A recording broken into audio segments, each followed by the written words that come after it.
care for you. And listen to your heart. I have made bold money moves by doing and going with my peace. If it don't feel right, I don't do it. If I have peace about it, and there have been things, it's like I haven't gotten an answer, but I still haven't heard nothing, but I'm at peace. Go with that. So when you come up on fears, breathe into it like it's a birthday cake and just blow out the candles like all of my fears has disappeared. I want you to think about those things as we go through this pandemic because we don't know how long it will last, but this too shall pass. That's what we do know. Type 1 if you know for sure this too shall pass. So, excuse me, you can achieve whatever it is you choose to believe, whatever that is.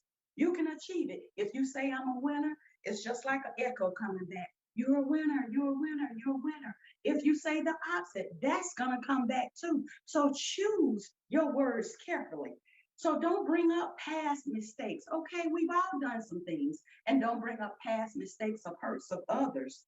Release yourself from it. Give yourself and everybody else 100. Give yourself 100 from today to know that, hey, it's a game changer. I let all of that go. It's behind me because what? Everything is clearly working out for my good. Become that no limit person. If you're willing to become that no limit person, that you will release all the excuses, you can get reversal or you can get rehearsal.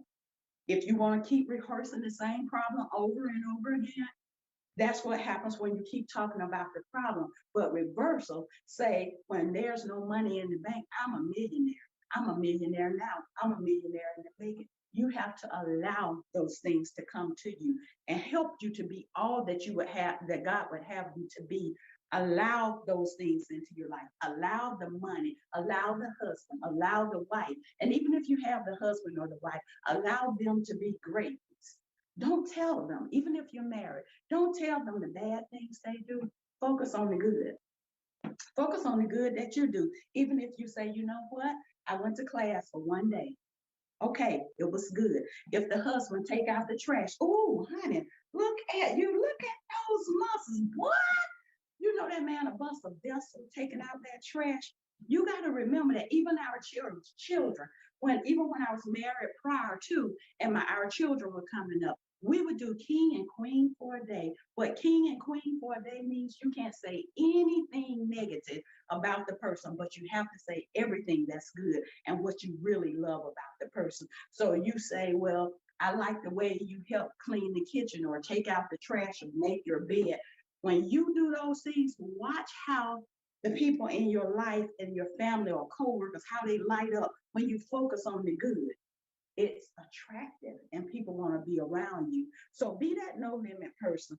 Be that person. Stop owing your life and start owning it. Stop owing it out. Start owning your life. Be that person. See the problems, the challenges, the obstacles. See it as it's just wrapping paper on the blessing. Because if you look a little further, you look again. You look again, you see the blessing, you see the favor that's on your life. You see why it really had to happen. So you have to know that you have that voice, as I told you before, and you have that choice. You're the solution. You're the answer to somebody's prayer. Yes, you, the same one that I said is the CEO of YOU. Type that in the chat. I am the CEO of YOU.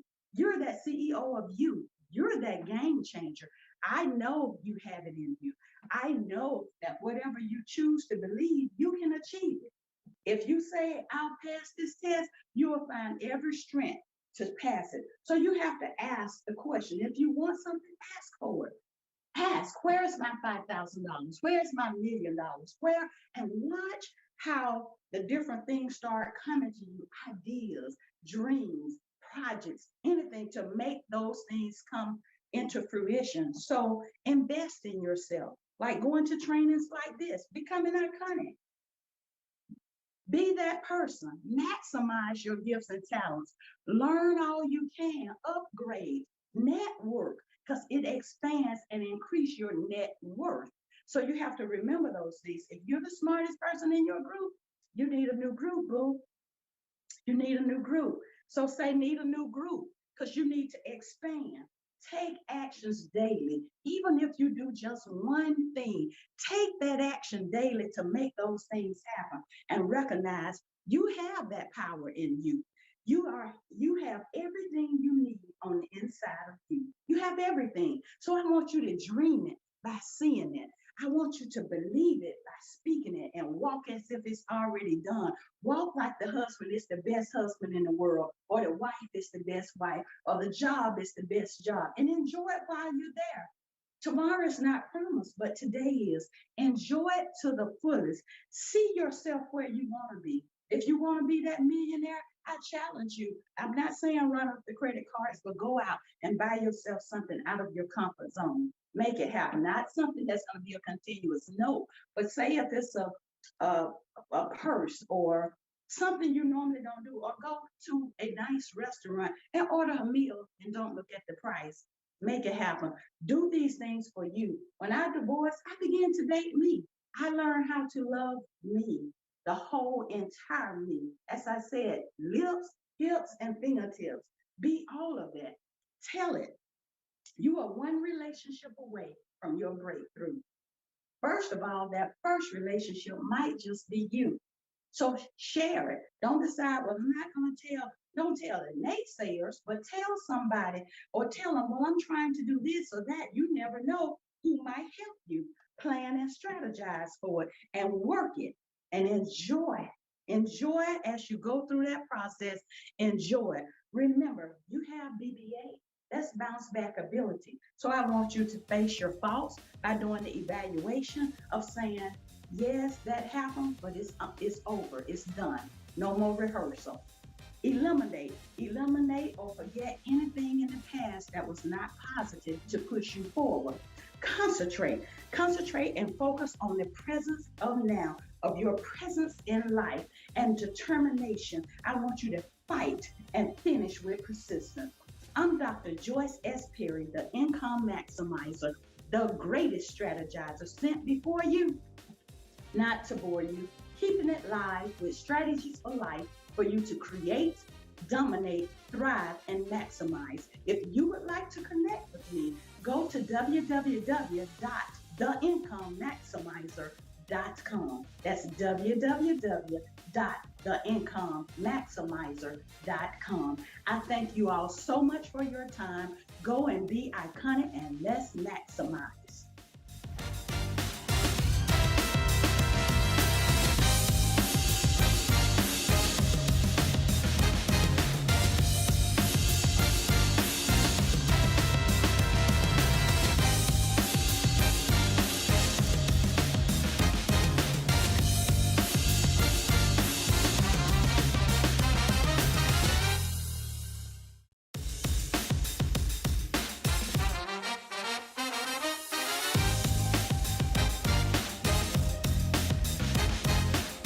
We are probably at the point of just starting to master our new morning routine in terms of commuting. We're commuting from our homes to our home offices, to our dining room tables, to our kitchen counters in order to begin our school and work experiences. It's a little bit disruptive, it's a little bit strange when people are now trying to figure out how to manage and juggle virtual meetings, virtual presentations, virtual classroom experiences. And if you are like me, you're trying to make all of that work within just over 900 square feet. My husband, who is my coworker during the daytime, has one volume when he speaks, and that is stage ready from his diagram at all times. Like, it literally doesn't get any quieter than that, no matter if it's a casual conversation, it's a regular conversation, that is his volume when he speaks. So when I am working, I find myself having to pick up a laptop, 2 cell phones, a ring light, a notepad, and trying to relocate myself so I can conduct my work so that I am not disrupting his work.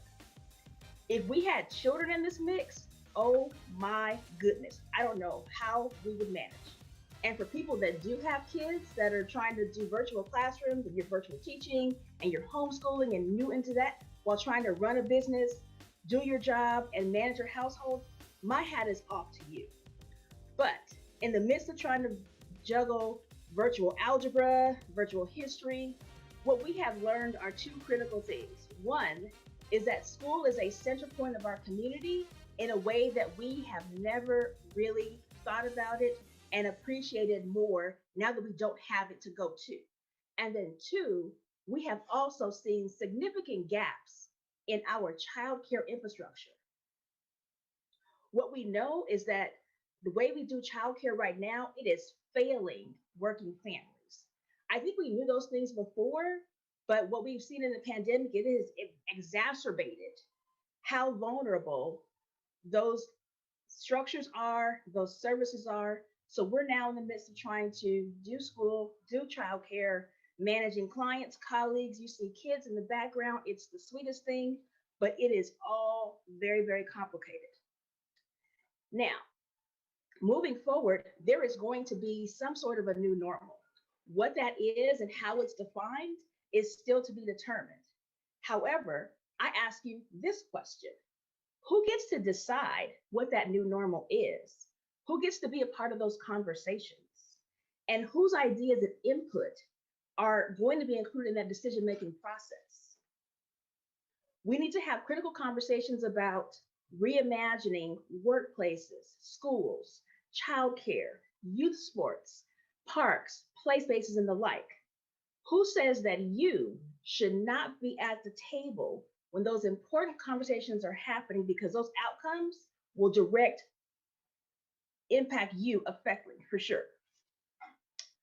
Oftentimes, it seems like government tends to do their work in a vacuum without any real consideration about how it impacts people. But I am here to tell you that we have to turn that thinking on its head. It is time to galvanize our power that we, the people, have to drive the way that government works for us. Former Congresswoman Shirley Chisholm was very nobly saying, if you don't have a seat at the table, then bring a folding chair. I want to teach you how to bring your folding chair to your local government's table. Why local government, you ask? I say that because all politics is local, and the local level is where you have the ability to make the most direct impact on your quality of life. It's a little cliche, but absolutely, when the water doesn't come on, trash isn't picked up, your lights don't come on, you don't call 1600 Pennsylvania Avenue for those services. It is the person that you probably walked past in the grocery store or the gas station who has the ability to have an impact on those decisions and on those services.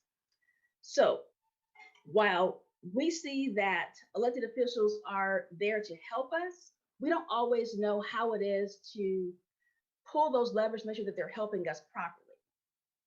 But today, we're going to learn how to bring your folding chair to those conversations when it's time to be involved, time to bring community into that decision-making process. I am Patrice Marshall McKenzie, educator and community advocate from Pasadena, California.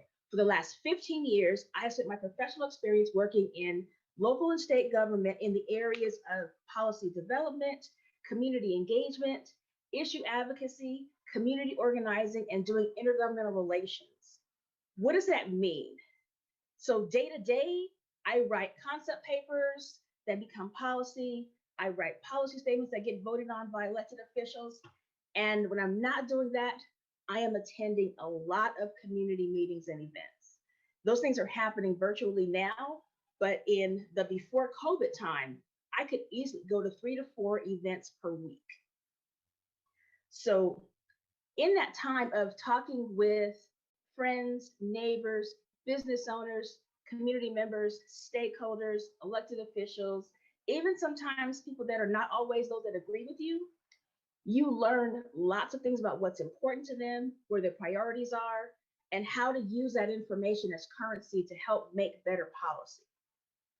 I have been successful by being able to keep my ear to the ground and make sure that I'm using that information to inform my work and to guide good policy decision making.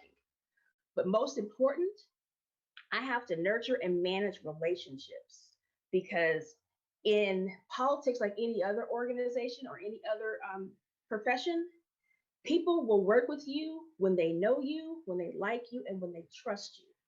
So I am here to show you how to improve your quality of life by building those relationships with your elected leaders so that you can make change at the local level. Why do we focus on local? Because if we are concerned about the quality of our neighborhoods, having safe parks and play spaces, having good quality grocery stores that are not astronomically expensive, being able to make sure that you can do things simply like getting a business license, you have to be able to utilize the resources that are available at your local government because all of those things are controlled right in your own backyard. We spend a lot of time focusing on what happens in Washington, D.C., because the news drives that Washington, D.C. is the center of power and where decisions happen. But it's really important to remember that even though we see what happens in DC, what happens in Congress on the news every day, they don't have a lot of direct impact on your day-to-day quality of life. The only real service that Congress controls that impacts us daily is the Postal Service. Now, it's a vital service. Do not get me wrong. And I think we're not talking about how vital it is. And we've seen that during the pandemic, how essential the Postal Service has become because they are delivering our Amazon needs, our mail, our ballots, our packages, even prescription medication. And any delay in that could have really life-altering implications on people who are waiting for those services. However, I do want us to remember that while we are focused on local, there are 3 things that you should do that will help you to learn how to harness your people power, learn how to drive change in your community, and learn how to amplify the voices of others in the process. And that's going to happen in 3 simple steps. The first one is you're going to learn how to articulate and communicate your issue or area of concern. The second thing is you're going to identify who to contact at the right level of government so that you can use the best communication tool to share what your concerns are. And 3, you're going to advocate for the change that you want to be able to see. Now, step 1 is really simple. It really requires you just to be able to identify your issue, articulate it. You could be thinking about what keeps you awake at night, what it is that can make your life better, what it is that could improve systems or processes, or what it is you're just mad about and you want to figure out how to change it. So once you learn why you're mad, you then have to figure out how do you talk, who do you talk to, and what do you tell them? I'll tell you a quick story about a way that I got mad and went and did something about it. My husband and I used to live in a community that had a lot of apartment buildings. It was a pretty densely populated neighborhood. And we learned by way of a flyer in our mailbox that there was a plan to build 850 condos across the street from our already very densely crowded neighborhood. And in LA, you know, rent is high. People have multiple roommates. So if you figure that's 800 units, you're talking about 2,000 people, 1,400 cars, and 600 dogs coming to our neighborhood. That is a nightmare waiting to happen. When we got to the meeting, we realized that there had already been significant planning on this project because they had renderings, they had blueprints, they had plans already ready to go. But our friends and neighbors got together and we shared the impact that a development of this size would have on our quality of life in terms of traffic, noise, additional pollution, and just really, really making our neighborhood lose its character and its quality. So we also learned that before you ever see a shovel go in the ground, that there are 2 to 3 years of work that's happened before you see people actually working. Now, we gave our concerns and we shared our grievances to the Planning Commission, which then ultimately rolled it up to council, and then they voted on it when they did the approval of the project. And what happened was this: we got them to reduce the scope of the project from 850 units down to 500 units. So while we weren't able to stop the development, The reduction in scope by almost 50% was certainly considered a significant win for our community. So you too can fight City Hall and sometimes even win. Step two, you have to, once you identify your ask, you have to figure out the right way to communicate with that branch of government. So if you are frustrated by being 11 months, almost a year into virtual learning and distance learning, you don't take that to Washington, D.C. as a concern. That concern goes to your school board.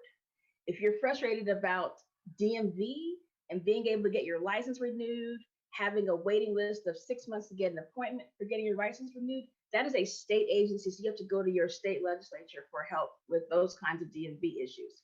The state also controls things like licensing for businesses. So if you get a real estate license, a law license, a medical license, et cetera, those licenses are issued and managed at the state level. If you're worried about child welfare services and health and human services and those kinds of services, even public hospitals and county hospitals, your county level of government is where those decisions are made. So aligning your concern to the right level of government is kind of the right place to start in terms of sharing what it is that you're frustrated about today. So once you've done that, there are multitudes of ways to be able to communicate with your elected leaders.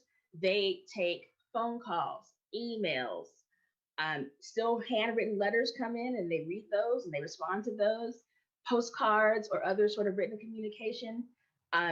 Social media is also a huge way that people are communicating with their elected leaders and really getting some pretty rapid response and robust dialogue and opportunities to really have direct impact. Know that if you don't get an immediate response, someone is reading those responses, someone is cataloging those concerns, and while they may not respond to you in the mode that you communicated to them, you will see your elected leader communicate back to you, be it in their email newsletter, if they're doing live chats on social media, if they're doing interviews on the local news, if they're speaking and sending out communication to their mailing list. So those concerns are being addressed and then they're being forwarded back to their communities. Step three, now that you have shared your idea, communicated it with the right level of government, it's time to start putting some action together to really start driving that change that you want to be able to see. Advocacy is defined as the act or process of supporting a cause or a proposal. Sometimes when you need to amplify your voice, you got to bring some friends with you. Typically, if you have a concern or a problem, there's someone else that feels that same way.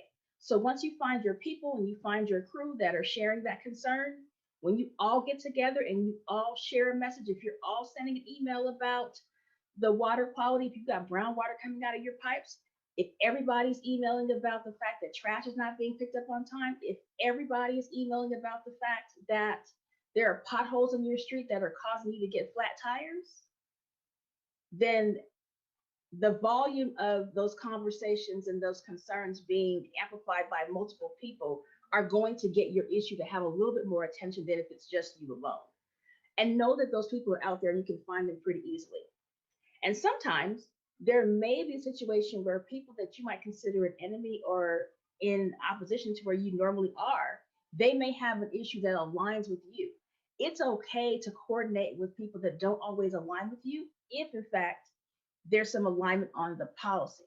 Because I have always learned that you don't always have permanent friends or permanent enemies. You've got permanent interests. So when the interest aligns, figure out how to move it forward for you to get the win that you want to be able to have for your community. Also know that you can build that base through groups like your neighborhood associations, block clubs, sometimes these local social media groups that are concerned around neighborhoods or areas or cities. There's a lot of way to be able to identify with like-minded people. So we've gone through our 3 steps. Once you've got your people in place, it's time to show up. Sometimes showing up looks like being on Zoom. Sometimes showing up is sending mass mail. Sometimes it's a letter writing campaign. But know that the volume of your effort that's collectivized will get eyes on the issue. The other way that you can show up is to follow what's happening on the current agenda. Every agenda for a government meeting has some time for public comment. During public comment, you can speak on anything that's not on the agenda. So feel free to raise your concern, tell them why you're mad. When they're giving public comment, you will typically have 2 to 3 minutes to share what it is you want to share, ask what you want to ask. And there's an opportunity sometimes during that public comment that your issue can be agendized for a future meeting, which will then give the body an opportunity to have a more robust discussion about how it is it can support you in the future. What I do want you to remember and to focus on is that you can go out and organize and actually really create change in your community. All it takes is one person and one step to be able to start moving this process forward. But I do want you to remember that change is incremental. So we're going to manage our expectations and not expect that through our one email, our one social media post, and our one phone call that we're going to see the result we wanted to see. Just to reiterate that, Coretta Scott King has always said that struggle is a never-ending process. Freedom is never really won. You earn it and you win it in every generation. Just want to give you that context that change is incremental, change comes in phases, change comes in steps. But because it's not the full result that you want to be able to see, doesn't mean that you have not won. So keep that in mind, keep showing up, keep raising your voice, keep bringing more people into the process, keep going to the ballot box, and you will then start to see that your superpowers to become change agents are going to strengthen. And while we're sharpening those superpowers, elected officials, they have superpowers too, but we have the power to drive how they use them. And in that process, I want you to remember that they are also people just like us. They just happen to be in a little bit of a role that requires them to show up differently. But we're the people that have power, and we're the ones who drive their agenda, we drive their priorities, and we have to let them know what it is that we expect from them, how we want them to serve us, how we want them to lead us, and how we want them to act on our behalf, because that is their role. Our role is to be thought partners in that work of giving them input, giving them feedback, and giving them that information to help them make good decisions. All of us have the tools that we need to make sure that we are removing the barriers between you, your community, and local government. So once you get ready, bring your folding table with you, bring your folding chair with you, articulate your problem, tell your leaders what it is that you want, and then go out and advocate for change. You can follow me on Twitter and Instagram at PatriceM08. Visit my website at patricemarshallmckenzie.com. And if you will, I ask you to share a picture of yourself exercising your superpower. Tag me in so I can keep up with you and follow your progress. And also remember that what I have learned over the years is that my superpower for creating change is to make sure that I am leading with passion, with persuasion, and with persistence. And sometimes with a small, small dose of patience on the side.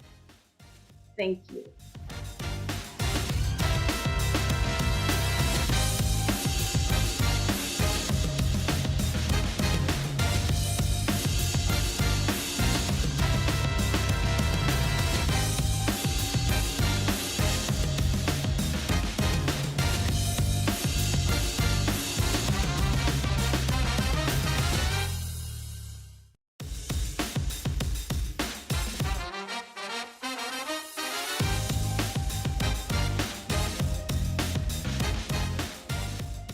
Greetings and great day, everyone. I am Atia Stevenson, and I am your transitional coach. And why do I say transitional? Because sometimes in life, we get stuck. So I am here to help you get unstuck on today. We're going to be discussing success within success. Now, just think about it. I know I am speaking to entrepreneurs, I am speaking to businesswomen, businessmen, those that are about that bag, right? I know that I am speaking to brilliant, bold, bodacious people on today. And so when we talk about success within success, I am here to give you the strategy, the tools, and the keys to help you have success from the inside out where it counts.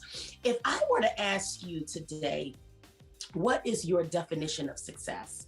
I wonder what your response would be. And guess what, you all? I've asked other people, and some of the responses I've gotten were $1 million in the bank, right?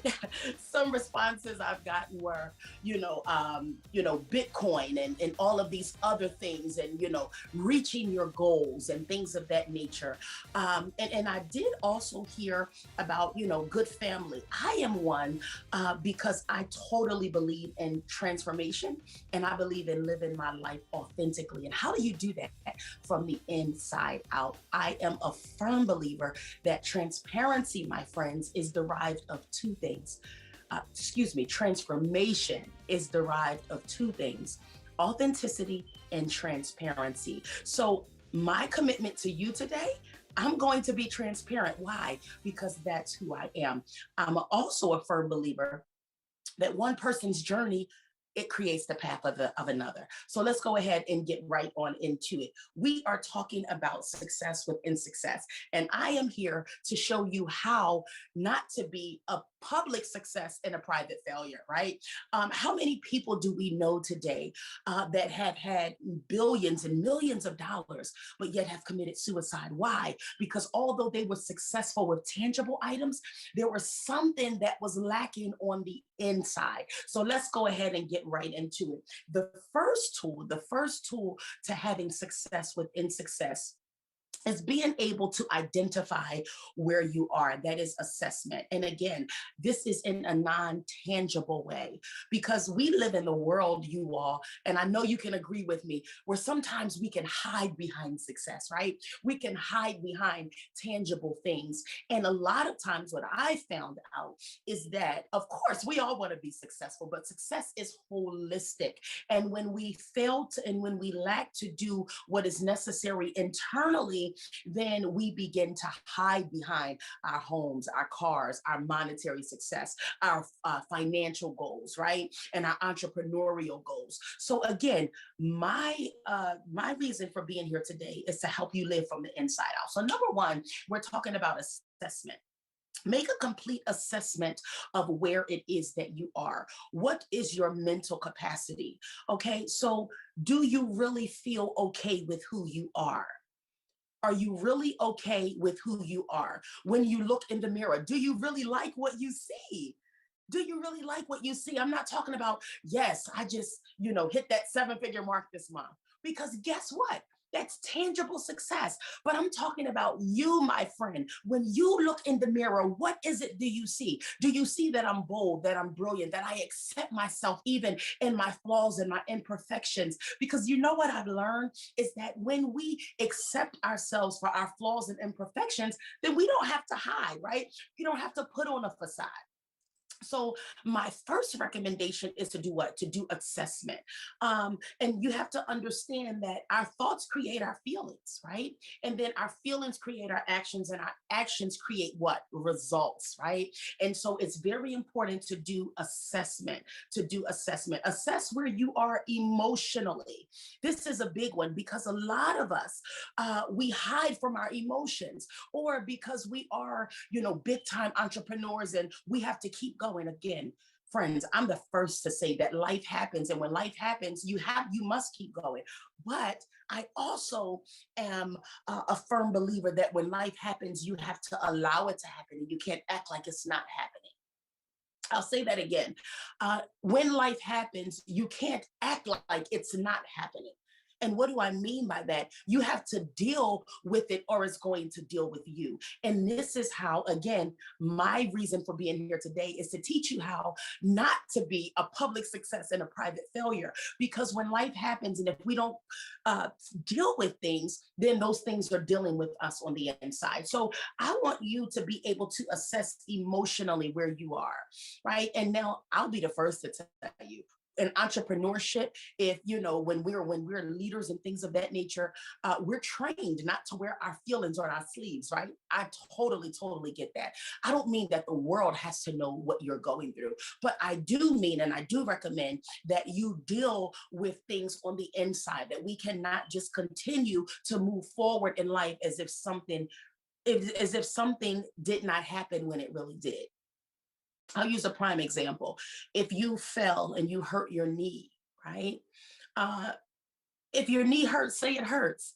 Don't jump up and your knee needs attention and you can barely walk, but oh no, it's okay. Why? Because you're stumbling. And that's not success, my friend. Success is living holistically, nothing missing and nothing broken. Success is being holistic and being full and being successful, mind, body, and spirit. Right? That's what true success is. So again, I challenge you to make assessment emotionally. Another one is while you're making assessment emotionally, be in control, manage your emotions, be in control of them. We have to crush those negative emotions, right? We have to crush them. Because how many of you know it's in our vulnerable moments, right? You all, it's in our vulnerable moments that those negative emotions come. Can you really do that? You might as well just stop. How long is that going to happen? Right? And so when we're in that emotional, vulnerable moment of dealing with life, you have to be able to do it simultaneously. So you have to be able to deal with it, but also protect your vulnerable space, because it's in that space where those negative emotions and those negative thoughts can try to come and make you feel like a failure when you're not. Right? So we have to also be alert and be aware as well. Be confident in yourself. Be confident. Know that everything begins with you. Be confident in who you are. If you believe that you'll make it, then you'll make it. Guess what? If you believe you won't, then you won't. I know many successful people. I'll use love as an example. They desire love, right? If I trace you to your core, you really desire love. And guess what, my friends? It's okay. Just because you have all these amazing goals and you're an entrepreneur and you're moving and shaking, that doesn't mean you don't desire love. So if you desire love, be honest with yourself and say, I desire love.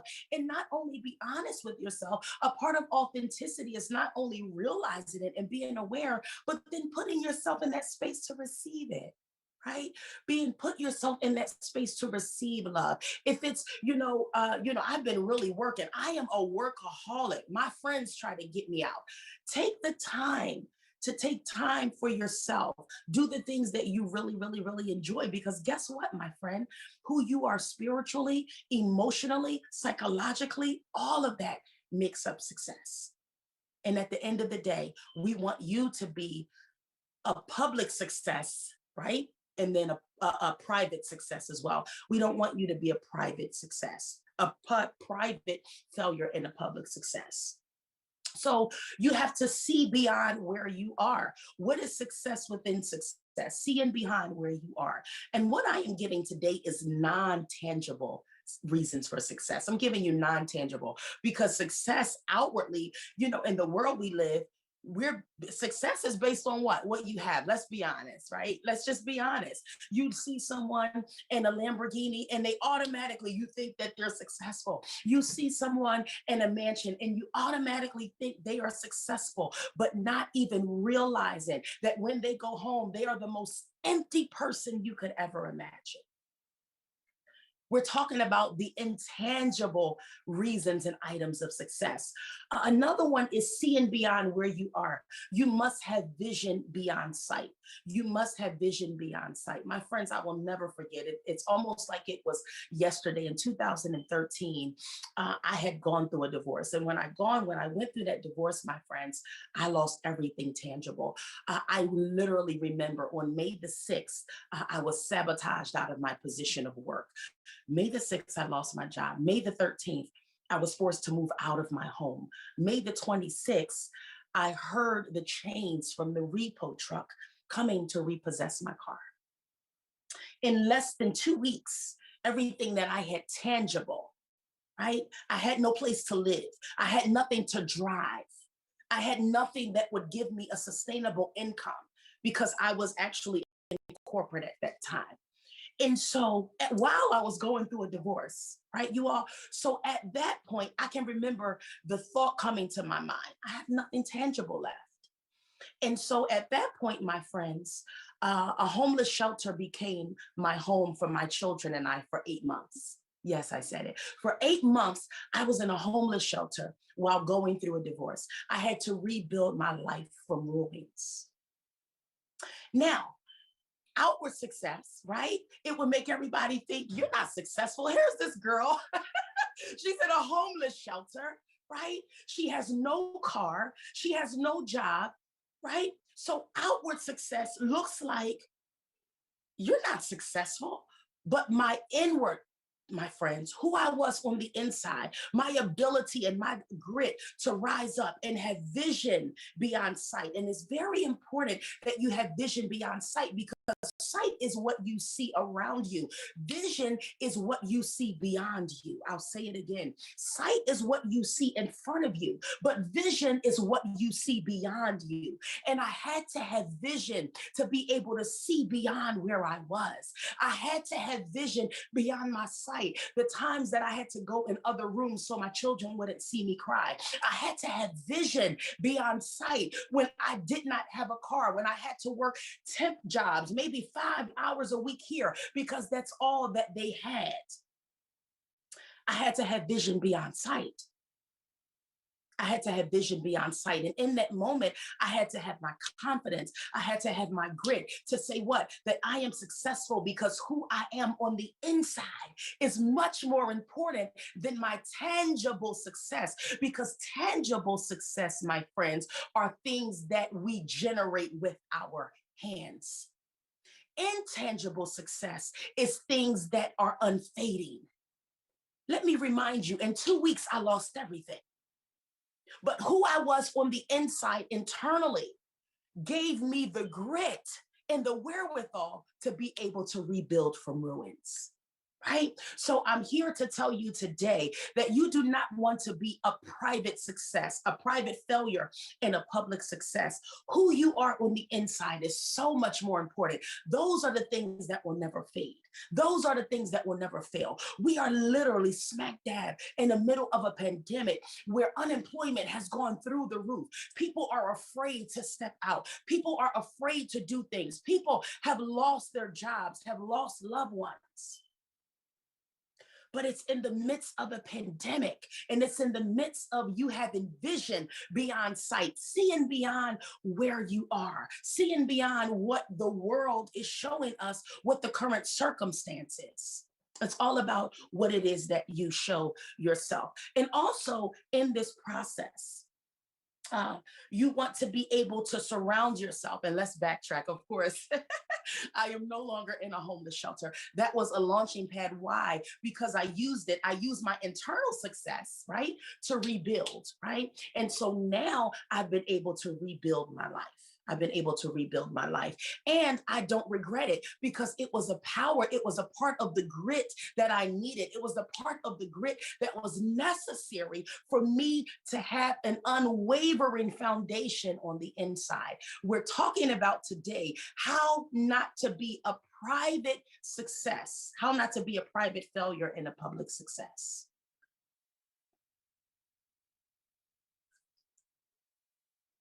Let's move on. Next, we're talking about surrounding yourself with positive people. That is very, very important. And not just positive people, but you want to surround yourself with those that are like-minded.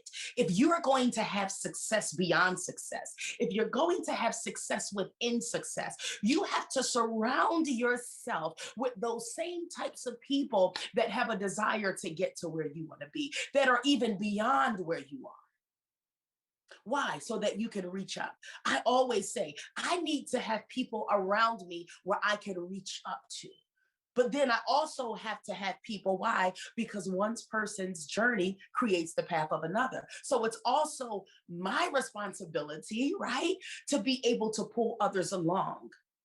Because can I also tell you, right, that success within success, there are some of you that may have gone through some things, right? And you people need to hear your story. People need to hear your story because it gives them hope. But can I be honest? In the world that we live, it's almost not successful to have gone through something because a lot of times we have shame associated with our stories. But can I tell you, we don't live in a perfect world. And if you're going to have success within success, you have to have the grit and discover the courage to conquer, to get over those shameful places in your life. Because can I tell you, a lot of times shame is what causes people to be private failures. Wow, I'll say that again. A lot of times, my friends, shame is what causes successful people to be private failures.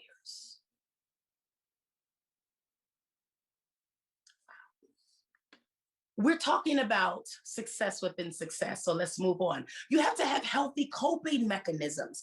How is it that you cope when life happens? Not if it happens, but when life happens. How do you cope? What is your coping mechanisms? When life shows up, what is your call to action? When life shows up, what is your call to action? What are your triggers, is what I like to call them. When life shows up, when life calls for you, and it calls for all of us, what is your triggers? How do you respond? And in order for us to have success within success, my friends, we have to be able to identify what our triggers are. Is adversity a trigger for you? What happens when life shows up? What are your triggers? Is adversity a trigger for you? Meaning when adversity comes, what do you do? Do you sink or do you swim? When adversity shows up, now you're outwardly moving, but inwardly, within, do you really feel like a grasshopper when you're really a giant? And the only way, my friends, that we will be able to maneuver and be a real public success and a public success within is if we identify, is if we do not ignore the internal. What are your triggers? When adversity happens, how do you show up? Is rejection a trigger for you? And I know we've gotten the bag, right? I'm getting ready to go here for a moment because I'm a transformational coach, right? And so a part of that is going to the foundation, right? And I've heard a lot of times, in entrepreneurship, and if we're going to be successful, we cannot be afraid of rejection, right? You cannot be afraid to be told no. But how about if we're not healed from childhood rejection? Then it doesn't matter how many coaches you have that tell you that. You're going to have to be healed internally because it's actually at the foundation when you were in adolescence that it was a trigger for you. So now it's still a trigger for you. We're talking about success within success. How do you cope with challenges? How do you cope with those? Right? And so it's very important, even with productive coping mechanisms. I challenge you to find some productive coping mechanisms. And what are some of them? Self-evaluation. Start asking yourself questions. Why did you just react that way? Was that your best self or was that your lower self? If we're going to have success within success, we have to allow and command our higher self to rise to every occasion. And our higher self, right? Our higher self is not being inauthentic, you all. Our higher self is being authentic and understanding that this is something that I have to deal with so I can move past it. That's my higher self. My lower self is covering it up. My lower self is being inauthentic with the person that I look at every day. My lower self is the shameful me. My lower self is, although I'm doing it, my lower self is the me that really listens to you really can't do that. So we have to be aware of the destructive delusions. Beware of destructive delusions. And I like to call them the 3 eyes of destructive delusions. And what is a destructive delusion? Delusion is a misunderstanding, it's a misbelief, and it's a misconception. The 3 eyes are insecurity, inferiority, and insufficiency. If we're going to have success within success, we must know that we have to get rid of insecurity, uncertain, and self-doubt. We're talking about success within success because it's uncertainty and self-doubt that will hinder you from being able to thrive in the midst of a pandemic, because you really within, you really don't believe that you could do it. You really don't believe. Why? Because you're not having vision beyond sight. Number 2 is inferiority. You feel lowly. You feel second to others. But can I tell you, can I give you the number 1 key to crush inferiority is do not compare yourself with anyone. My love, can I tell you, you are incomparable. I'll say it again. You are incomparable. You are indescribable. There is no one in this earth like you. So in order for you to feel inferior to any person, place, or thing, you must first have to compare yourself with it. You must first have to compare yourself with it. And so, my love, please remember that you are incomparable today. Get rid of inferiority. Get rid of insufficiency. You have everything that you need. We're talking about success within success, because in order to get outward success, we must have the ability to tap in to the unfading, intangible success of who we are on the inside. Grit is an intangible success. Confidence is an intangible success, my friends. So get rid of insufficiency. You are enough. Get rid of inadequacy. Who told you that? Again, if we're going to have success within success, we have to go back foundationally. Because if I'm hearing voices every time I try to advance and emerge, and I'm hearing something that says you're not good enough, it's not enough, my friends, to ignore it. Let's identify it, let's locate it, and let's annihilate it. We're talking about success within success, you all. Let's locate it and let's annihilate it. Let's locate insecurity, inferiority, and insufficiency in our lives, and let's annihilate it. That means get rid of it, destroy it, dismantle it, cut it off. Cut it off. Manage your thoughts. Manage your thoughts. You have to guard your thoughts like a high-tech security system. You have to guard your thoughts because your mind is a powerful thing. We have billionaires and millionaires. You have millionaires. You can have $1 million idea that you've not moved on. You can have $1 billion idea. That's how powerful the mind is. That's how powerful the mind is. So you have to guard your thoughts. Just think, if you live in a gated community, and you have gates that someone has to open, you have to allow someone into your space. Why do you have gated communities? Why do you have a high-tech security system? Because I understand where it is that I reside is sacred, and there's a lot of valuables in here. That's how you have to guard your thoughts. You have to be watchful of mental triggers. What happens when you get nervous, bored, or worried? Guard your mental triggers. Write down what your thoughts are. Are they legal or are they illegal? I can't get into that right now. But you know, my friends, if we are not aware, if we don't guard our thoughts, you have to guard your thought. That thought that came into your mind. Now, let me say this. We cannot we can't control what comes into our mind. But can I tell you, we certainly can decide what we do with that thought. You ever had something come in your mind and you're like, where the heck did that come from? You're like, where in the world did that come from? So my $1,000,000 question to you is, what are you going to do with that thought? Is it legal or is it illegal? A legal thought, okay, yes, you can come in here. We can do something with that. Illegal is you have no right to be here. What are you doing here? And because you're illegal, you cannot enter. You have to be able to guard your mind process, your thought process. Think positive. Instead of saying it won't happen, say that it will and watch me do it. We're talking about success within success. We have to develop mental strength by shifting defeated mindsets, right? And we have to resist thinking absolutes. So I'll explain to you. Let me say that again.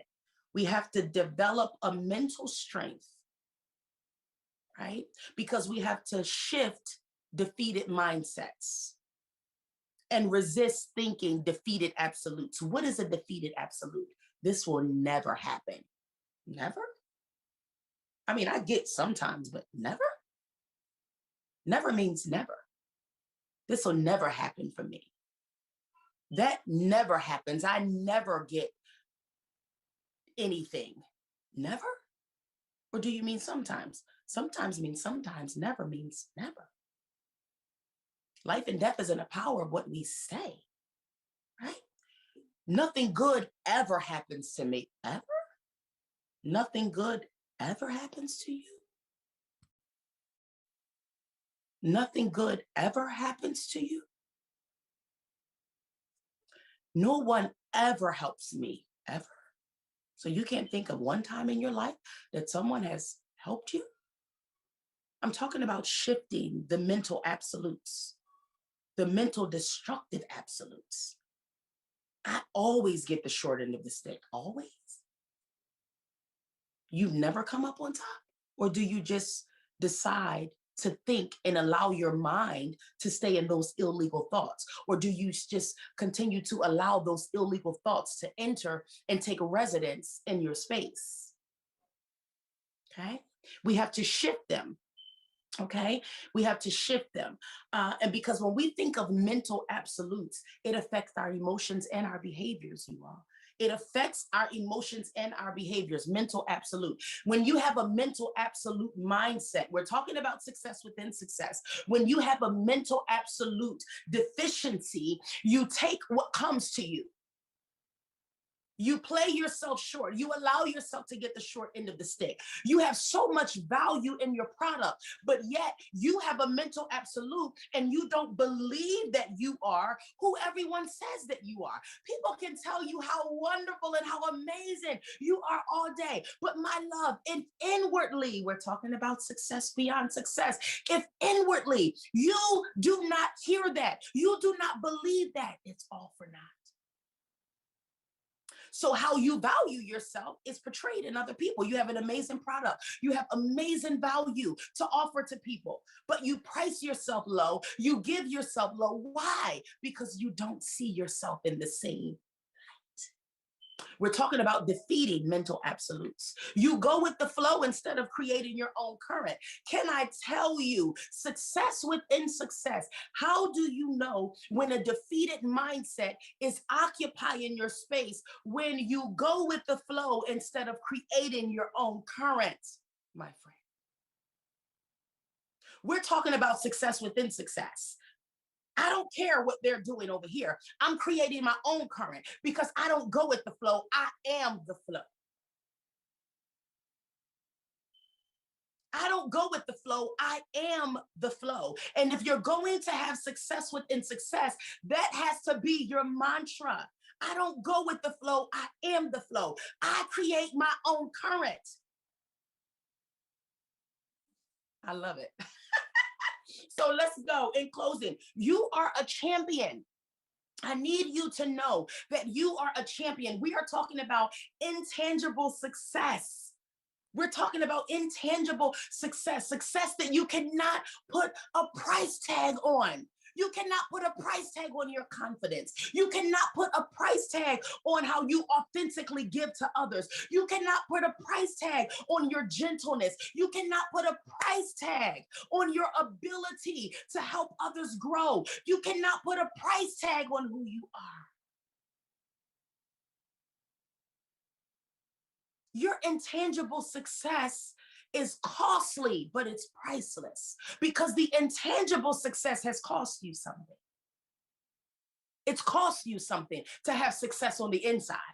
And see, that's why we put so much clout on outward appearance and on outward, because it don't cost nothing. You can come up with an idea and it may, cost you long hours and things of that nature. But it takes work for intangible success, you all.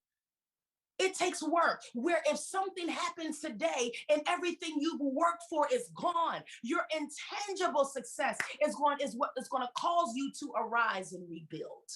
Right? So I want you to know you are a champion. You have to think like a champion. And how do you do that? Get rid of fears and phobias. They hinder and they contaminate our lives. Fears and phobias.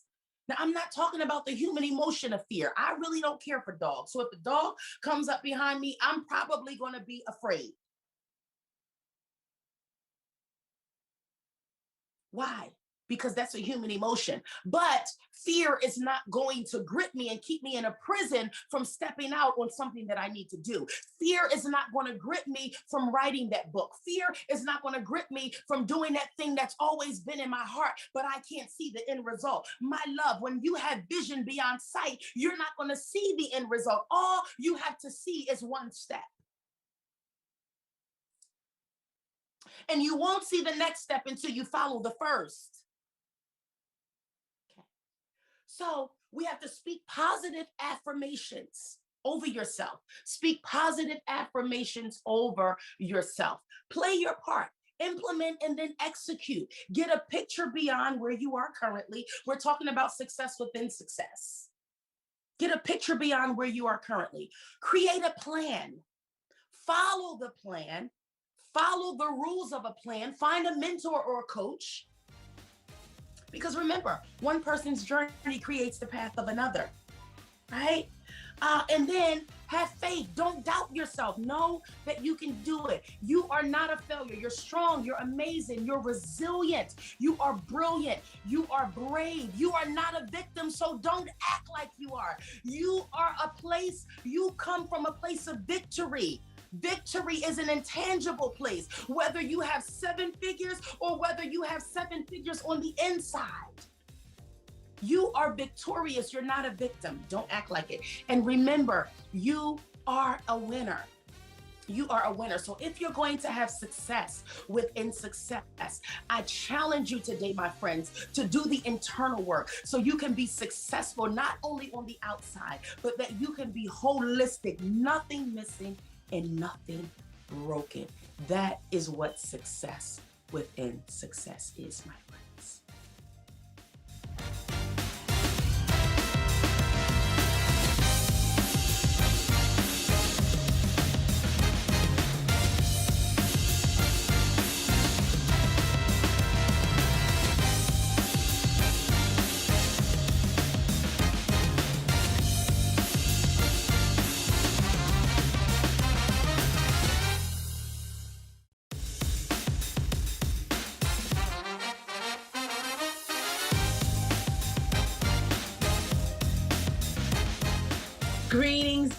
Greetings. I am Dr. Fayo Dalika, and I'm honored and excited to be a part of the Black CEO Iconic Conference 2021. It is definitely a pivotal time for us to gather ourselves together and make a difference in this world, especially in marketplace.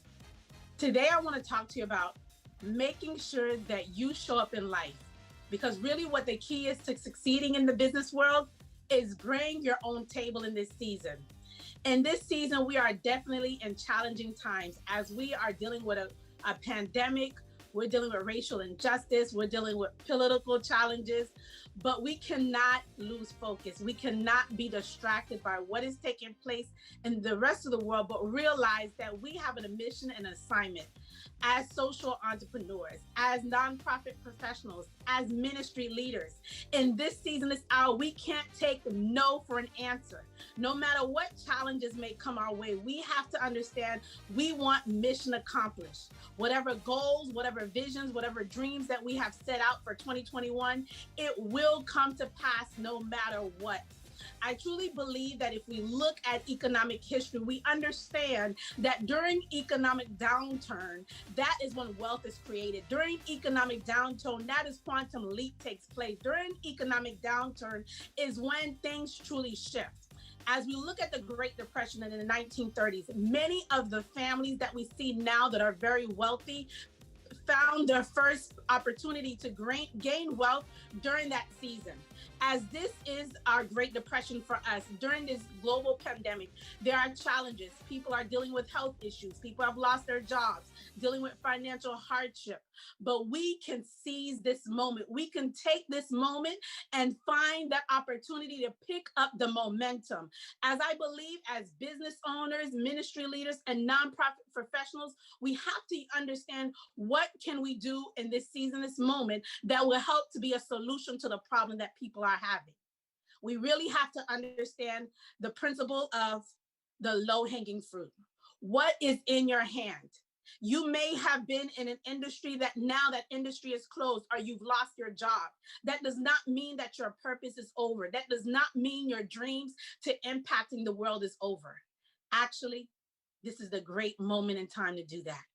Whatever is in your hand, whatever gifts or talents that you have, whatever skill sets that you gained from a previous industry or a previous career is an opportunity to take it and be able to package it differently so you can be a solution to the problem of the world. People are looking for solutions. People are in dire need of solutions, especially during this pandemic. It is all about positioning yourself properly in this season. We really have to understand it's about imagination, opening in our mind, thinking outside the box.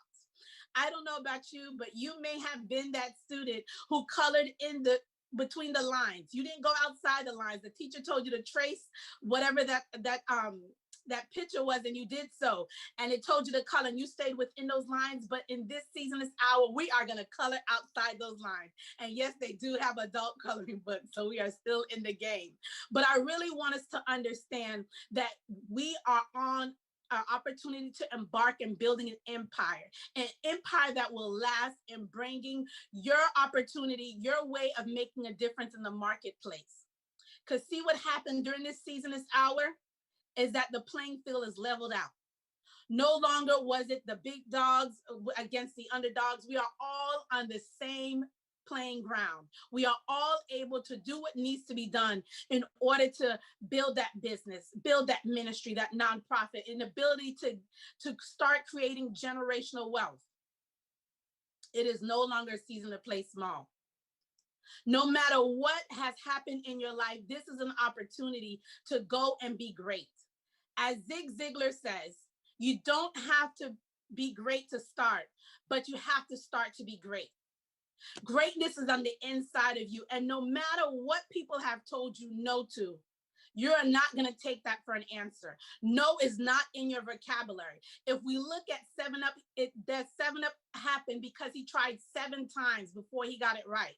If we look at KFC, the Colonel, he was age 65 by the time he found that secret recipe that many love KFC. Or even if we look at Starbucks, for Starbucks, Mr. Schultz, he was denied by banks hundreds of times, but he never gave up on his dream. I will tell you, in this opportunity, this moment in time, we are able to make things happen for ourselves. I truly believe if people have told you no, you bring your own table in this season, meaning you create your own opportunities. You don't wait for somebody to hire you. You don't wait for somebody to book you. You create your own platform, your own space to be able to let people know that you're going to stand on the top of a mountain and let them know that you are here. You are here as a creator. You are here as an innovator. You are here as a business leader to make an impact in the world. But when we look at how can we do so, I want to give you 3 keys. Those 3 keys are know yourself, have a plan, and be bold. First key, knowing yourself. You really have to understand what is your purpose in life. What are you created on the earth to do? I truly believe that all of us have a specific purpose. That no matter if someone else is doing something no matter if someone is doing what you want to do, does not mean that you cannot go out and do it as well. You have a unique way of doing it. Your voice imprint, know yourself. And knowing yourself is understanding that you know your purpose. You know why you are created on the earth. As a business owner, we call that competitive advantage. What makes you different? What makes you stand out? There could be millions of barbershops, but what makes your barbershop different? Is it a way you provide the service? Is it a different follow-up process? Is it even the way you deliver the services? We really have to understand, and knowing yourself is being authentic to yourself. Not changing to fit in, but really being able to stand out with your personality, standing out with how you present your business, your product, your idea. Also realizing you're not for everyone. You're not everyone's cup of tea. So some people may pass you by, but realizing there is a target audience. There's a group of people that are waiting for you, what you're being able to provide to the community. The second thing is have a plan. And having a plan is understanding to be strategic. Strategy is the name of the game, as we have to be focused because there's many distractions. We have social media, we have the news, we have life, we have family, but understanding strategy is going to help us to achieve that goal and dream. Strategy is going to help us to put those business goals in place. Strategy is going to help us to reach our professional goals. Strategy is going to help us to reach those lifelong goals that we have set out. And it's important to understand and breaking them down, short-term goals and long-term goals. And the best strategy to use in creating goals and achieving goals is the SMART goals. SMART is an acronym. S stands for specific, M stands for measurable, A stands for attainable, R stands for realistic, and T stands for timely. Well, we're talking about specific for the S. It means well-defined, clear, and ambiguous. You know, as they say, confused customers do not buy. So you want to make sure that your message is very clear, whatever product or service you are providing. When we talk about M as being measurable, it's a specific criteria helping you to be able to measure your progress. As one of my former business coaches said, how you celebrate anything is how you will celebrate everything. Even in your small wins, you celebrate them because it will help you to keep that momentum going. It will encourage you. Because I will tell you, there are some dark days in being an entrepreneur. Sometimes there are some dark days in being a CEO, being your own boss. But let me tell you, the good days definitely outweigh the bad days. But you want to make sure that you have a system in place to help you not only measure those goals, but also celebrate them. A is for achievable. It's attainable, not impossible to achieve. As a believer, I truly believe all things are possible. But once again, it's in the right perspective. You have to know what your gifts and talents are. You have to understand your purpose, and you have to know what that low-hanging fruit is to get the ball started. R is realistic, within reach, realistic, relevant to your life purpose. It's understanding that business doesn't happen overnight. Many people that you have seen that are successful, they put work in the game. They say that if you didn't put 50,000 hours into an idea or into a space, meaning that you're not an expert yet. So building that realistic goal is understanding in this stage that I'm in my business, in this stage that I'm in achieving this goal, is it possible to make this goal, to reach this goal? And if not, it's not to say that it's out of your reach, but it may be not for this season. It may be a part of your long-term goals that you will be able to achieve it later on in your business cycle or later on in life. T is for timely, meaning that you have defined a clear timeline. And this is definitely for my procrastinators. Some believe being a procrastinator helps them to get that adrenaline rushing, because at the last minute, all their creative juices are coming and it all comes together. But as a business owner, as a CEO, that will not always work. And understanding that you have to have a timeline, especially if you're dealing with clients or you're working with partners or you have a contract, you want to make sure that you have a timeline that gives you enough time to achieve those milestones, those goals that you have in place. Now, the third key is being bold. As I stated before, we're not taking no for an answer. No matter what we're going after, we're going to keep going in persistence. We're going to be tenacious in this season, this hour. I will tell you, and when I changed my business plan last year during the pandemic, it helped me to realize that I was playing small. I was only focusing on my local community, my comfort zone. But once I stepped out of my community, once I stepped out of my comfort zone, and I started to tap into markets that I knew no one, I started to tap into markets that they did not know my name, I will tell you, it really opened the doors for allowing me to bring my own table in this season. I wasn't waiting for someone to reach out to me. I was reaching out to them. And I would make sure that I would always follow up until I got the results that I wanted. In this season, we cannot be afraid. We have to step out and say, I am that person you need. You are going to work with me and you have no other choice, whether they like it or not. And eventually, just as the woman in the Bible who went before the judge over and over again, she kept pleading her case. The judge eventually gave her what she wanted because she was persistent. She did not give up. She didn't take no for an answer. So you definitely have to be bold. And being bold starts with having confidence in yourself and confidence in the product and or service you are providing. See, my Black CEOs, this is our season, this hour. As we see, so many things are taking place in our community, but we are the catalyst for change. This is the moment in time that we are called to be history makers. This is the moment in time that we can help our own community. No longer are we surviving, but we are thriving.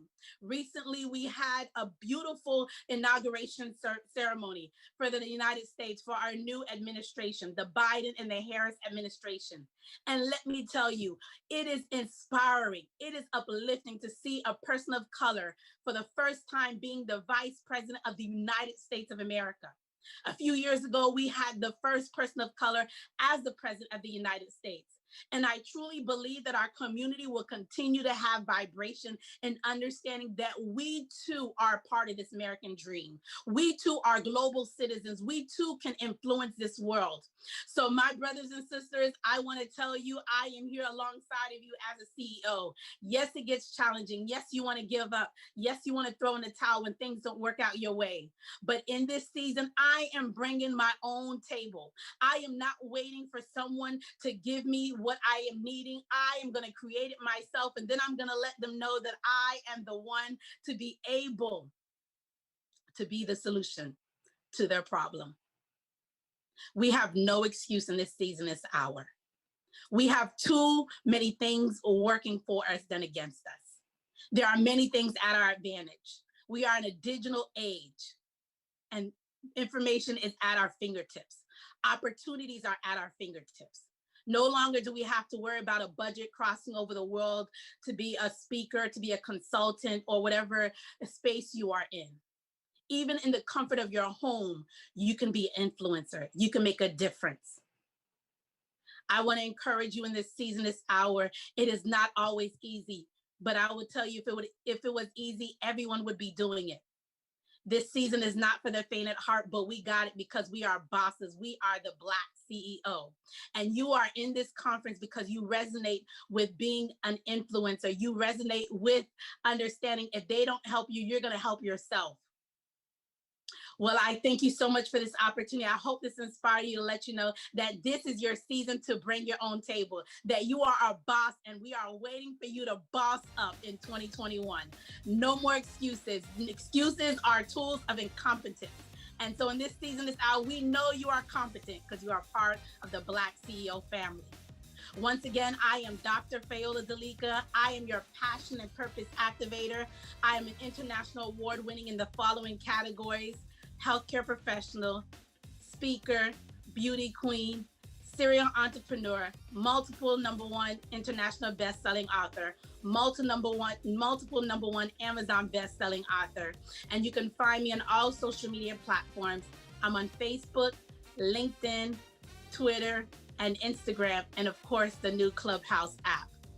You can go to my website at www.fayoladalika.com. Once again, that's www.fayoladalika.com. And to know, this is your season to bring your own table.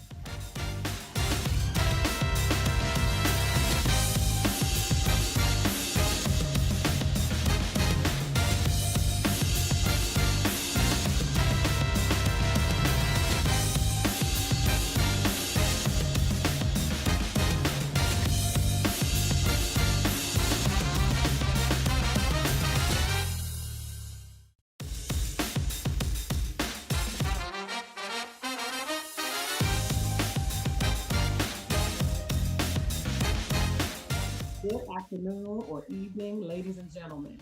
My name is Kimberly Massey, and I am the founder and CEO of Claim Life Enterprises.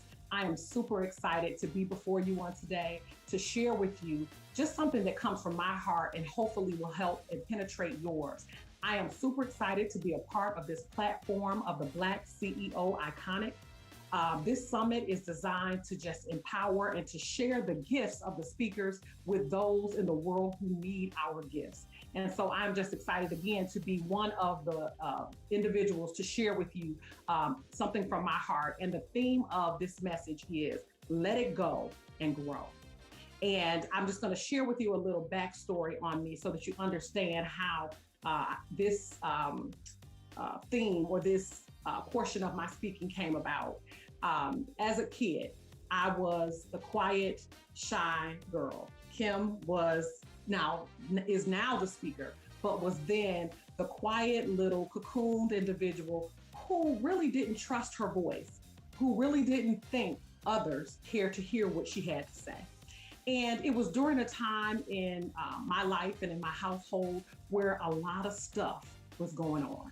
And I don't mean all bad. I grew up in a very nice community with 2 educated parents, older sister, but life was happening really fast.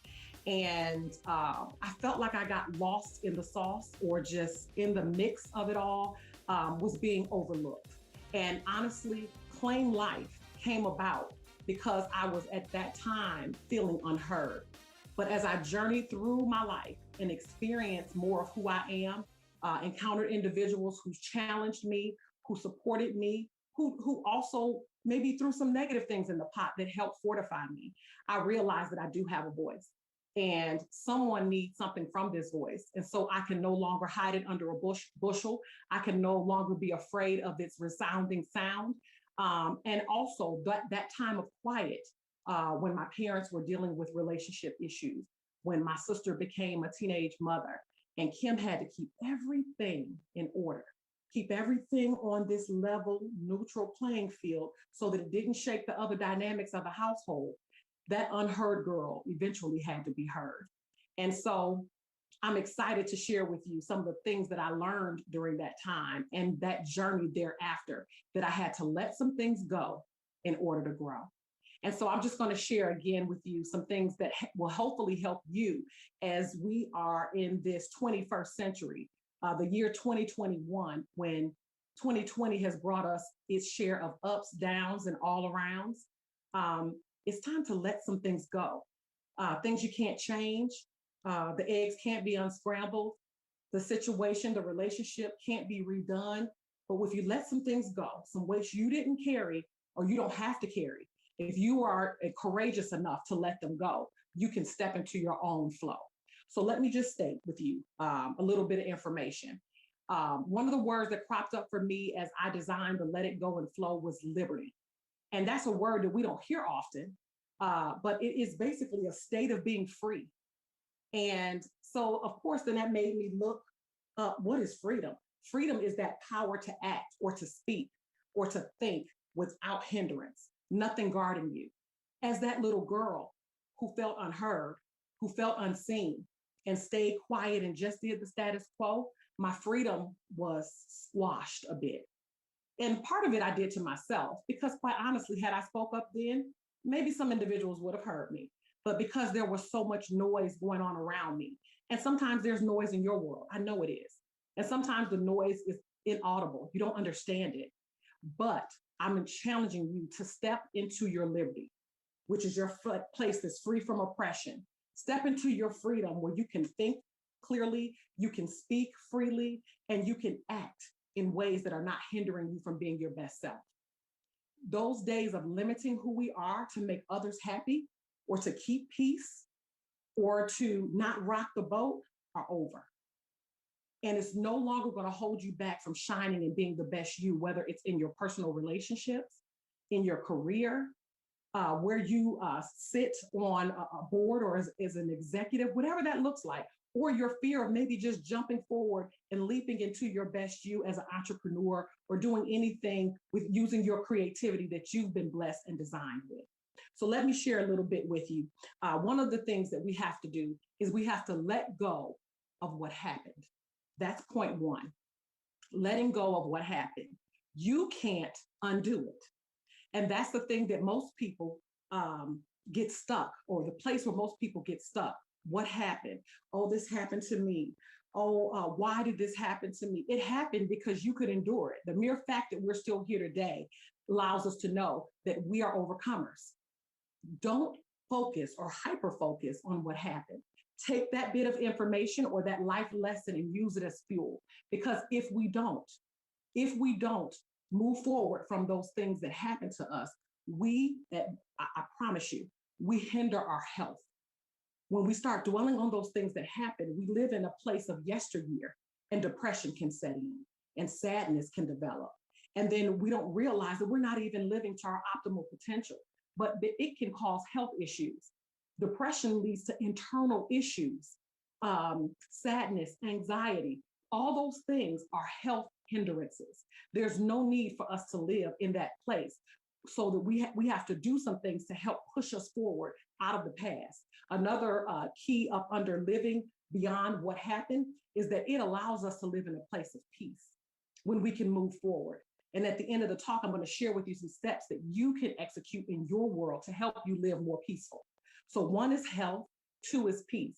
If we don't move forward from what happened, it steals our peace. And peace the world didn't give us, and the world can't take it away from us. The word of God says that peace I give you and peace I leave you. So that when Jesus left the earth, he left us with peace. It's in us. We have to activate it. We have to call it forth. Even in situations that are looking down and depressing to us, we have to say, Lord, your peace be still. Come here. That's what peace be still means, right? And another thing that living in yesteryear can do for us, it can limit our potential. And like I said, I was limited. I did move forward in life. I, graduated high school, went to college. I did things that everyone expected of Kim. Worked 25 years in the insurance field and still do some insurance work. But that was not who I was. I don't want my yesteryear to limit the days ahead of me. My best days are still to come. Claim Life has developed, and she is a coaching and speaking business that encourages others to live their best life. But I still have greater things that I don't even know God wants from me. Who would want to limit their full potential because they're stuck in the past? So I want to encourage you, don't allow the past to hold you back in your health, in your peace, or even limit you from your full blossom. The next point in letting it go and flow is to let go of what didn't happen. Many of us focus on, well, I applied for the job and I didn't get it. Well, I got married and I wanted children and I couldn't have them. What didn't happen? When we focus too much on what we didn't acquire, we get stuck, and it prevents us from being humble and appreciating the very things that we do have. Because one event didn't come and pass like we thought does not mean that the greater part of us can't be enhanced and developed. What we need to do is check ourselves and check our humble meter. Like, did I want this thing because it's going to benefit someone else? Or did I want this to come to pass because I wanted to receive glory and praise and be looked upon as favorable? As a little girl, what didn't happen was this whole united household that I thought would be the white picket fence thing forever. My parents ended up divorcing when I was in college. And maybe that was supposed to happen too, and it taught me some things. But what didn't happen is not going to stop me from being humble, for appreciating the world around me, for looking outside and seeing the beautiful trees and the birds and hearing them chirp, and even enjoying the snow if you're in that region of the world. But we have to be humble and appreciate what we have. Another point of not letting go of what didn't happen is that we start to doubt. We start to doubt who we are. Well, maybe I wasn't supposed to be an engineer. Well, maybe I'm not supposed to be a speaker because I'm afraid of my voice, or I don't like the camera looking at me. It makes us doubt who we are. We have been beautifully and wonderfully created. All of us carry different gifts, skills, and abilities. And there's no one on this earth who could prevent us from being our greatest us. No one can beat you from being you. I've been told that for years. And now I believe it. There was a time where I was kind of like, well, so-and-so has prettier hair, or, so-and-so's a faster runner. Well, I don't know. I was pretty good in track and field. But I'm just saying, look, it will make you doubt when you focus on too much on what didn't happen. You didn't win the race. You didn't cross the line first. You didn't get the A on the test. You didn't pass the bar exam the first time. That shouldn't make you stop from your passion. If being a defense attorney or whatever that is, whatever that goal is, it should not make you doubt your skills, your abilities, your wherewithal, your fortitude. Sometimes people have tested and tried it and failed, but it's not about how many times you fall. It's about how many times you get up. So I'm encouraging you to not doubt. Stay humble, don't doubt. And the next piece is don't quit. Oftentimes when we don't get what we thought we were going to get, we just want to give up. We want to wave the white flag and we want to throw in the towel. The devil is a liar and there's no truth in him. Don't you quit. If you know that it is a heart thing that you're doing and you're doing heart work, it's not for your glory and for your benefit alone, or it's not for your glory at all. You just feel like this is your gift to the world and you must share it. You must leave it here so that someone else can run with it when you're gone. I'm encouraging you, don't quit. Don't give up. Rest if you must, but do not give up. The world is waiting for your gifts, your skills, your abilities, your talents. And if you don't know what they are, Claim Life is a company that, and I hate to say company, it's a movement that one of the first things I do with my clients are to help them discover their gifts. And I come from a spiritual perspective. So I help them to learn what their motivational gifts are in the spirit. Because once we know who we are, we can stand up and we refuse to quit, no matter what the situation is. We may rest and we may just take a little break, but we continue moving forward, even if we have to switch lanes. So look, I'm going to go again. What happened, what didn't happen. And the next piece is letting go of what will happen. And people say, why would you want to let go of what will happen? That's looking toward the future. But sometimes what we do is that we hyper focus on the future. And when you hyper focus on being anxious for tomorrow, you forget to sit with today. Yes, you ought to plan for tomorrow. Tomorrow's not promised, but you ought to plan for it. Like this morning, I got up and I exercised at 6 a.m. I didn't want to get up at 6. But I planned last night. I set my clothes out. I set my running shoes out and I got up. But guess what? Because of weather, my class was canceled. But guess who still did their work? What will happen? You have to prepare. I came down in my home and I did the work. If there's something that you desire and you want it to come to pass, and it will, but you can't worry about it because worry leads to anxiousness. And a lot of people have been diagnosed with having anxiety issues, and there's nothing wrong with that. But what we have to do is learn how to keep those things at bay, not worrying about tomorrow, because tomorrow is already going to do what tomorrow is going to do. But what will happen, though, if we lose focus on what will happen, or if we focus too much on what will happen, we lack concentration. I'm putting myself on the chopping block. Look, I'm not so much of a worrier. but I do have some focus issues. My attention is not all that I desire it to be. But when I focus too much on the future and what it holds and if it'll happen and I don't know, I lose focus. My concentration is off. I'll be writing one thing and start writing another. Who wants to live two-sided? You're on this side of the street and you're on that side, or you're in neutral doing nothing at all. We have no time and no room to lose our focus. So stay focused. Don't worry about tomorrow. It will worry about itself. The next piece is that oftentimes when we worry too much about what's going to happen in the future, I didn't say don't plan, but don't worry. It makes us irritable. Has anyone ever said to you, girl, you're a little cranky. Hey man, what's going on? You seem a little frustrated.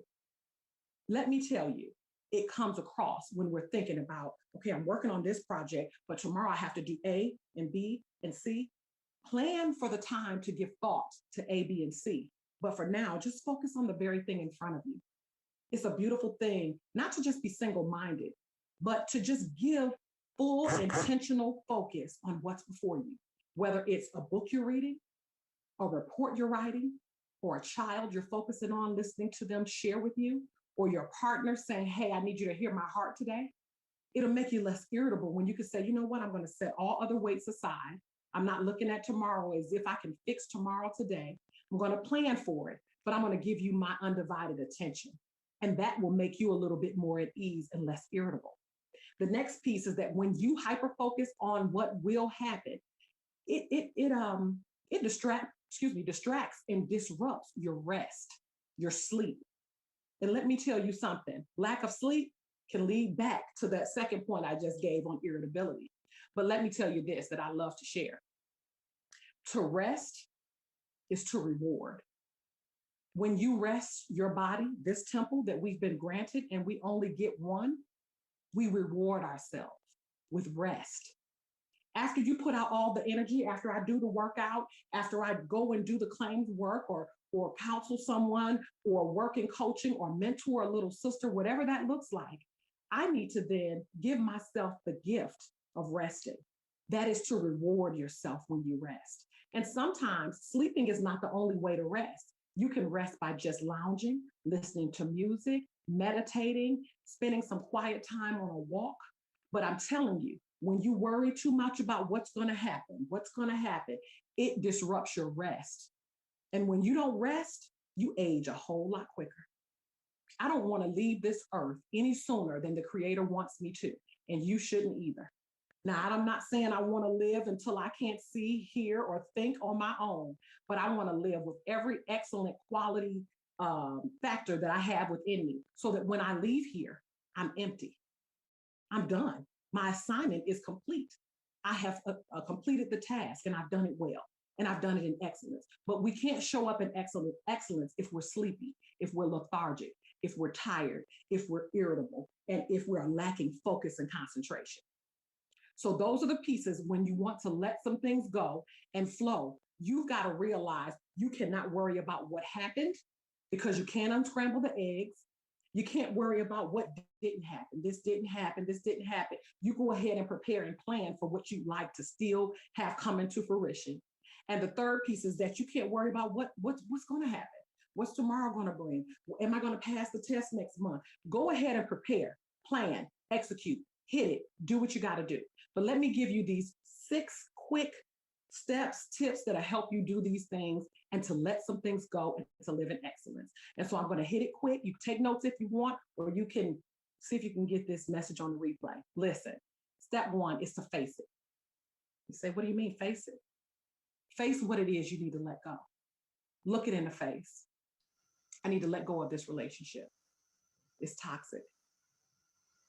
I'm sad or mad all the time. I'm angry or irritable all the time. If that's you, face it, acknowledge it. Just say, this is what the situation is. I need to let this go, or I need to modify how I receive this into my world. Point 1 is to face it if you want to let some things go that are not serving you well in this season. Point 2 is to go ahead and feel it. Once you faced it, you've named it, you've put a label on it, it's this. Now I need to face it. What can I do about it? Some things in life you can't do anything about. You can't undo it. You got to finish the course. Some things you need to move over and make it less of a priority, but you need to face it. And then you need to feel it. You need to feel it. And sometimes you just need to let your whole heart break over it. Grieve if you must. But if you're going to grieve about it and feel about it, grieve and feel about it with a purpose. That means that when you get up from that place, it's done, it's over, it's finished, it's behind you. When you think on it again, you're going to move past it a lot quicker because we're going to face it first and then we're going to feel it. All right. Point, one of my favorite. I'm a big journal. And look, I'm looking around here for my journal. I've got plenty. I'm not, here's one. Look, journal about it, write about it. Write your thoughts, and they don't have to be congruent sentences with the proper, punctuation. You have to write it out. If there's some things you need to let go, put it on paper. If there's some things you want to receive, put it on paper. And I'm telling you, the beauty of writing allows you to clear your head so you can focus. Remember that point? Clear your head so you can move forward. Clear your head when you write some things out of what you want to let go, what you want to receive, what you want to get over. It allows you to create new thoughts. And oftentimes those new thoughts are better than the ones that have passed, the ones that had you hung up, the ones that had you stuck on stupid for a second. He was like, why am I tripping over this? Let me get this out of my head so I make room for the lovely. And you have to write it. Point 4 is that you have to praise it. Look, I told y'all, I'm a faith-based lady. I'm a faith-based chick. I can't help it. You have to praise about some things. Oh, God, this past 2020 and even summer 21 has been a fool. But guess what? I'm going to praise about it. Thank you for what didn't happen. Thank you for what did happen. And thank you for what will happen. When you praise about it, it confuses the enemy. You don't know what she praising. Wait a minute, she lost her job. She on her last check. Her bank account is -10.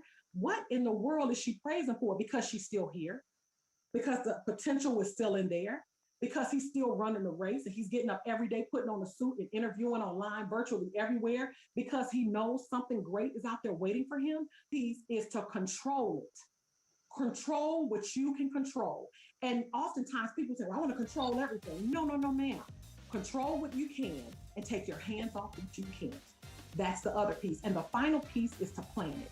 Have a plan. Have a mission, have a vision, and have some executed steps on how you're going to do those things. To live in excellence and to let some things go so that you can grow, I challenge you to face it, to feel it, to write it, to praise it, to control what you can control, and then to plan for it, because the future is bright and is excellent for you if you help to take these steps. So listen, I'm out of time. This is your girl, Kimberly Massey. I am the founder and CEO of Claim Life Enterprises. You can find me on Facebook under Claim Life. You can find me on my website, www.claimyourlifewithkim.com. I look forward to hearing from you for coaching, for speaking, or just to share with me your wins in this world. I'm excited about what God has in store for me and you, and I want to hear from you more about it. You all have a beautiful day, and thank you for listening.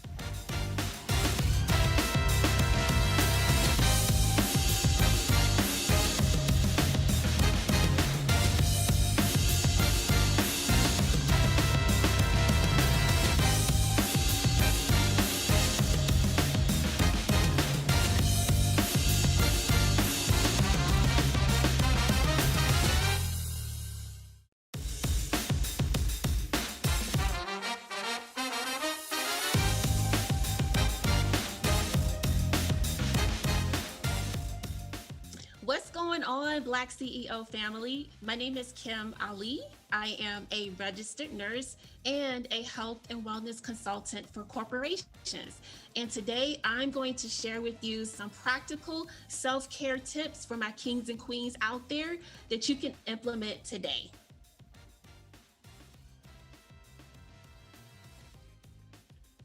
Power. All right, my kings and queens, are you ready to learn the wonderful self-care tips that I have for you? Today, we are going to discuss physical, mental, and emotional self-care. But before I begin, I want to share a story with you. About 6 years ago, I had a once-in-a-lifetime opportunity to work abroad at a Fortune 500 company. It was an amazing opportunity. Not only was I able to learn new skill sets and increase my knowledge, but I traveled to over 65 countries, learned various cultures, and made friends from all over the world. However, that all came crashing down when I lost my job to systemic racism. I was accused of stealing from a Caucasian co-worker and I was terminated immediately. I was trapped in a country left to fend for myself. Have you guys ever seen that show Locked Up Abroad? Well, I thought that was going to be me. Luckily enough, I was able to leave the country. However, I exhausted all of my savings trying to leave the country.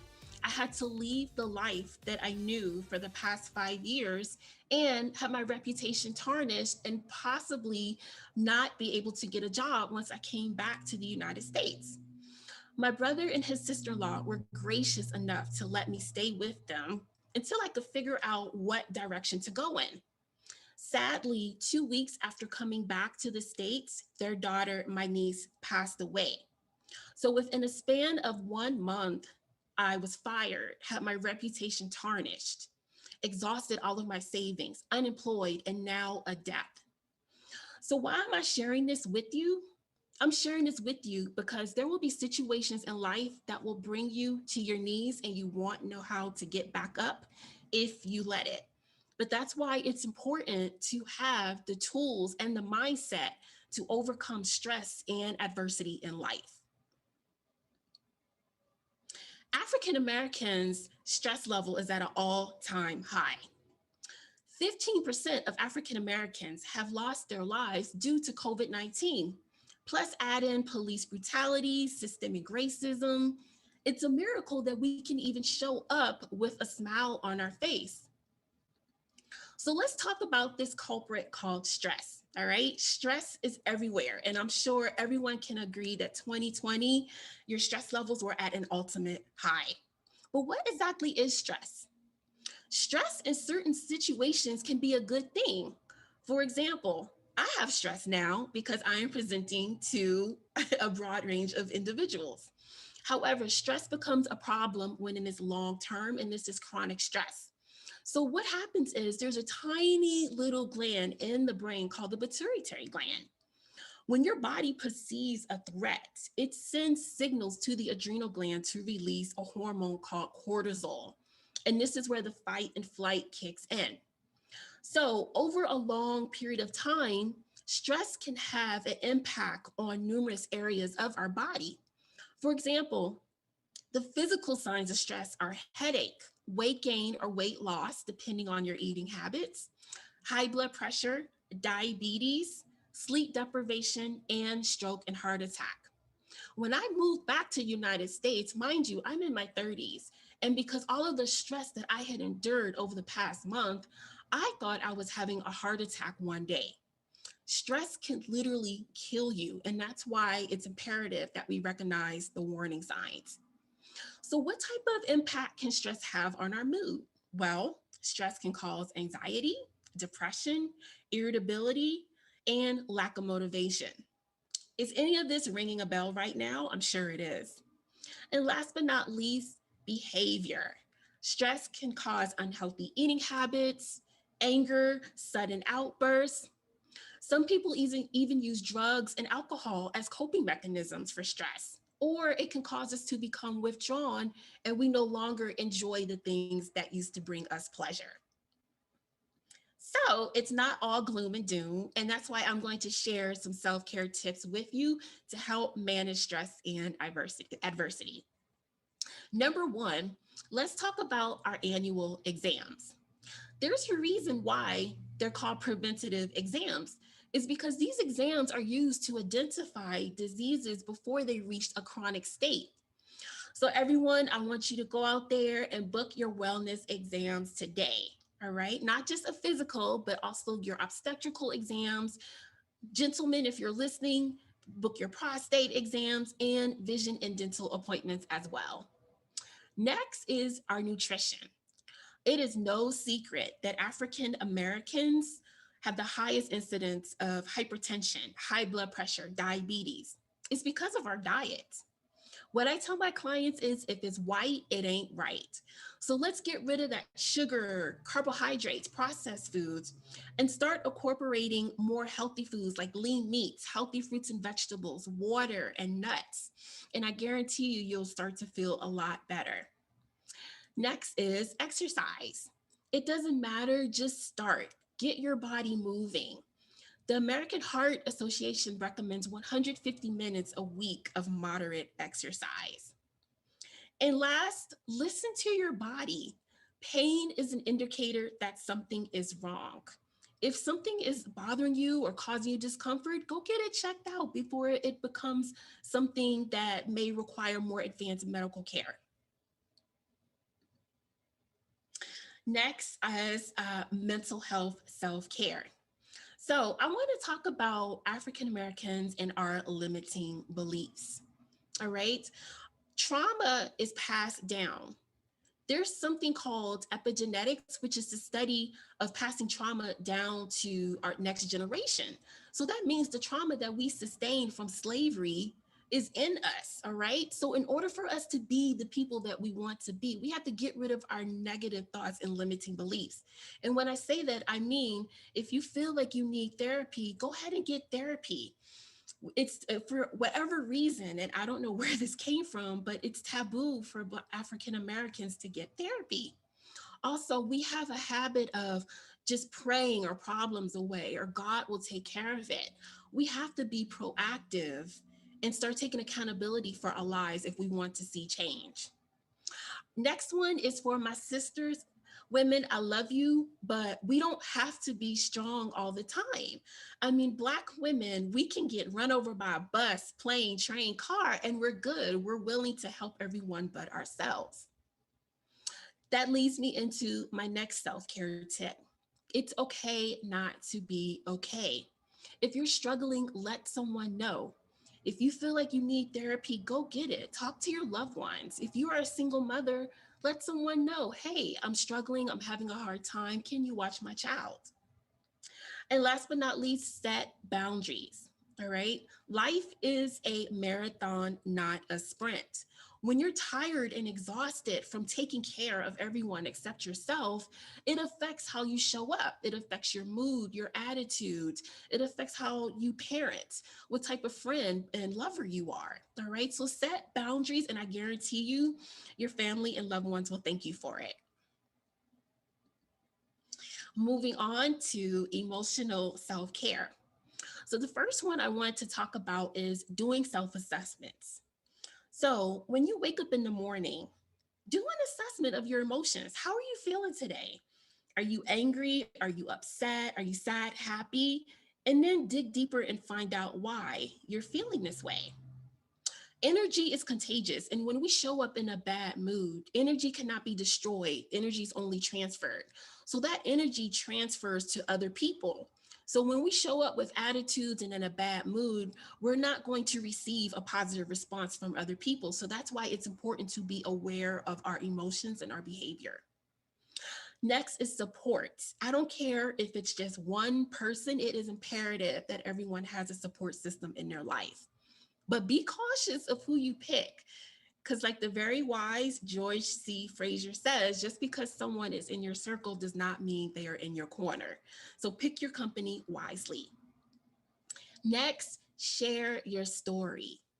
Some of you have some powerful, inspiring stories that you need to share, but you're reluctant because of the fear or shame or embarrassment, and it shouldn't be that way. Sharing your story not only allows you to heal, but it will encourage and inspire others as well. So don't be afraid, share your story, please. And last, celebrate your wins. Celebrating small tasks gives you the confidence and the motivation to next time take on tasks that are more challenging. All right, so whatever it is, celebrate it and be proud of your accomplishments. So guys, that's it.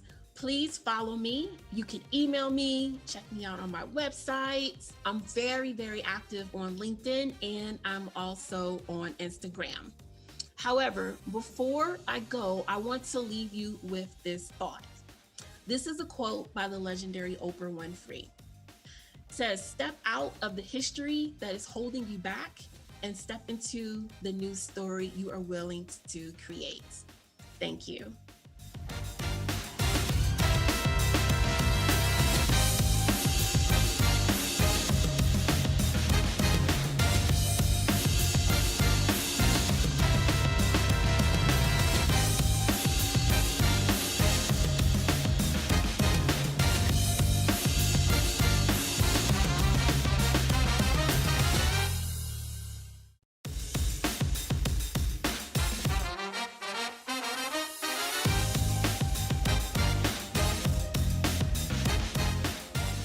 Well, great day, great day, great day. My name is Ayoka Yashua El, and I am the CEO of Streamline Success International and the founder of Boss Mom University, where we grind differently. And today I want to come and talk to you about hidden in plain sight. The 4 Ds that you need to know in order to streamline your vision and ignite your success. Listen, for so long, so many of us have been hidden in plain sight. Well, what do you mean by that? That means we built everybody else's vision. We're the ones who are behind the scenes making it happen, but yet we have a yearning within ourselves to birth something of greatness, something that we're called to do. But sometimes we're just afraid, or we don't know how to do it, or we really don't know what we want to do. I know I've been there. But yet there we are, hidden in plain sight for years. I remember when I was working with my family business, I was there for 20 years. I loved every minute of it. However, there were times that I was being pulled to step out on my own, but fear kept me bound. I was so afraid to launch out. I had the plan, I had the strategy, but I was just afraid because I really didn't know these 4 Ds that I'm about to teach you. And there I was within the company. I touched everything from the secretary to the COO and the CFO. But yet I was hidden in plain sight because I was not, hear me clearly, I was not in the forefront of my own dream and vision. And as CEOs, we are the face of the brand. We are the visionaries. And today I want to give you and encourage you and give you the confidence and the strategy needed to be able to no longer be hidden in plain sight. Being a best kept secret really isn't a compliment. It just means that you're doing just enough, but not really stepping into your fullest potential of who you were created to be, but not on my watch. I'm a teacher at heart, so make sure you get out your pen and paper as we go through these 4 steps so you no longer can be hidden in plain sight, but you can streamline your vision for success and streamline your vision and ignite your success. So let's get started. At the very beginning, the very first D is you have to discover yourself. So many times we hear in the marketing world, be authentic, have that authentic voice, show up in the marketplace authentically. But let's be real. If you don't know who you are, how do you even do that? And so many times people struggle with their voice and understanding who they truly are. I do know that there are core beliefs that we all have. And these core beliefs operate in 4 areas of what we think about ourselves in mindset. And it starts from when we're young. And these beliefs that you tell yourself is what you grow to understand. Sometimes they're passed down. Sometimes it's things we saw that we adopted and our brain told us this is the norm. And best believe anytime you lie to yourself consistently, it becomes your truth. So what core beliefs do you believe about your business, about fear, about success? What are your core beliefs about yourself? Where did they come from? Who first implemented those into your spirit? Or is it something that you saw that you adopted as your truth? See, until we get to the root of our core beliefs and start to dig up and understand where it came from, we will constantly repeat what we've seen. You may be the trailblazer in your family. You may be the first one to make that business work, but everybody else around you is putting on you what they believe. I'll give you an example. There was this woman who was going out with her girlfriend, and her girlfriend said, let's go get some chocolate shakes. And the woman was like, oh my gosh, chocolate is so nasty. And the lady was like, what's wrong with you? Chocolate is like everything. And she went and tried, and she fell in love with it. And she went back to her mom and asked her, Mom, why did you always tell me that chocolate shakes were nasty? And the mother said to her, because you always asked, I knew I didn't have the money to afford it. So I told you that so you wouldn't ask me and I wouldn't have to disappoint you. But all the girl knew growing up was what her mother taught her. That became a core belief. Something so simple, but sometimes it's that small thing that will hinder you from stepping into who it is and what you're called to birth. So once you understand your core beliefs, what are the things holding you back in mindset? What are the things holding you back in love? What are the things holding you back in what you believe about yourself? What you believe about money? Then you can start to uproot it and really look at it and say, is this a truth or not? Once you face that and you ask yourself those questions, now we can start working on the habits to change those core beliefs. And all of these things are dealing with discovering yourself. So once you discover yourself, you understand your core beliefs, you understand what it is to create these habits, right? So many times we try to create these habits that are gigantic, right? Like I want to lose 20 pounds versus waking up and saying, every day, I want to be someone that's healthy and that exercises. And because I'm changing who I directly want to be, I automatically accomplish the goal that I'm trying to achieve. Let me say that slower. Because I change who I wanted to be, I immediately change the outcome of the goals I wanted to achieve. So many times when we focus on the goal, we never accomplish it because we never change the core belief or the core habit of who we are to accomplish that goal. So step one, you got to discover yourself. Now, once you have that, you're like, Ayoka, okay, I know who I am. Now what? Now, let's start getting to the meat and potatoes of some things. Now you have to develop your vision. As a CEO, that means you're a visionary. That means you're able to see things that others cannot see. You're able to visualize and create the future of what it could be. But not only are you able to do that, you're able to galvanize other people around your vision. Do you know that is a gift? Believe it or not. Not everybody can do that. Not everybody can pitch and articulate their vision to the exact degree that investors will invest in your business. That person will come on and join your company because you see the impossible. So you have to develop your vision. Well, as a visionary, how do you do that? First things first, you have to visualize without limitations. Visualization with no limitations. For those of you that have children, especially young ones, let's think about it, right? They have the best imagination in the world. They can create anything. Why? Because what they see is not what it is. For example, if I was to show you a paper clip and I asked you, this is a binder clip, but I would say, what is this? Mostly everybody would say what? A binder clip. You give this to the hand of a child and what are they going to say? This could hold up my pants. This could be an earring. This could be this. They will find things, creative things to make out of it.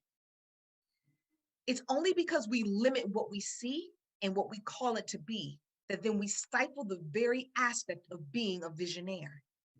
So we have to not only discover who we are, we have to develop the vision. Well, what does it look like? Not how is it going to happen, because that'll come, but what does it look like?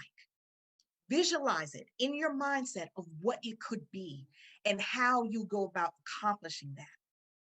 So you have to ask yourself, and I want to make sure you get this.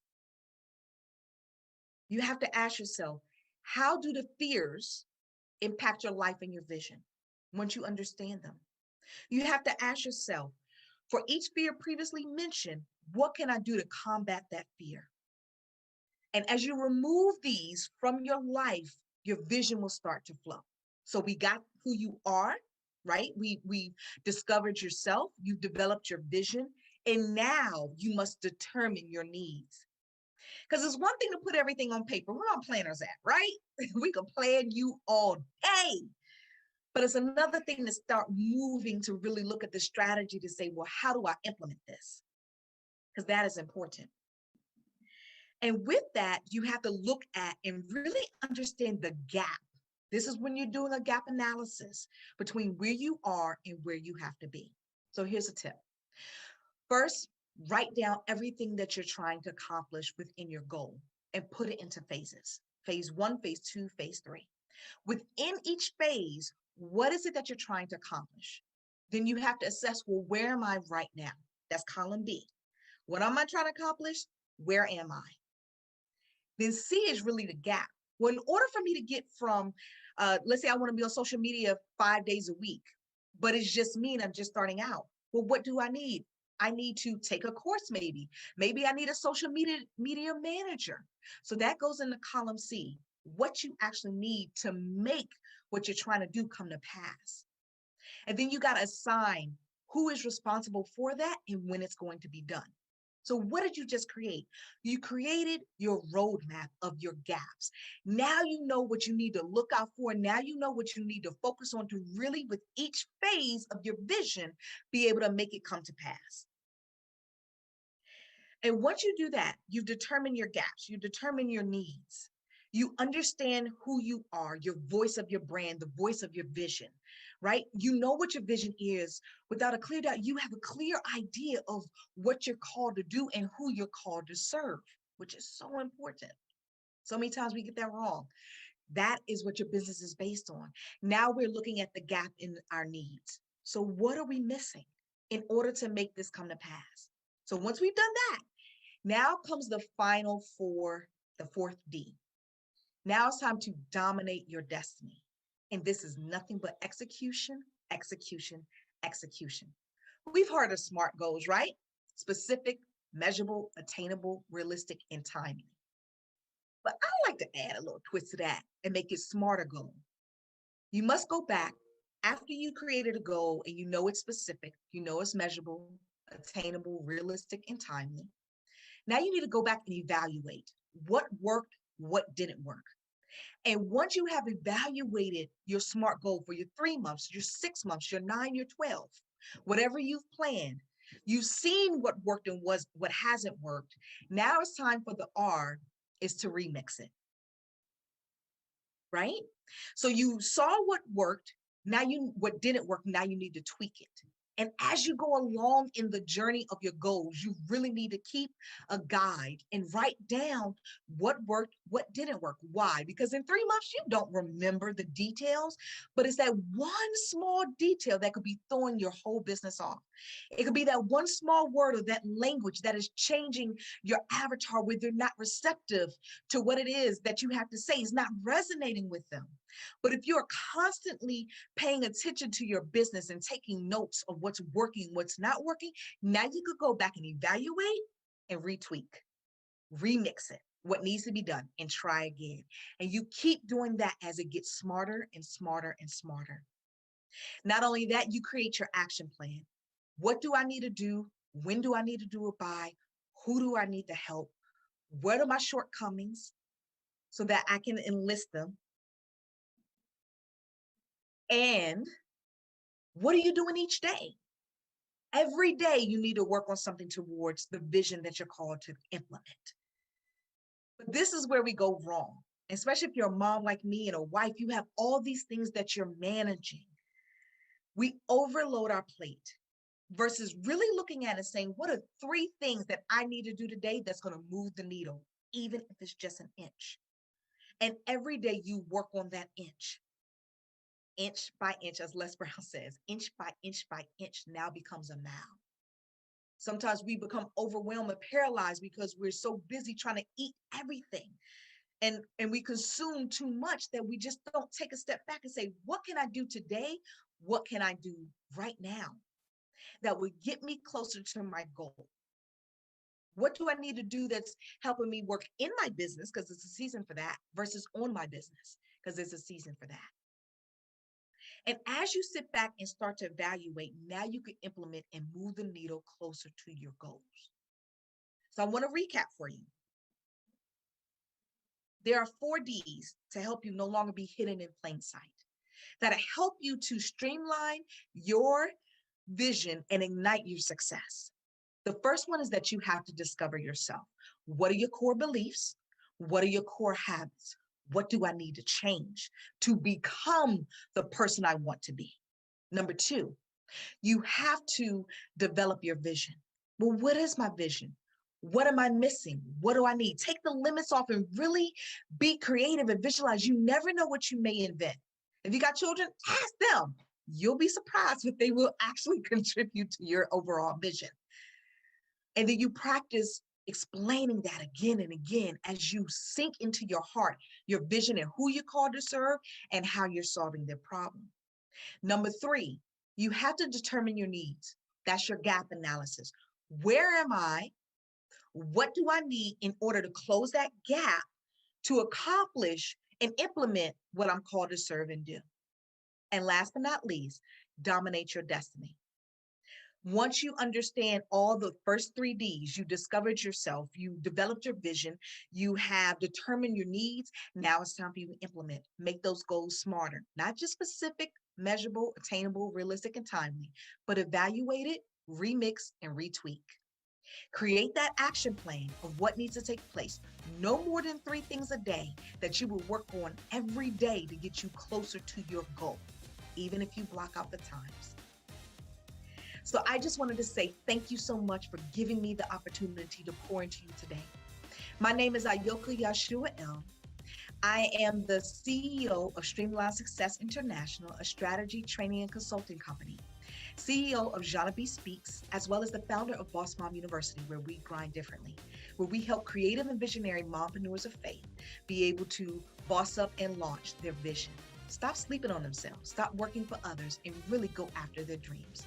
You can find me online at Instagram and Facebook at Jana B Speaks or Boss Mom UNIV.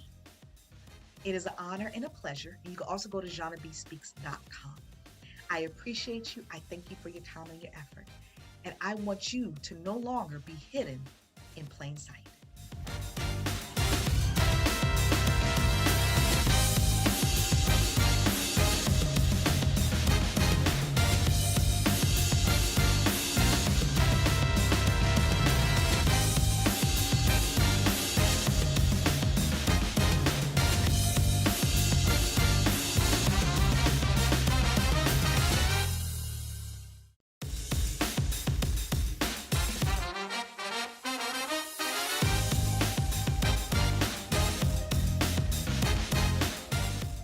Consider something for me.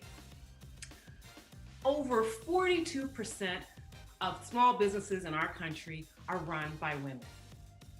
1 in every 3 are run by moms. Also, think about this.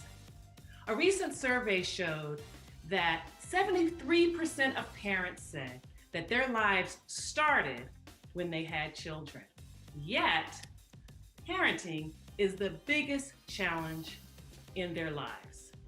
So wherever they are, there are moms in the workforce. They have their own businesses, whether they're in medicine, law, government, public service, and they are struggling with how to lovingly and carefully parent their children without losing themselves and their big dreams. Now, if you've ever struggled with that, I want you to say, my dreams matter too. And if you're really on board, type it in the chat. My dreams matter too. My name is Carol Milletta. I'm a parenting strategist and consultant. And when frustrated and discouraged parents come to work with me, they get their joy back. We create a parenting style that complements the personality of each child so we can restore order in the home and moms and dads can breathe and the children can break through to reach their full potential.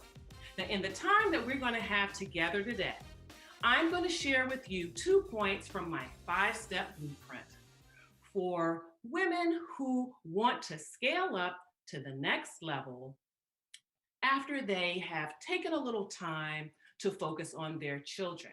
Now, they may be stay-at-home moms, or they may still be launching their businesses, or they may be working for someone else, but they want to get to that next level. And what we're going to talk about is communication and compiling your assets.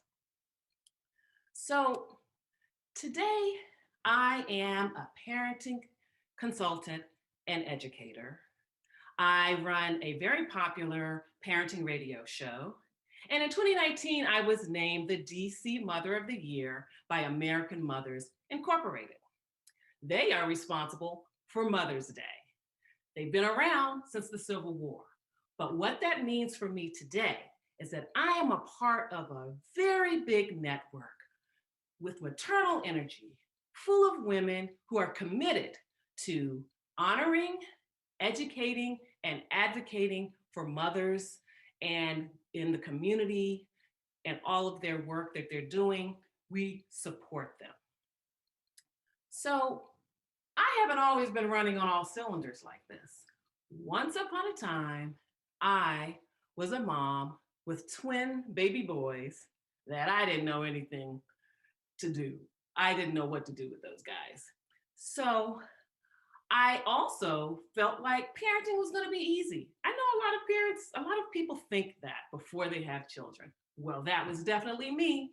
I thought it was going to be this fun summer camp where I was going to have these little guys eager to do whatever I told them. I mean, after all, as a marketing manager, I had run cross-functional teams, launched new products that I know some of you have used. All of that involved leadership and dealing with different personalities. So, I mean, how hard could it be to get 2 little kids to do what I wanted them to do? Well, I think you know where this is going, because very soon, those children showed me that they came into this world with a mind of their own. So I had to slow down and pay attention and get to know who they were. Now, late into the first year of my son's lives, we learned that one of our sons had considerable developmental delays that were going to really require a lot of support. I can tell you we were first-time parents.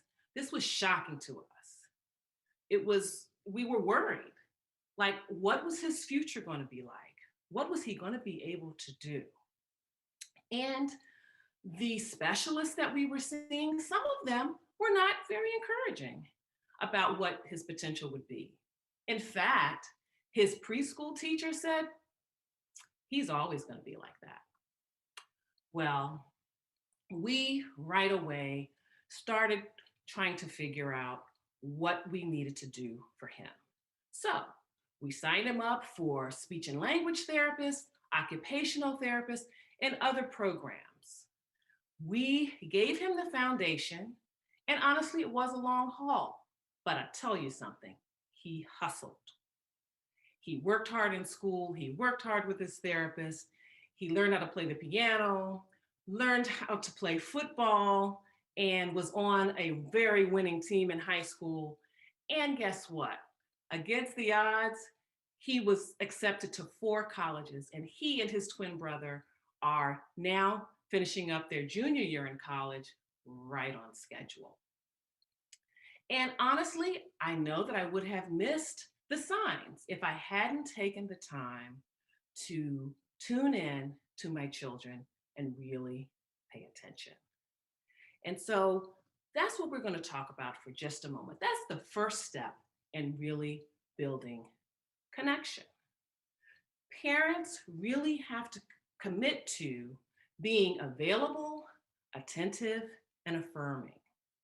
Now, right now, I know that we're spending a lot of time at home and we're feeling like it's easy to be present. I'm in the house, I'm in the room with them all the time. But I'm not talking about just being in proximity. I'm talking about being present. So let's start with being available. So If you really want to be available for your children when they need you, you've got to do one thing first. Put the phone down. I know that's hard, but we've got to do it. And next, you've got to have an open posture. Be ready. Look ready. Look interested in what they're about to tell you.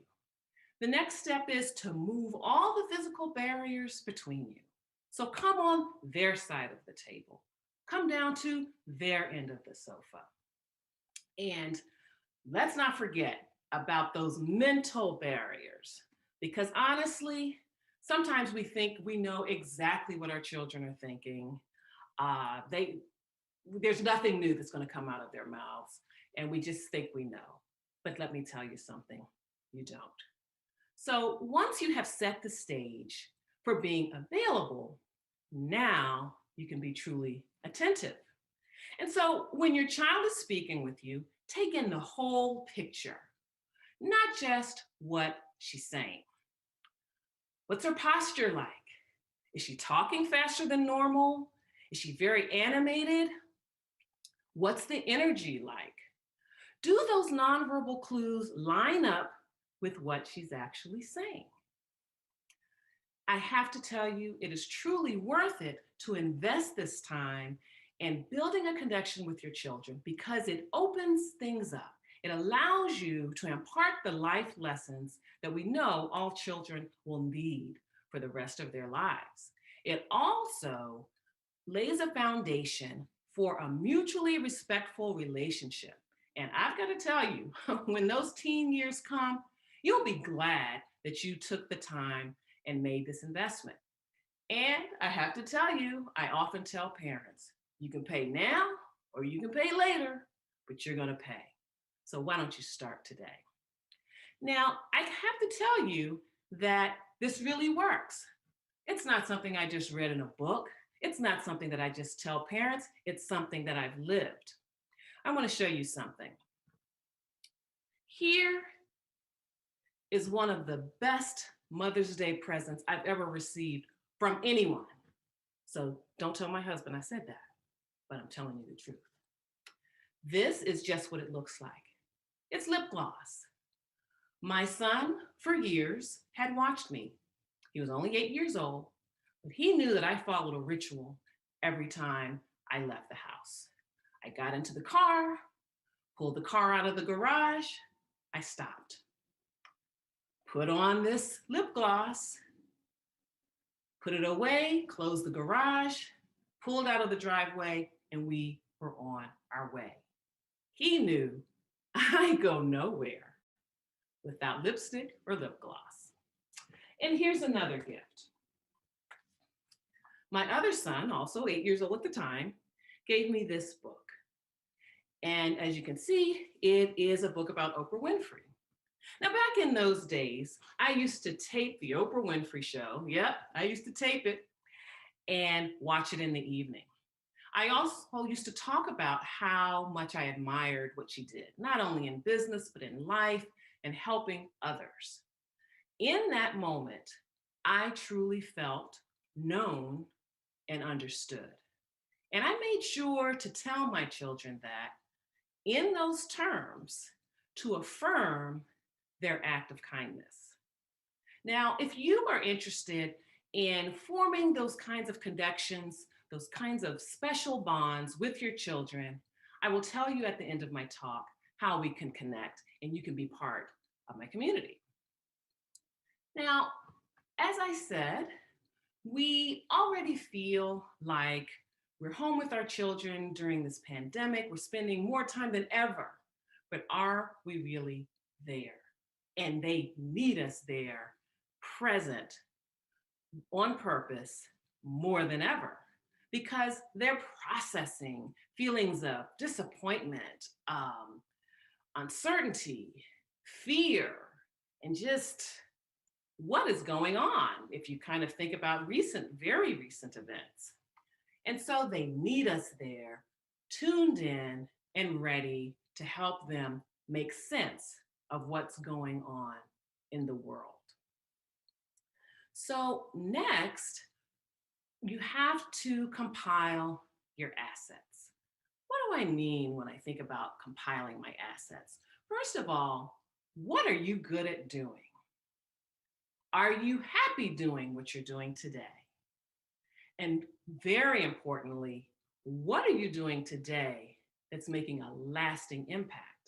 Now, if you're fuzzy on any of those things, then you might need to say to yourself, it's time for a change. Repeat after me, it's time for a change.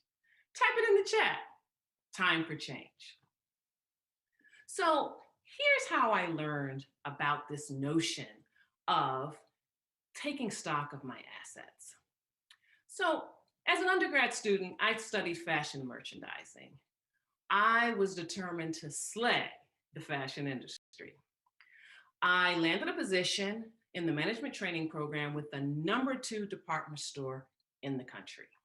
If you could succeed there, then you could take those skills anywhere within the fashion industry.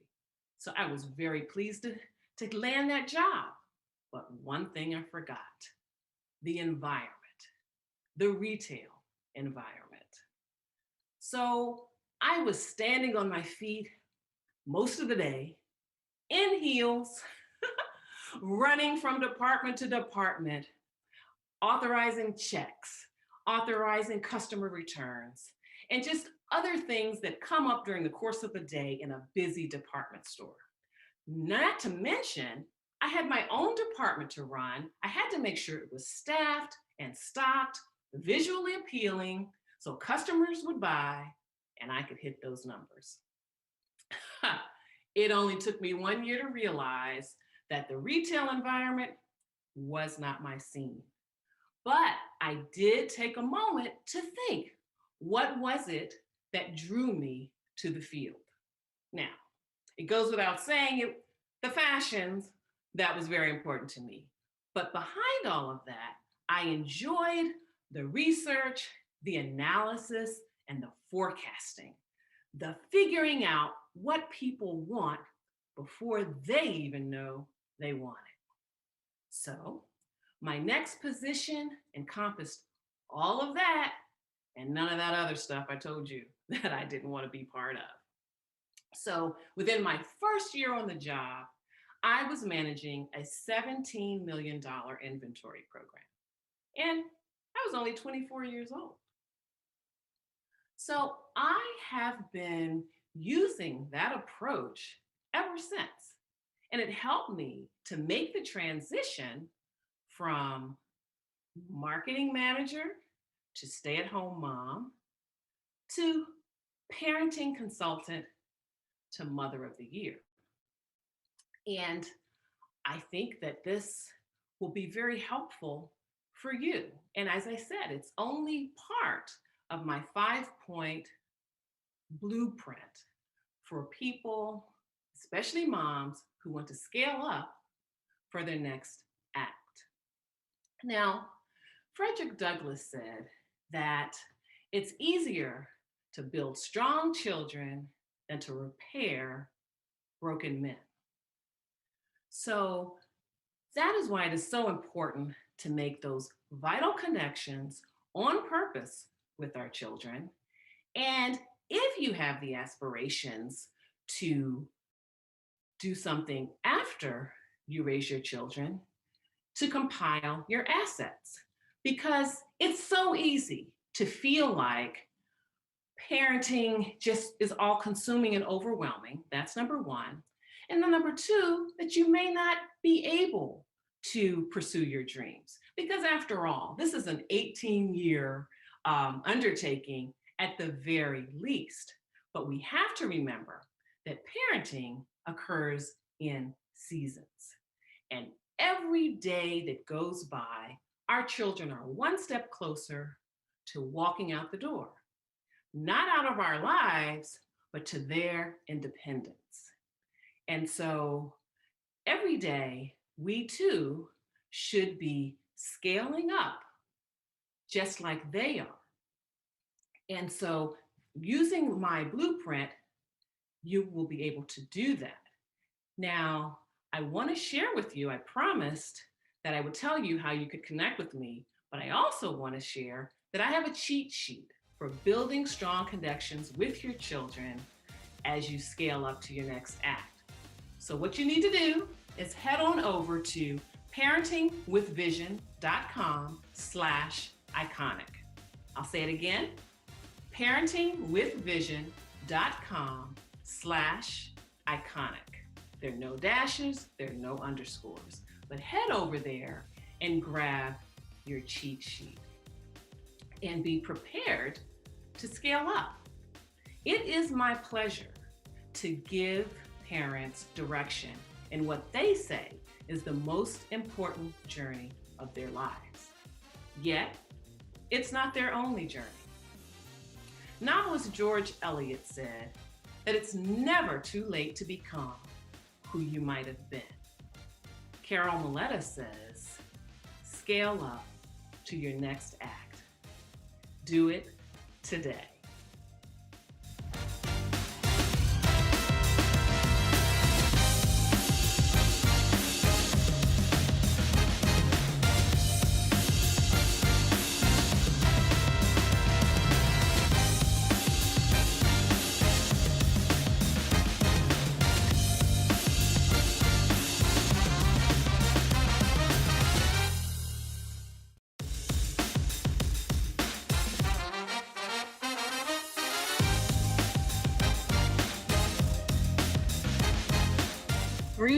Greetings, everyone. My name is Kiana Buckner, also known as Lady Q.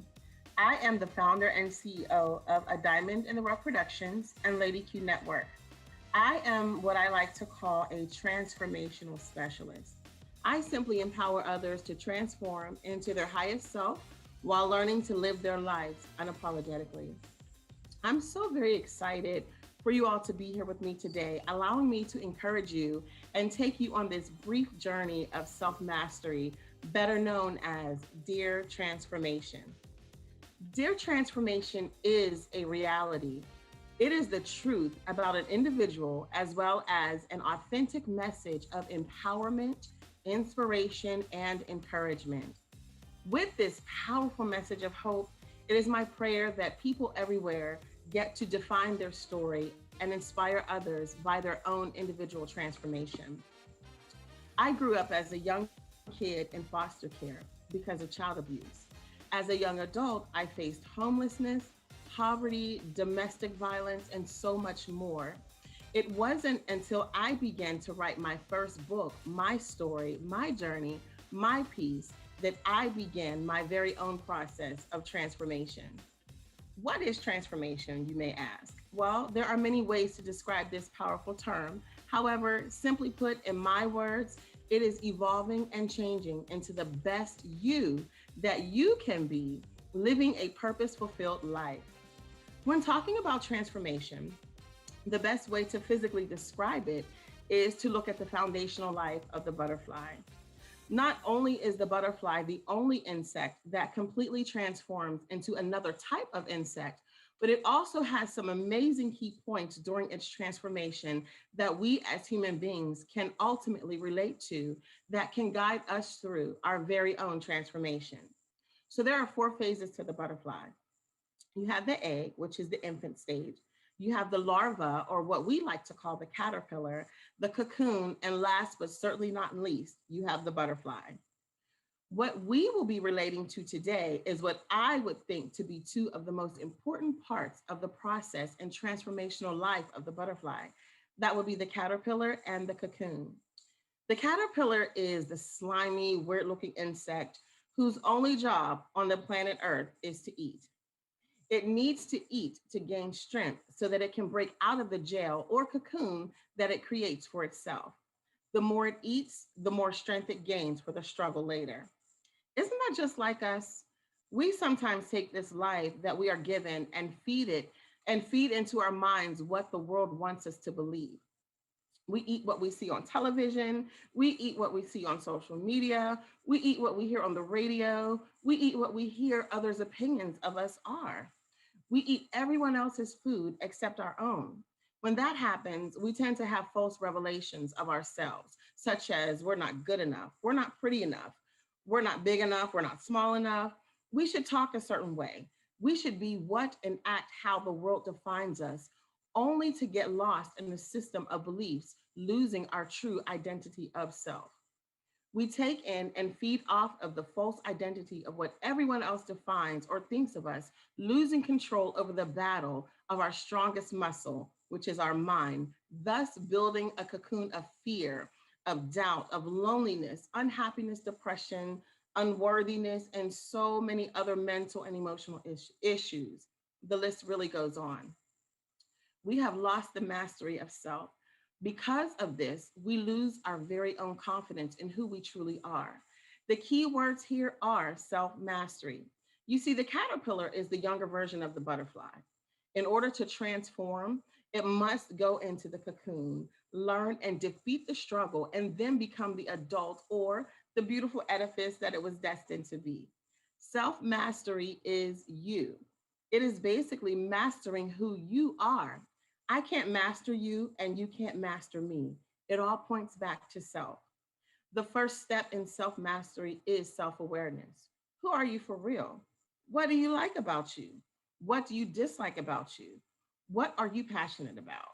The only person that can define you and or change you is you.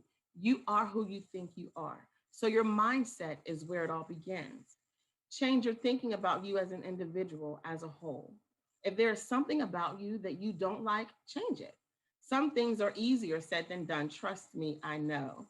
But nothing worth having or being comes without a process. With self mastery comes your self esteem, your self confidence, and your self compassion. Give yourself moments. Allow yourself time to heal because healing is a choice. Which now leads me into the next phase, the cocoon phase.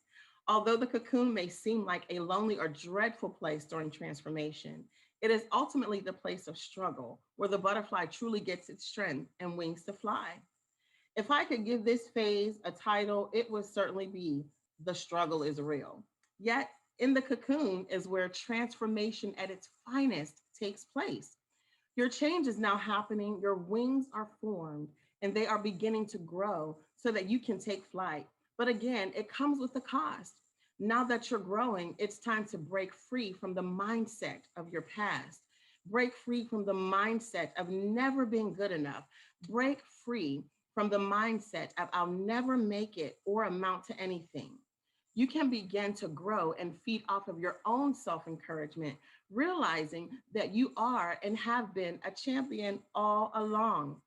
You see, my cocoon doesn't look like your cocoon.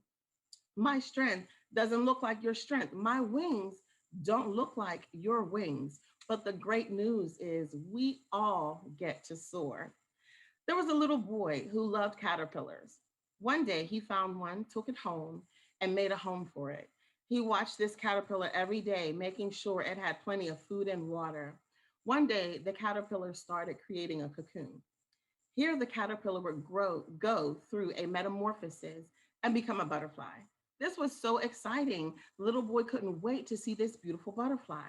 Then one day it happened. A small hole appeared in the cocoon, and the butterfly started to struggle to come out. The little boy was just so excited. He was beside himself. But then he noticed the butterfly was struggling so hard to get out, and it looked like the butterfly wasn't going to be able to break free. The little boy was so worried for the butterfly that he decided he just had to help. He quickly got a pair of scissors and snipped the cocoon to make the hole bigger, and the butterfly quickly emerged. But the butterfly had a swollen body and small, shriveled up wings. The little boy sat and watched the butterfly, expecting that at any moment, the wings would dry out, get bigger, and expand to support the swollen body. But that never happened. The butterfly spent the rest of its life crawling around with a swollen body and shriveled up wings. It was never able to fly. You see, struggling is actually an important part, if not the most important part of any growth experience. In fact, it's the struggle that creates you and gives you the ability to become the best version of you. No one can do it for you. You have to find the strength within. And the best part of that is you, me, we all win. So never give up. The only time you will ever fail is if you do just that. Remember, falling is not failure, and failure is certainly not defeat.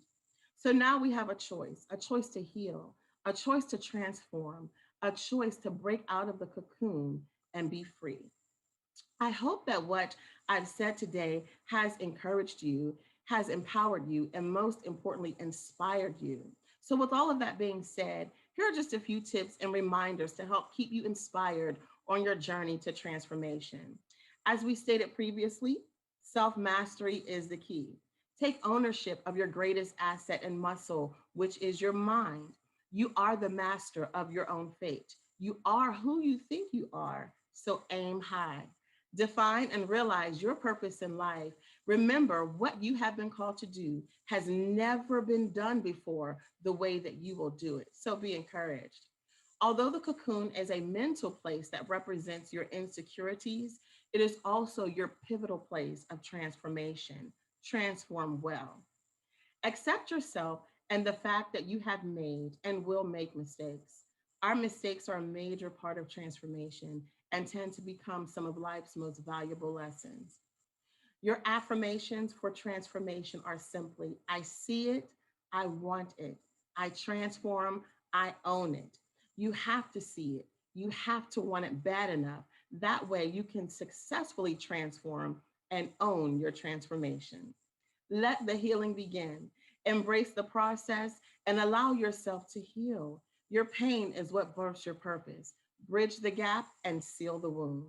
Last but not least, love yourself. As a butterfly, you now have a new perspective and a whole new world. So adapt to the newness around you. Live your life unapologetically as the survivor and overcomer that you were always destined to be. Thank you so very much for allowing me to be a part of your transformational process. I encourage you to transform and again, transform well. Live in the true abundance of your freedom.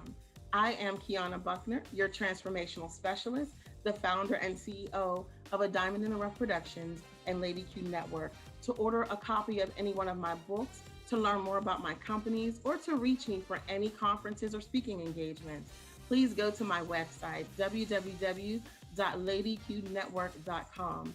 It was my distinct honor and pleasure empowering you at the Black CEO Iconic with the self-mastery of Dear Transformation.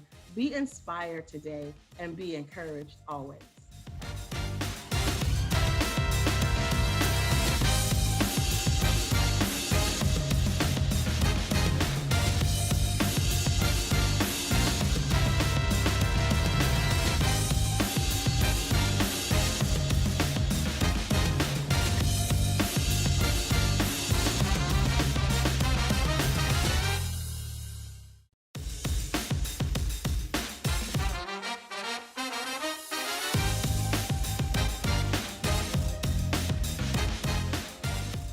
Hi, I'm Glodine Champion.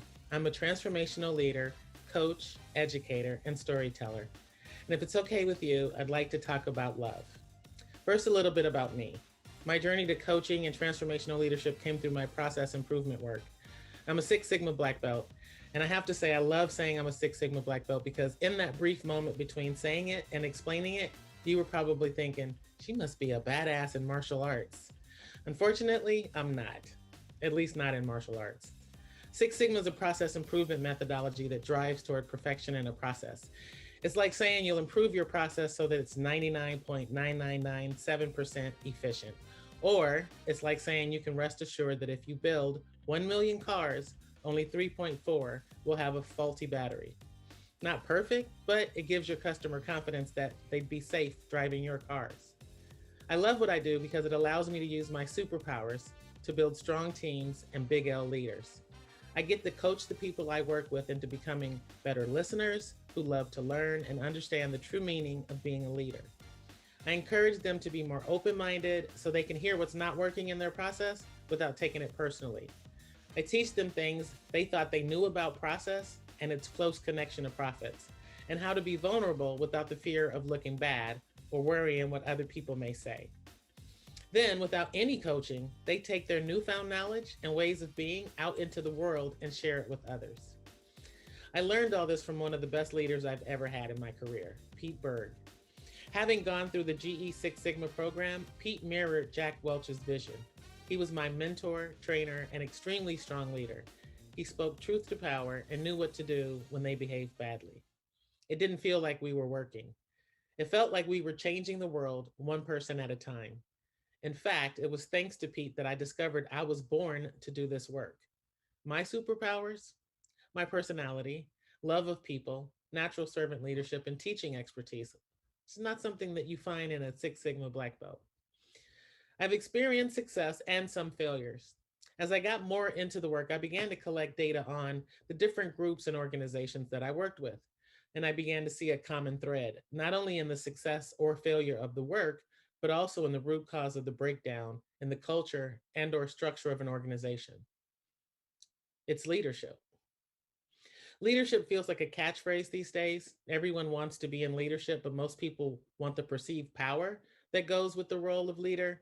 And I often wonder how many people would want the title of CEO or president if it meant to serve instead of to lead, because that's the true definition of a leader, one who serves others, one who gets that it's not about them, but the greater good of those around them. A true leader understands that leadership is also not about your title. I joined the U.S. Navy Reserves in 1985.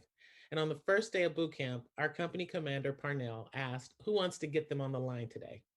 I didn't know what it was, but I wanted to do it. Someone else spoke up first. 2 days later, Parnell asked again. By then, I'd seen other recruits calling left turn march and to the rear march out on the street, and I wanted that job. I didn't even let her finish the question before my hand shot up. And from that day forward, I made sure she never had to repeat it. It was super easy to get the job. In fact, it was deceivingly undersold for what it really was, an audition for the role of recruit chief petty officer. There wasn't anything written and very little explained about being the leader of our company. You could either do it seemingly instinctively or not. And as RCPO, I led the company out of and back to our barracks every day. One of my teammates wrote the schedule on a chalkboard and again in my notebook. No one held my hand and explained what I was supposed to do next. Somehow I knew that if we weren't at our first destination at the allocated time, I'd be out of a job. So I learned that schedule inside and out and got a map of the base in order to direct us where we needed to be. I spent each evening studying both. I also had to learn those cool navigation commands to successfully guide the company on the street, which meant I also had to trust the efforts of our guidon bearer, my eyes in the formation. The guidon bearer marched at the front of the line on formation and carried the flagpole. So when we were within several feet of a turn, she jerked the flag, and my job was to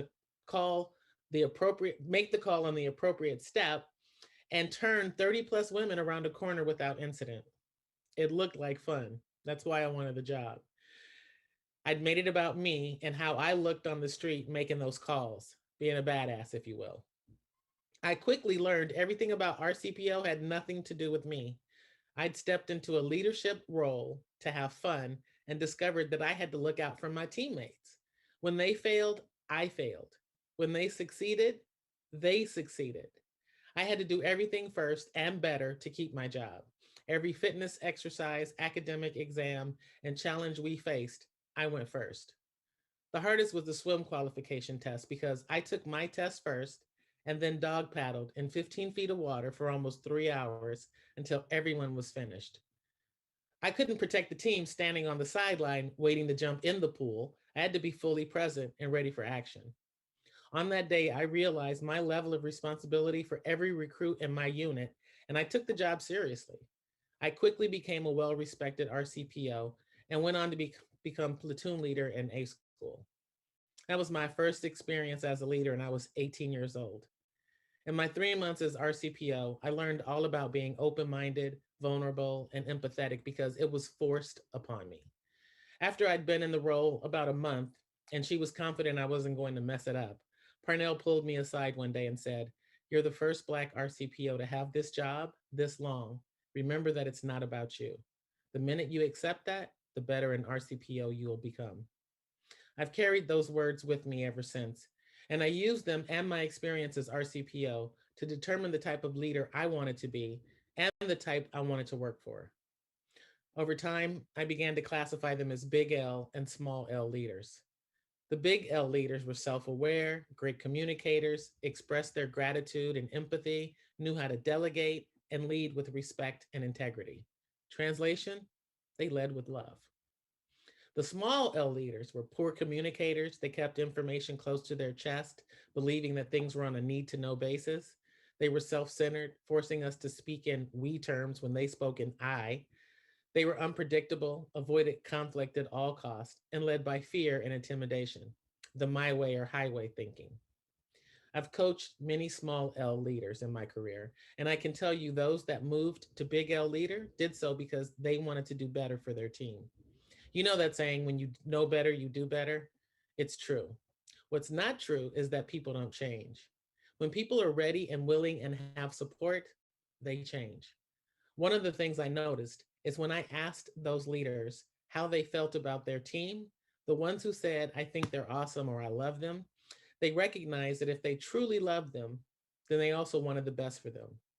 And those leaders stepped up and tossed their small L's aside for a larger version. If you've worked in corporate America, you've reported to one or the other. You know the difference. You grew and thrived under the big L leader and grew bitter and resentful under the small one. In fact, I would bet that a large percentage of business owners went out on their own because they worked for a small L leader. I know I did. Now, the question is, now that you're running your own business, which leader have you become? Do you lead with fear and intimidation or love? And I know you're thinking, what in the heck does love have to do with business? Well, let's first unpack that word a little bit. There's four types of love. There's storge, and that's the love of your family, and philia, which is love of friends. Then there's eros, which seems to be what everyone thinks of when they hear love, that romantic love. But then there's agape, love of humanity. And it's the agape love that we need in business because the one constant, no matter how large or small your business or the industry you're in, you could be a cupcake baker to a nuclear physicist. The one constant is the people, your customers, your team, you, the human element. Some people show up every day with their professional face on, thinking they can put their personal self on a shelf. This never works because you lose your humanity in the process. I knew someone once who always said work was theater. She was all about title, which she loved throwing around, but she had no idea what it meant to be a leader. She micromanaged, took credit for other people's work, and rarely had anyone's back. Over time, she lost the respect of her customer, the trust of her direct reports, and then lost four of her best people, which caused her leadership to take a closer look at her. It wasn't long before she was let go, and the one employee she did support wound up with her job. I've seen a good number of these actors in leader suits in my career. Theater. Neither life nor business should be theater. It is possible to live drama free. If you're not showing up in the world your true, authentic self, then just like the wizard, you will eventually be exposed. Maybe you pretend to be more courageous than you actually are, or kind and supportive when in real life you're anything but. Maybe you're a bully or a tyrant because you think that leading by fear is more effective. Here's the thing: the minute crisis strikes, your true, authentic self shows up whether you want it to or not. And once you've broken that fourth wall, it's impossible to resume your act. The absence of theater makes room for authenticity, which makes room for love of self first, and then for others, because you can't love me until you love yourself. This is the love I'm referring to. But to make it more palatable for people in business, I've reimagined love away from that four-letter word to four words that I call the love method. Because what if love meant, and here the L's are interchangeable, that we listen, learn, and lead open mindedly with vulnerability and empathy? Now, none of this is rocket science. In fact, it's really simple. Since I've already talked about leadership, let me talk about what it means to listen. Listening is just this simple. It means stopping whatever you're doing and giving the person that's speaking your full, undivided attention. It doesn't mean agreeing or disagreeing or having to prove the other person is wrong so you can be right. It just means honoring the person's basic human need to be heard. When you're willing to learn, and I know this one's a little harder for some people because it requires your ability to acknowledge that you don't know everything. Now, in fact, you know what you know, and you know what you don't know, but you don't know what you don't know. And the same can be said for your people or your customers or your partners. They know what they know, and they know what they don't know, but they don't know what they don't know either. So there are times when all that knowledge or lack thereof overlaps, and some of it's brand new to you. And it's how you receive the knowledge that assures your willingness to learn. When you respond with, I know, when you don't, that's not opening the door to learning. Tell me more, that's a great start. Having an open mind means you're willing to hear new ideas without feeling the need to interject your point of view or poke holes in those ideas to prove you know better. And the dastardly vulnerability word. A lot of people see this as a sign of weakness, but I can tell you that if you're willing to consciously share your emotions or desires with others, then that's it. You're being vulnerable. To freely express your thoughts, feelings, desires, and opinions, regardless of what anyone might think of you, you're being vulnerable. And empathy simply means that you're willing to embrace my vulnerability. You're being empathetic when you can accept my ability to freely express my thoughts, feelings, desires, and opinions with you without judgment or desire for retribution. Because being a leader isn't about you. Even as a business owner, which makes you a de facto leader, it's not about you.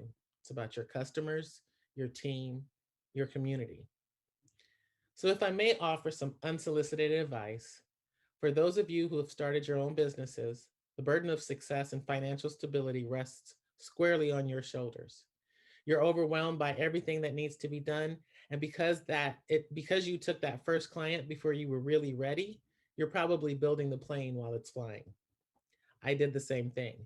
So let me just say, before things get out of control, allow yourself the time to get organized and structured so that you aren't reinventing the wheel every time you get a new client. And don't be afraid to ask for help. You'd be surprised who's going to show up for you. You may not consider yourself a business person, much less a leader, but you are. So stand in those shoes that God made just to fit you and do your thing. And if you've been in business for years and have heard rumors that you've become a micromanager, don't use that as an excuse to shoot the messenger. Think about how you may have gotten there. Maybe your business grew faster than you expected and you never wrote anything down. So you were forced to hire employees and you said you wanted your company to feel more like a family, but you still don't trust that your team can do things as well as you. You think that by telling your people how they should do their job is showing them that you care. It doesn't. Especially if your reaction to disagreement or having to deal with a hard truth ends in public shaming and hurt feelings. If you want to create a family environment, get out of your way and allow your team to really help you realize the vision you have for your business. Work hard to earn the trust and respect of your people. Elevate them so they can become greater versions of themselves so that together you can co-create a culture that truly feels like a loving family. I'm so convinced that listening, learning, and leading open-mindedly with vulnerability and empathy is so powerful that it will transform your life, allowing you to manifest the vision for your business and step into the love-based leader you were meant to be, that I built a business around it. How do I know it works? Because I tried it on myself first.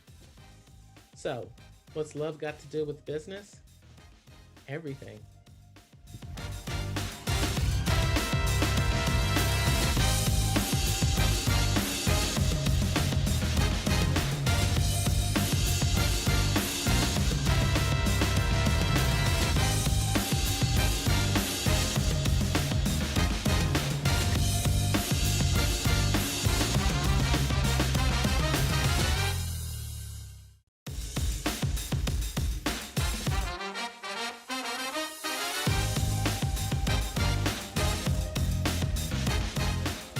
It's the Black CEO Iconic 2021 conference. I am so excited. I'm so excited. I am ready. I am so excited. This is the the day of the unstoppable Black woman. This is the Unstoppable Black Woman Day, and I'm excited about that. I'm excited, but I am Donna Izard, and I am your host of the Unstoppable Black Woman. That's me, and we have some amazing, amazing unstoppable Black women, such as Lashana Williams, Marcella D. Moore, Dr. Jennifer Harris, Chandra Gore, and Lakeisha Hendricks Horton. I'm telling you, these amazing, unstoppable Black women will be sharing with you what it means to be an unstoppable Black woman for a time such as this. So get ready to take some notes. Get ready to be inspired. Get ready to be ignited, and get ready to be invited to the Unstoppable Black Woman journey. That's me. Get ready. Are you ready? Because the DI is ready. The DI is ready. The DI is ready to receive it all, The 2021 Iconic Unstoppable Black Woman Day. I've been waiting for this day. Can't you tell how excited I am? I have been waiting for this day.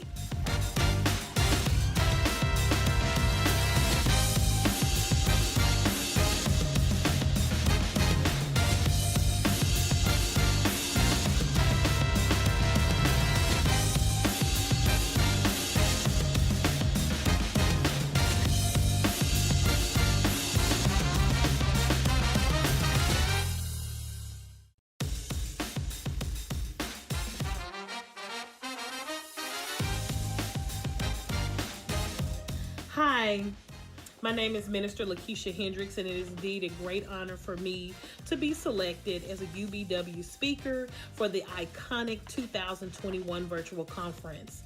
I am so excited to be able to talk to you all about unstoppable, unshakable faith, the type of faith that you don't look like what you've been through. I am a licensed minister at Destiny Church of Jackson here in Tennessee. I am a graduate of University of Tennessee at Martin, also a graduate in aesthetics, and I currently am working on my master's degree in social work. Most importantly, I am a CEO. I've been chosen to execute an order. God is the owner of my business, Kingdom Appearance. Kingdom Appearance Makeup Artistry and Caption, Kingdom Appearance Photography. Most importantly, I am the voice to your brand. I am a voiceover technician. I bring your brand to life. I bring your ministry to life. I am the voice behind the pushing of your brand. Also, I'm a motivational speaker. Keisha Speaks. I'm so excited to be doing that as well. I'm a motivational coach. I am a preacher.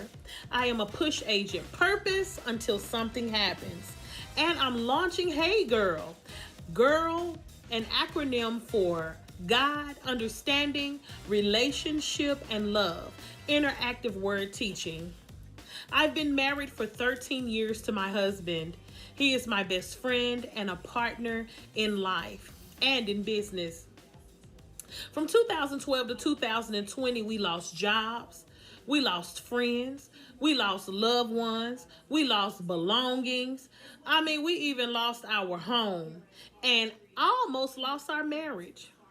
There were times I kept thinking, God, you have taken your hand off of us. You have left us. Because we the super saved power couple. We the ministers, okay? We the ministers in the gospel. We serve, we sow, we keep doing everything that God had told us to do. And every time I turned around, we was in a cycle of hardship. Losing your loved ones, losing your home, losing all of your belongings. One thing after the next. Then you go to buy a home and you can't get a home. Oh, this is not good enough. And you working. I'm like, what is it? I'm 42 years old at this time and I'm still trying to get to something. I was like, Lord, this is not what I signed up for. What are you doing? I remember battling with my flesh and I remember saying, what is really going on? Now, I've served the true and living God. I'm married. I've never cheated on my husband. I sow. I'm a minister in the gospel. I can preach. What is it that's causing me all of this hardship? And I can remember the enemy speaking in my ears, and he was saying, oh, he's not real because he doesn't love you. If he was real, he wouldn't do this to you. Not you, Minister Keisha. And I chuckled to myself because I knew then that God was real. Because see, you can't speak to me on God and tell me he's not real, but then you are. And I know God is a supernatural God. I remember saying, God, I trust you. And God spoke immediately. Remembers Romans 8:28. And we know all things God works for the good of those who love him, who have been called according to his purpose. All things and his purpose. That's unstoppable faith. It allowed me to realize that no matter what I was going through at the time, that because I still had the faith in a true and living God, that I was still standing even though my foundation in my eyesight naturally wasn't firm, but I was still standing. I didn't know how it was going to work out, but I knew I had a mustard seed faith. And when I say mustard seed, it was a mustard seed faith. And why? Because I was going to make it through. Sometimes we get in those situations, but your faith has to be so strong. It has to be unstoppable. That is a faith without limits. That's a faith without seeing. That's a faith in the dark waiting for the light. And even if you don't see the light, you know it's there. It could be a flicker, the size of a lightning bug, but you're going to make it out because God said that you would.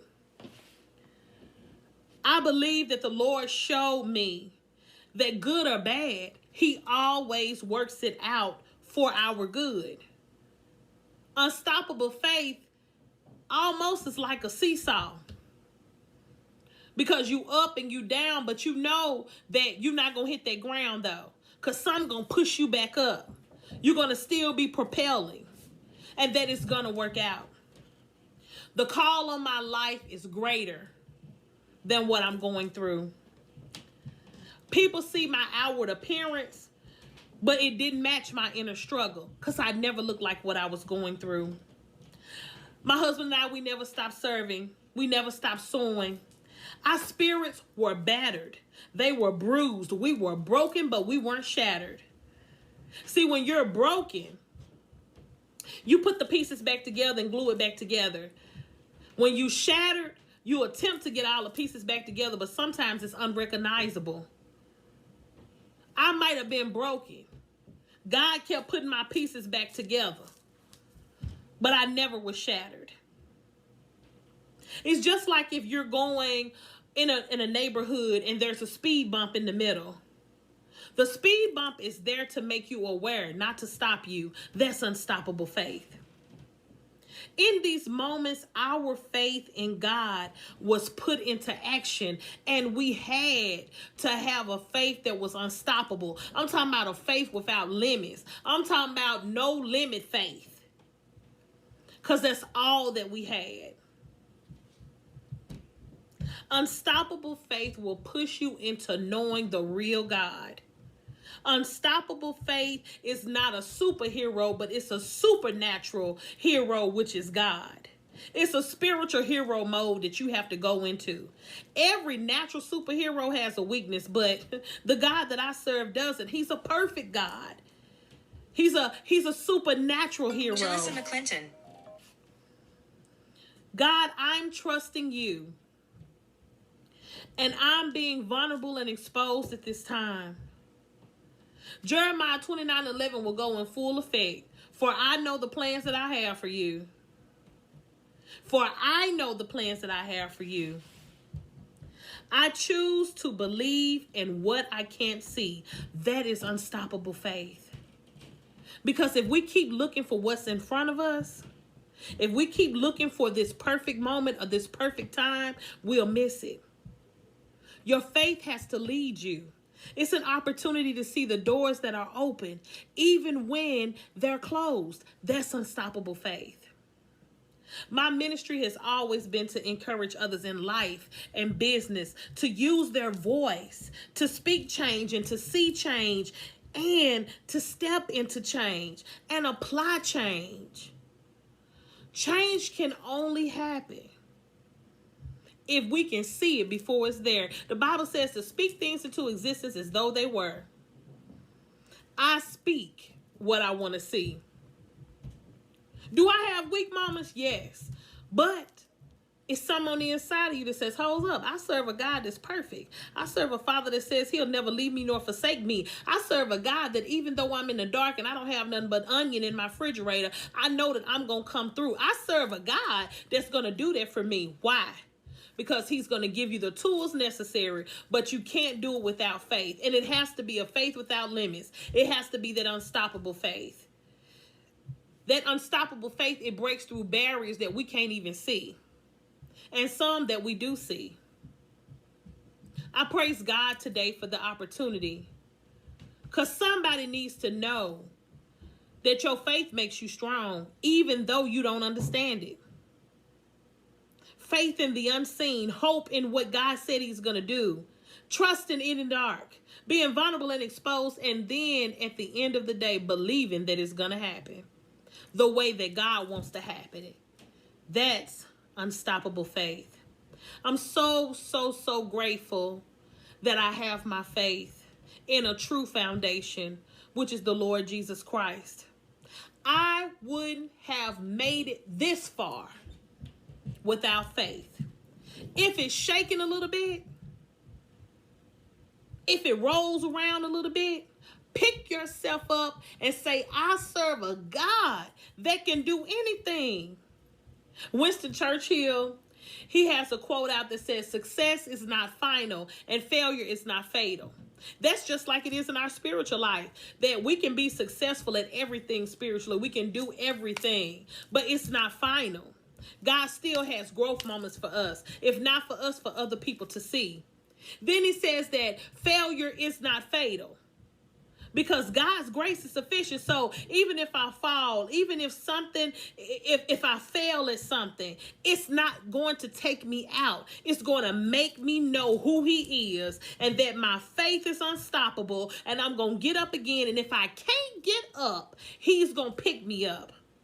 If you look at the scriptures, when Peter was walking on water, I can just imagine the boat people saying what they had to say. What you doing? Why are you walking on water? There's a spirit on the water. And just to paraphrase a little bit, I can hear it. I can feel Peter's thoughts like, oh, this is not happening. Oh my goodness, I'm walking on water. But if you be God, keep walking. And I can just imagine when he started to sink, that's when his faith began to waver. But he had a mustard seed faith. Come on, somebody. And he was pulled up out of that water by the true and living God. That's what God does. When you sink, your faith is going to pull you back up. Why? Because you trusted in something bigger than who you are. In this season, I have to trust in something bigger than who I am, who I ever thought that I could be. That is the unstoppable faith that I'm talking about. When I plant my feet and keep walking. Think about it, ladies and gentlemen. I'm thinking about it because I'm saying to myself, I'll give you a scenario here in my apartment. I have a nice hardwood floor, the fake hardwood, of course. And I walk in my bathroom one day and I step down the wrong way. My hardwood cracks. I'm like, why is my hardwood cracking? I call over the maintenance people to come over here and look at it, and guess what happened? There was no subfloor up under the there was no subfloor, which is the foundation that the hardwood laminate is supposed to rest on. They built something on top of a foundation that was shaky, and I went through. That'll never happen with God. You can't see that foundation. You may not know what's up under it. You may not even know where you're walking, but I guarantee you, he is going to make sure you make it. God is just that God. Unstoppable faith is just trusting and believing, period. There's no way in life I could make it if I didn't know who I served and what he could do. There's no way in life that I could get to the next level if I didn't have that unstoppable faith. I don't have an identity crisis because I know who I belong to. And at times when the enemy was trying to tell me that I shouldn't believe, or that why are you doing this, I still had to have faith in the God that I couldn't see. He gave me signs. He gave me wisdom. He gave me knowledge and the ability to speak what I wanted to see. He gave me the authority. But without faith, I couldn't do it. I remember one day I was watching what they call it used to be Creature Feature or something when I was younger. And although I don't like horror movies like that anymore, or, you know, when you're with your parents, you watch what they watch, but I can remember watching that show. And it was about it was about the people in the night. They call them vampires or something. And I remember they went to a TV personality, and they went to this personality and they was like, hey, we need you to help us, because in our neighborhood is something that's not right. Something keeps happening in the dark. Something keeps happening, and we've seen these things. I've seen some things happen. And so they got this man off of the show. He would wear a robe, and he would have on his collar, and he would do all of that. And I remember that proof was in the pudding. He got all the necessities. He had the cross, and he had the holy water. He had the rules that went along with killing these things, or how to defeat these things and conquer these things. He had all of that lined out. But one thing he did not have was faith. Oh God, he didn't have faith. Because when it came time to fight those things in the dark that should have been defeated with a cross, the thing that should have been defeated looked him in the face. He said, you're a fake. He said, because you're on TV portraying and talking about this, but you don't believe. So when he held out that cross, it didn't work. Unstoppable faith can only work if you believe, if you trust.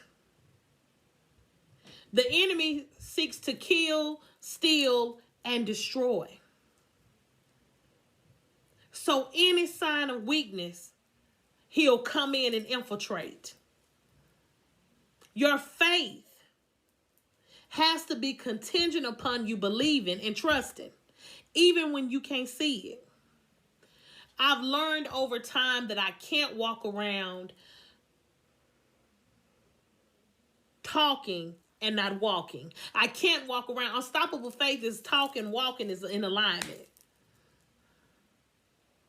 We have to be careful, as I had to be careful putting things into the atmosphere. I also had to remind myself that I had to be the change that I wanted to see. Whatever I was wishing for, I had to be the change that I wanted to see. I had to know that it counted. That I had to know that I had victory in Jesus. And it all was contingent upon my faith. My faith that was unstoppable. My unstoppable faith that trusted. My unstoppable faith that believed, no matter what, that God was going to bring me out. I asked God for help, and he's always been there. I move because my faith is a mountain mover. If it's a mountain in my way, I can't physically push it, but God can. And either he's going to push the mountain, he's going to give me tools to climb over it, or he's going to give me the tools to go through it. Whatever the case may be, I'm not afraid, because with God, I win. I have unstoppable faith. I don't look like what I've been through. And I thank God daily that he's conditioning me in my faith. Do I have moments? Yes, I do.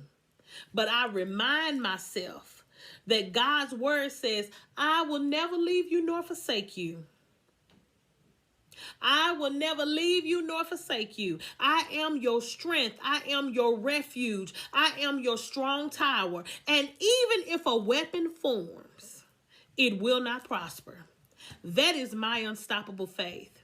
I truly thank God for his wisdom, for his knowledge, and I thank God for the opportunity to speak on unstoppable faith, the faith without limits, the trusting in the dark, and believing that it'll be done in his timing. I trust him on today. I honor him, and I give him the glory and honor that he so richly deserves. Remember, I am the kingdom appearance. I am a kingdom experience. I have unstoppable faith. Don't look like what you're going through. Pick yourself up, gird up your loins, and run on and see what God has in store for you. Even if you do it without shoes, do it anyway. Even if you can't see the foundation, do it anyway. Even if he tells you to run off a cliff, believe me, he's going to have something there to catch you, or either you're going to learn how to fly. Either way, God is going to do it. That's unstoppable faith. Because when you want to get to a destination and there is a specific purpose that God has for you, you cannot forfeit that. It's going to happen. Now, it might be delayed, but it'll never be denied. That's unstoppable faith. You're going to push through. You're going to make it in this season. You're going to be successful. And I'm talking to myself. I'm encouraging myself in the Lord because I know what he can do. Unstoppable faith is trusting him in the dark and having that limitless faith. Square your shoulders back. Stick your chest out and say, I can do this. I win. And that's on Jesus' name. Unstoppable faith. Don't look like what you're going through. Wake up, start a new day, and win.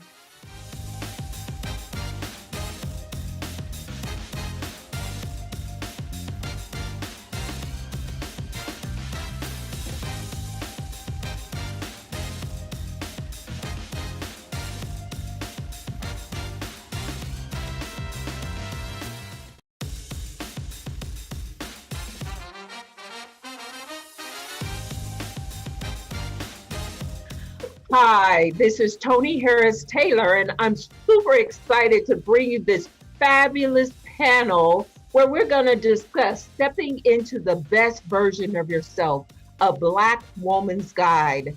First, I want to thank our sponsor, the unstoppable Black woman herself, Ms. Donna Izard, who is the founder of that organization. Thank you so much for sponsoring this panel.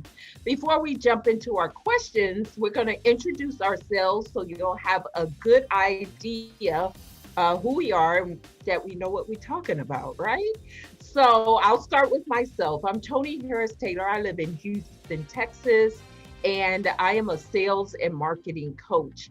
I believe that entrepreneurs, if they don't get the sales right, they will go flat out of business. So I help entrepreneurs to get known, get connected, so they can get paid to make six figures and beyond. I'm also an international speaker, international coach, and an international TV talk show host. So the Drastic Results with Tony Harris Taylor show, and you can go to my website, drasticresults.com, and connect with me all over social media, and I would love to connect with you. I'm gonna introduce from my left, I don't know how you're seeing it, but from my left, I'm introducing Miss Pamela McCoy. So Pamela, will you please introduce yourself? Certainly. Hello, everyone. I am Pamela with 3 A's. I hail from Tampa, Florida. I have two businesses. One business, Bonafide Credit Consultants, LLC, where we provide financial capability education and personal money management. So we help you get your money right. On the other side of our business, Bonafide, B5 Reaffirm, we help you with your self-esteem. And the first product in that brand is our B5 Reaffirmation Boxes, which is self-esteem in a box. It's a tool that helps you with your behavioral modification. And in both sides of those businesses, it's all about me being your MSI, your mind shift initiator. And you can reach me at either one of my websites, bonafidecc.com or b5reaffirm.com. I'm delighted to be here to help you become the best version of yourself. I love it. Thank you. And your energy is magnetic, girl. I love that. I want to be reaffirmed with you. Yes. So next in my line is Dr. Andrea Blue. So Dr. Andrea, will you introduce yourself? Absolutely. Hello, everyone. Again, my name is Dr. Andrea Blue. What a delight to be here today to come before you and share each one of our stories with you. And hopefully, what we have will enlighten you to help transform your lives. Actually, I am a transformational speaker, educator, mentor, coach, and author. And we focus on mentorship. Everything that we do is connected to mentorship. And just like Miss Pamela, I have two businesses as well. I have Blue Pathways, which is connected to helping parents, students, and organizational leaders develop a plan of action. Also, we have our virtual assistant business, which is our Paramount Recruitment Agency, where we help individuals that are small business owners, medium business owners, and startups. So we know that everyone needs a virtual assistant, and we know that everything should be connected to mentorship. Again, my name is Dr. Andrea Blue. You can find me at Blue Pathways Mentorship Services or at ParamountRecruitmentAgency.com. It is again a pleasure to be here today. Thank you. Did you say what city you were from? I am from Grand Rapids, Michigan. Very good. Excellent. Denise, where are you from and who are you and what do you do? Hello, everyone. Thank you so much for inviting me to be a part of this amazing panelist, being part of this panel. I am Denise Ford. I am in the Washington, D.C. area, and I am a conduit healer. I have an organization that's up and coming called theloveoracle.org. We are here to help lesbians talk about love and relationships, intimacy and sex and self-care and self-love. Too often we rely on others to tell us who we are, when actually we know who we are. We just have to go within to figure out who that is. And as a conduit healer, I am here to help you get back to you because you really already know the answers. You can find me on IG under Denise Ford, as well as Facebook. And coming soon is theloveoracle.org. Wonderful. And Miss Tiffany Randall, where are you from and what do you do? Well, I'm from Chicago, Illinois, and I am a business empowerment strategist. And I am the author and owner of TR Money Geek Enterprise, where we help recover, recapture, and restore what was lost financially, helping business owners and marketplace professionals transition to entrepreneurship. So basically, I help provide your personal and business solutions through financial strategies. Wonderful. Well, thank you, panelists, for sharing your insights and helping other women to step into the best version of themselves. So I'm going to start with the first question. So as a Black woman, what internal obstacles have you had to overcome and heal in order to transform into the best version of yourself in all areas? And I'm going to direct that question first to Miss Pamela. Wow. Well, I would say probably one would be my freshman year in college, home on Christmas break, headed back to school. Early one Saturday morning, I get hit head on by a drunk driver. And as a result of that, I don't know if you can tell or not, but I have a scar that goes all the way across my face. And call it not vanity, but it is at that age, at that moment in your life, to have this scar across your face. I ended up having to sit out of college, not only a semester, but a summer. So I had a scar on my face, broke my collarbone, other injuries or what have you. So to that time to rehab and all of that. So it was a very traumatic time in my life, And so a lot of recovery had to happen. But at the same time, like I had to pull it together, right?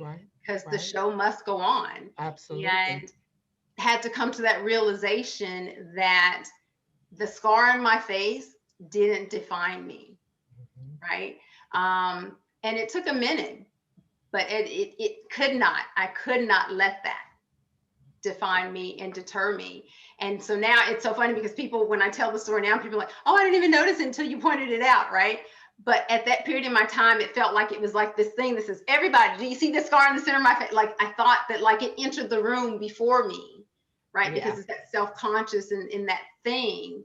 And so now, you know, the B5 reaffirm, it's so funny how now I see my faith, right? It is like he was preparing me for this season in my life. Like I had to go through that experience to kind of walk on that side, to be able to help these girls now, that though their issue is not this physical necessary scar on the outside, because self-esteem and what I'm dealing with is really that scarring on the inside. But I think that episode in my life uniquely prepared me to help the females that I help now with B5 Reaffirm on the self-esteem side, because I went through that. And so it is now like I see that blessing in that journey, but in the moment, like you don't see that. It is just like this horrific thing. But my mom and my dad, you know, I had this support system that loved me through that, right? So yeah, so I would say that would be that internal struggle about physical appearance and what other people might think or say. And it was, because I can remember distinctly shortly thereafter, because at the moment in the act, I kid you not, my face was like this big because it swelled up and everything. And it took months for the swelling to go down. And I remember being in the mall and people staring and looking and pointing, and how that made me feel, right? But then I'm thinking about other people who have disabilities. And so now you see life in a different perspective. Other people, because my healing would happen, right? But other people's will not, kind of thing. And so it taught me a lot of life lessons and things like that, and seeing things in a different perspective. Okay, very good. Well, I didn't see the scar to you, and I still don't see the scar, so that's beautiful. But you know, having support is really important when it comes to stepping into the best version of yourself.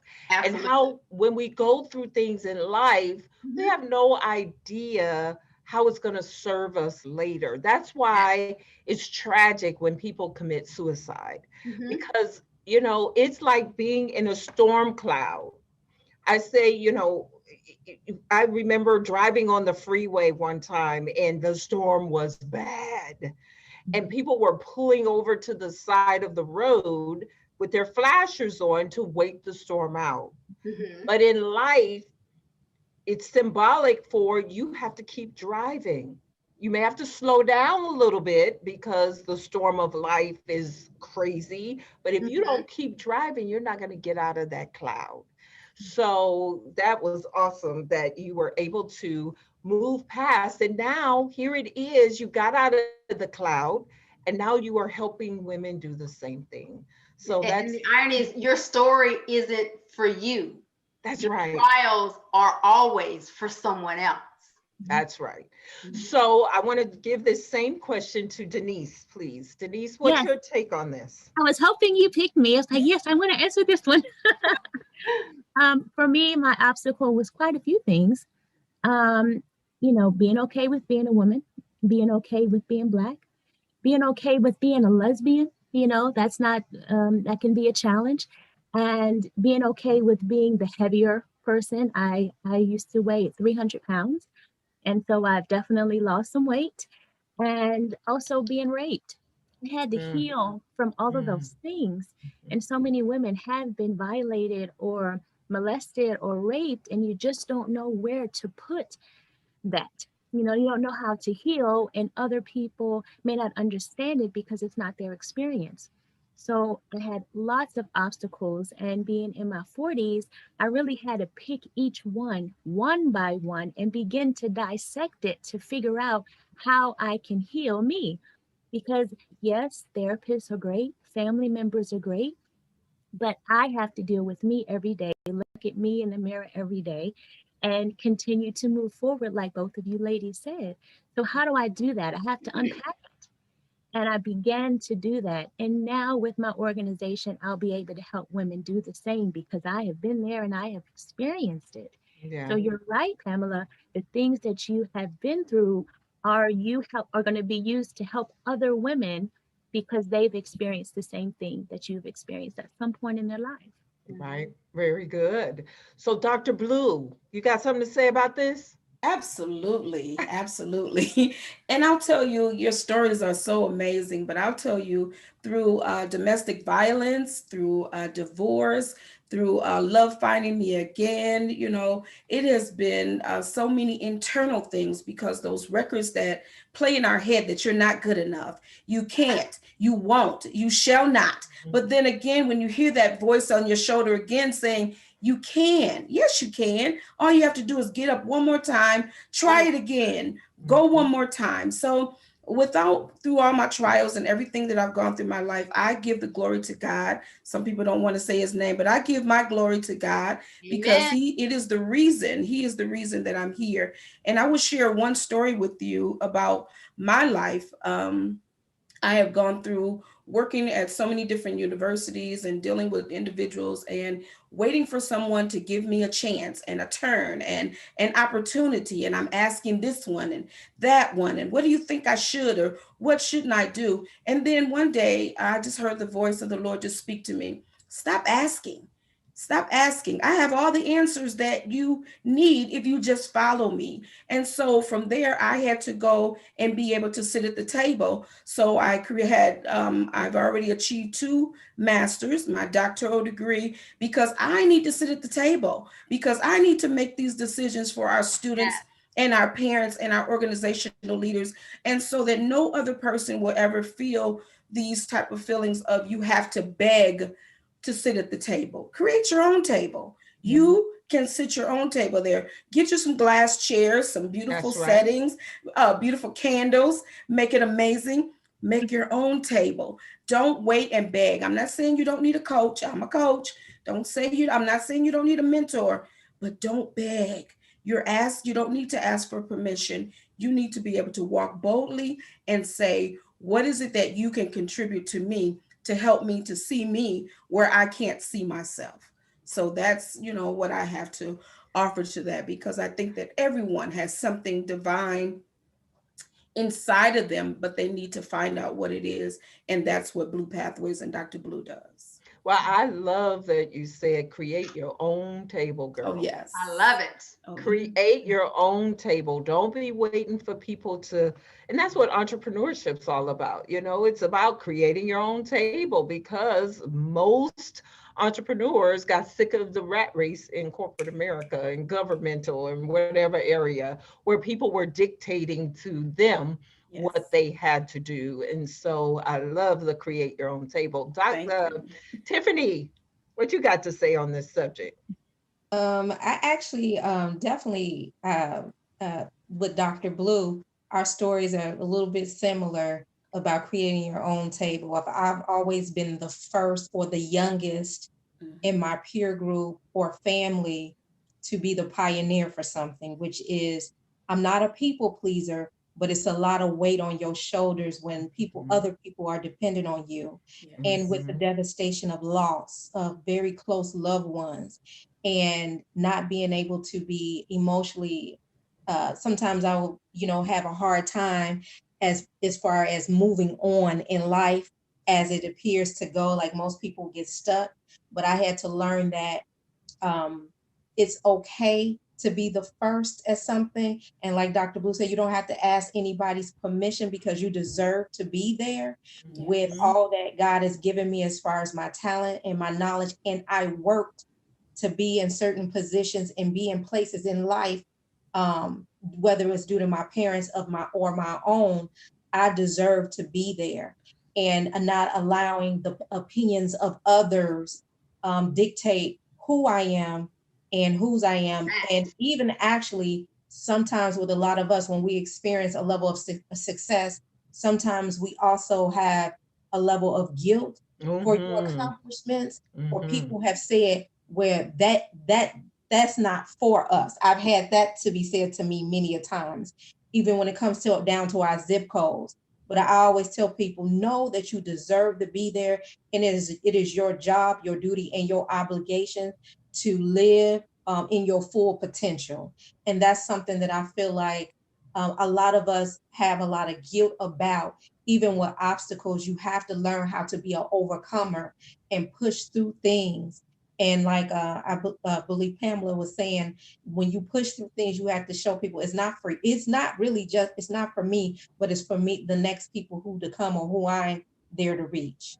Absolutely. You said a mouthful when you talked about the guilt, because in our community, we know this, and you're in finances. So the reason that so many Black athletes and celebrities and successful business people end up bankrupt is because they have feel guilty for getting out.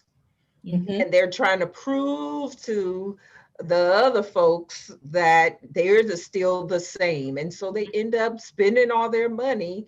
So you really hit the nail on the head when you talk about guilt.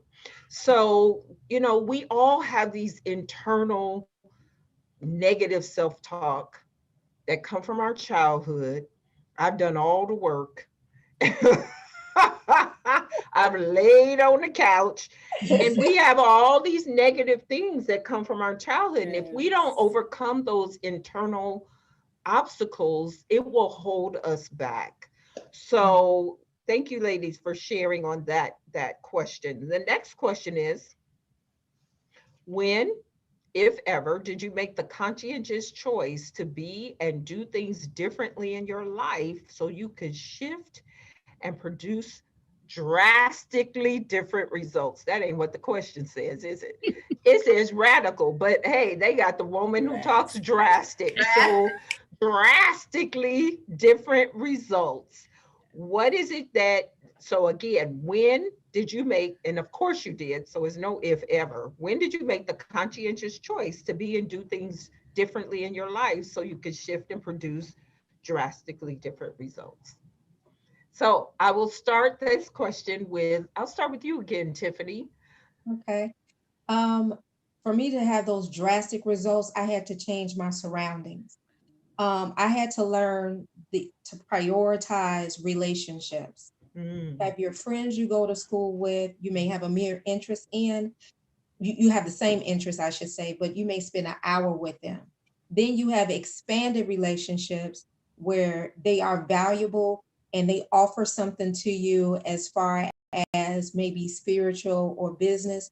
And then you have a different type of level of friendship, those that are mentoring you, that's in that circle, that are producing, those that you can have that one-on-one advice and talk to, and they can help you get to where you need to be. So I always felt like you always need to have that individual too that's in your life where you're going and you want to aspire to be. For me, it was I've met her only one time, but it was people like a Melanie Hobson. You know, if I was to continue to pursue an individual like that, I would be much further on in life, because you understand the value of time.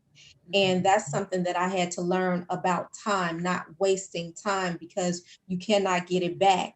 And every minute, relationship, those type of things count. So that's when I really decided to understand relationships, time, and your value. Awesome, wonderful. Snaps on that, girl. So we have to change our surroundings, change the people in order to get some drastic results. So Dr. Blue, what do you say about this? Well, I'll tell you, Ms. Tony, I had to make a drastic change, and other panelists, as it relates to working in corporate America and being treated less than. And I'll share my story. My story was with another brown lady. She did not like Dr. Blue. She, every day it was like she had this disdain for me, or like she had this like upchuck taste in her mouth when she saw me. And here I am with my happy self. Good morning, everybody. Good morning. And she would say to me, well, the staff doesn't like for you to come in and say good morning to everyone. And for me, I just couldn't understand, why can't I say good morning? But I didn't realize that it was more about our spirits warring against each other. And for the simple fact that she was intimidated. And for me, I don't care anything about degrees. I can get out and play baseball, basketball. I can run with you. I can do whatever. I can pack boxes, anything. But for you, you have to be in this light or you're feeling not so good about yourself. And I'm not in control of that. So I would say to anyone that is thinking about making a conscientious choice about shifting or making some decisions in life, don't second guess yourself. It was been 5 years now that I've been a full-time entrepreneur, and I couldn't even imagine going back working in corporate America. Now, don't get me wrong. I get the corporate coin. Yes, I do. Hey, corporate friends, I get your corporate coin, but I will be a consultant for you. You will not own me again. And when you start saying you're my boss, I'm like, wait. You try to take it back to the field, and it starts to make me, I'm just speaking for me. It makes me think some type of way about it. So for anyone that's working that 9 to 5 and you're feeling like I want to do something different, hey, you have a panel of people to reach out to and you can talk to us and we will share our stories with you because that feeling is normal. And you're supposed to feel like that. You're supposed to want more. So yes, that choice that you're thinking about making, don't feel bad about it. It's okay. Well, I love that. Who else has left corporate to do their own thing?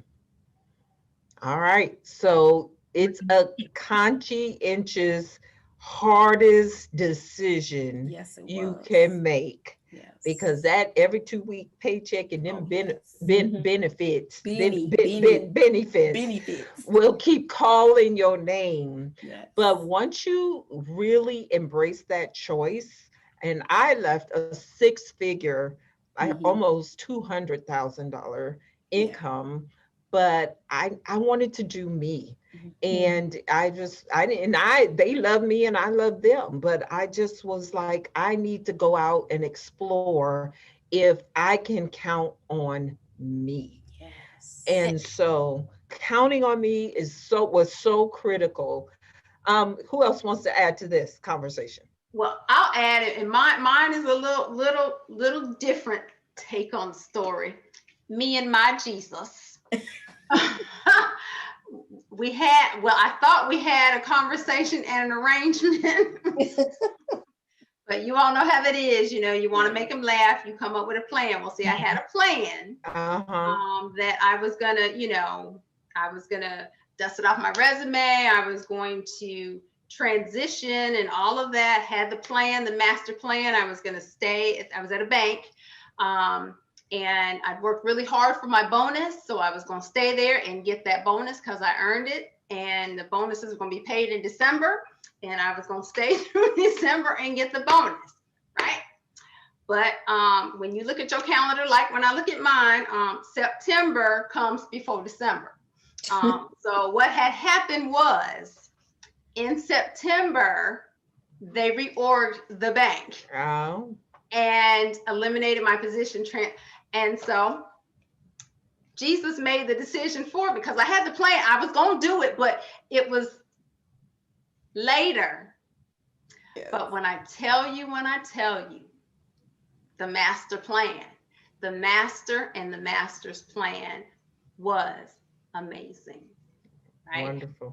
Because what I didn't know, because he had it all orchestrated and planned, right? Because I had the plan. So I left September, and I didn't know my mother was going to be ill. Blah blah blah. I live in Florida. Those who don't know, Florida's an at-will state, which means they don't have to pay you severance. They don't have to do anything really, right? But when I tell you, my God, when I can't explain it, my thing I say is #GISCC, and that means God is so crazy cool. And this truly was one of those moments when I tell you I got a year of my salary, full salary, sit at home for a year. I was in Houston. I was in Houston once a month, staying a week, 2-3 weeks at a time with my mom, fly my mom down to Florida. She would kick back. The world was revolving around my mom or what have you, still doing bona fide or whatever full time, but on my terms, right? With my full salary, all of that. And I could not have planned it to be that but he had the master plan. And so, yeah, so I transitioned a different way than I had planned, but it was absolutely the perfect plan. And I have not looked back. So I've been out of corporate since 2013 from a reorg from my master plan that was supposed to happen in 2014. It happened a few months early, but it was beautiful. You know, my Wonderful. mother did, she subsequently passed, but what I had was quality time, Right. quality time with my mother that I would not have had if I'd been on someone's corporate job, you know, worried about getting some coins or whatever. All that was taken care of because I had quality time with my mom. So, you know. That's beautiful. That's Love beautiful. it. So Denise, where I would did you love- make a Yeah, I would love to conscientious chime choice? in on that one. My my story is a little bit kind of sort of similar to Pam's in a way, that I can appreciate what Tiffany and the doctor said. It really is about evaluating friendships, you know, knowing your worth, and you like you said, if you have a plan, you think you have a plan, but it's good to have a plan. So for me, it's been, well, I don't have to return back to my job until December 2022. Hmm. And I've been taking full advantage of that by being able to work from home. I said, you know what, this is divine time for me to start my business. I've been hearing it in my meditation, in me spending one-on-one time with God. And I'm like, I know it's the time. So where other people may have had some, you know, challenges with COVID, and all that's going on, it's really propelled me to take that leap of faith, take that drastic leap of faith, right? And so if I have to get that in there, but it's working out for me.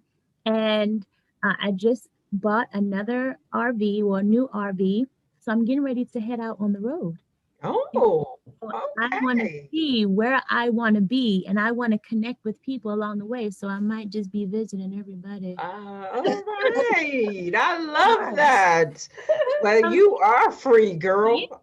So let me take advantage. And while I'm working my business, I can easily decide if when it's time to leave and take advantage of still getting paid while I'm on the road. So I'm Yeah, really excited about that. beautiful. I'm excited for you. Thank Jealous, you. jealous too. Just saying. Okay. My RV sleeps like 6 people. So, I mean, you can come. Wow, you driving the RV, girl? Black girls don't do RVs. That's a new club. It's a new thing on That's Facebook. Yes. Black people who RV. I think that's the name of the group. oh, black people who RV on Facebook. Yes, Oh, ma'am. I'm gonna have to No, go it's check that out. not. Yes, it is. It is amazing. They give you, and just, well, we never mind. We'll talk offline because I don't want Okay. we can get Okay. into We'll go whole offline, but we're getting RV. excited. So Me too. I know that's exciting. Well, we're gonna talk offline about Yes, that. I'm gonna swoop you up, Yes. and we can all be on the road and have more of these. All right, I love it. So for me, my conscientious choice, I've had so many along the way, but I think the most recent conscientious choice that made me make a shift was, and I'll be transparent, in 2019, I started evaluating, am I going to stay an entrepreneur? Because I just had my 55th revolution around the sun. I know y'all don't believe that. Black don't crack, for real. I'm just Welcome to the club. You're double grace, Dr. Tony. That's exactly right. I'm 53. And I was like, am I going to be able to save for retirement? How am I can't retire or as a coach because it's all my intellectual property. How am I going to be able to retire? And you know, God had plans, and he sent someone in my life that introduced me to a franchise, which I didn't even mention, but it's on the sign above me, Network in Action. There it is. Network in Action, that's a franchise, and it's a saleable franchise. So I get to live my purpose of connecting entrepreneurs, helping their businesses to grow. And now I'm creating a sellable business, but it's a franchise. So there's a number that goes with the word franchise. Y'all understand that. And I didn't have the number, but I made a conscious decision. I'm going to do this because I don't want a job. I don't, you know, I'm going to create my own retirement. And I have been able to be the most successful franchisee in the country. And of course, there's only three of us there. So I'm excited and I'm proud of that. But it was where I was at a crossroad. And so we're talking right now, there's some entrepreneur at that crossroad. Whether they go get the job or they stay the course. And I will tell you, the thing that helped me there was I was talking to my coaching mentors, and my mentors were really pouring into me at that time. And then my coach said, don't worry about the how. Tony, don't worry about the how. If you want to make money connecting people, it will show up. And I will tell you that 3 months prior, I had met the NIA franchisor that was, or franchisee, and she called me 1 week after the conversation with the coach. Look at God. Right? Right? 1 week. Tony, I haven't forgot about you. The moral of that story, by the way, y'all, is it's never too late to follow up. Yeah. Because she followed up with me in the nick of time. So that was my conscientious choice. I made the conscientious choice to stay an entrepreneur. And by doing that, I now am truly living the best version of myself. And I could not be more excited about the future of my business. So any other comments on that question before I move on to the next one? Okay, stepping into the best version of yourself sounds euphoric, but we all know that it requires consistent energy and effort. What setbacks have you experienced on your entrepreneurial journey, and how did you or are you dealing with them? And what advice would you give to others? So what setbacks have you experienced, and what advice would you give to others? Okay, Denise? Yeah. I would say my setback is actually a setup for me to be better, do better, and take a look at what the issue is. My setback tends to be fear sometimes because I meet all the right people, I'm getting the connections, things are going well. Then I'm like, oh my gosh, I'm meeting the right people, I'm getting the connections. And so I kind of like you kind of question, should I continue to do this, or is this really what I'm supposed to do? And then I have to just say, okay, let me recognize that is fear, is false evidence appearing real. I'm making this up in my head when I know that I am on the course that I'm supposed to be on. This is what I'm divinely supposed to do. All the things that I have been through have shown me that this is the path for me. So why am I second guessing myself? So it's important for me to let go of those limiting beliefs and change my perception so I can begin to move forward. But it's also healthy for me to recognize that that is what it is. So I don't just sweep it under the rug, and I actually deal with it and recognize it and dissect it, right? Right. So through my meditation and through me having conversations with God on my one-on-one time, me going within, then I'm like, okay, it's really just me being fearful that this particular avenue will have me be seen, or this particular avenue will have me make more money than I thought I could make. I don't even know how to handle that money. So now I can reach out to coaches to say, hey, I realize and recognize what the problem is. I need help. That's when you reach out to people and get insight and help, because I'm in a place I've never been before and I don't quite know how to handle this newness. So I love that. Fear holds so many people back. And what I've learned about fear is the things we fear the most never come true. Almost never, ever come true. And we let it paralyze us to the point that we are not getting out of our comfort zone. And let me say this. Nobody is successful inside their comfort zone. Nobody. And the only way to get to where you want to go and to serve the people you want to serve is to get out of your comfort zone. It's to stretch, right? And I tell my clients all the time, because I talk sales and people don't like sales, but I'm like, you got to get out of your head and into your heart. And then that, when you get in your heart about what you're doing, it ain't about you. It takes all the fear off the table. So, Pamela, what do you have to add to that? Well, I think for me, it's kind of situation where you run into people or people that you knew on this journey who may have been ahead of where you're trying to go.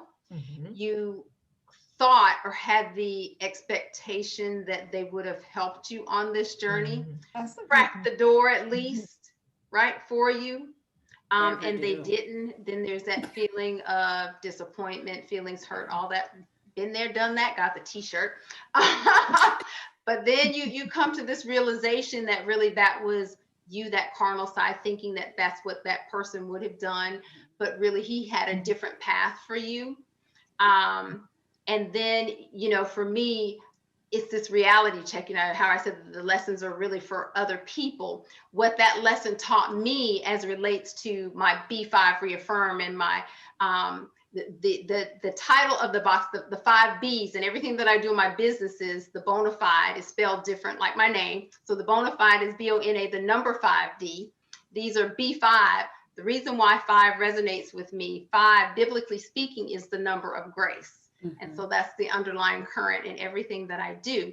And so the B5 ties back to that exactly. And what is a B5? I'm so glad you guys asked.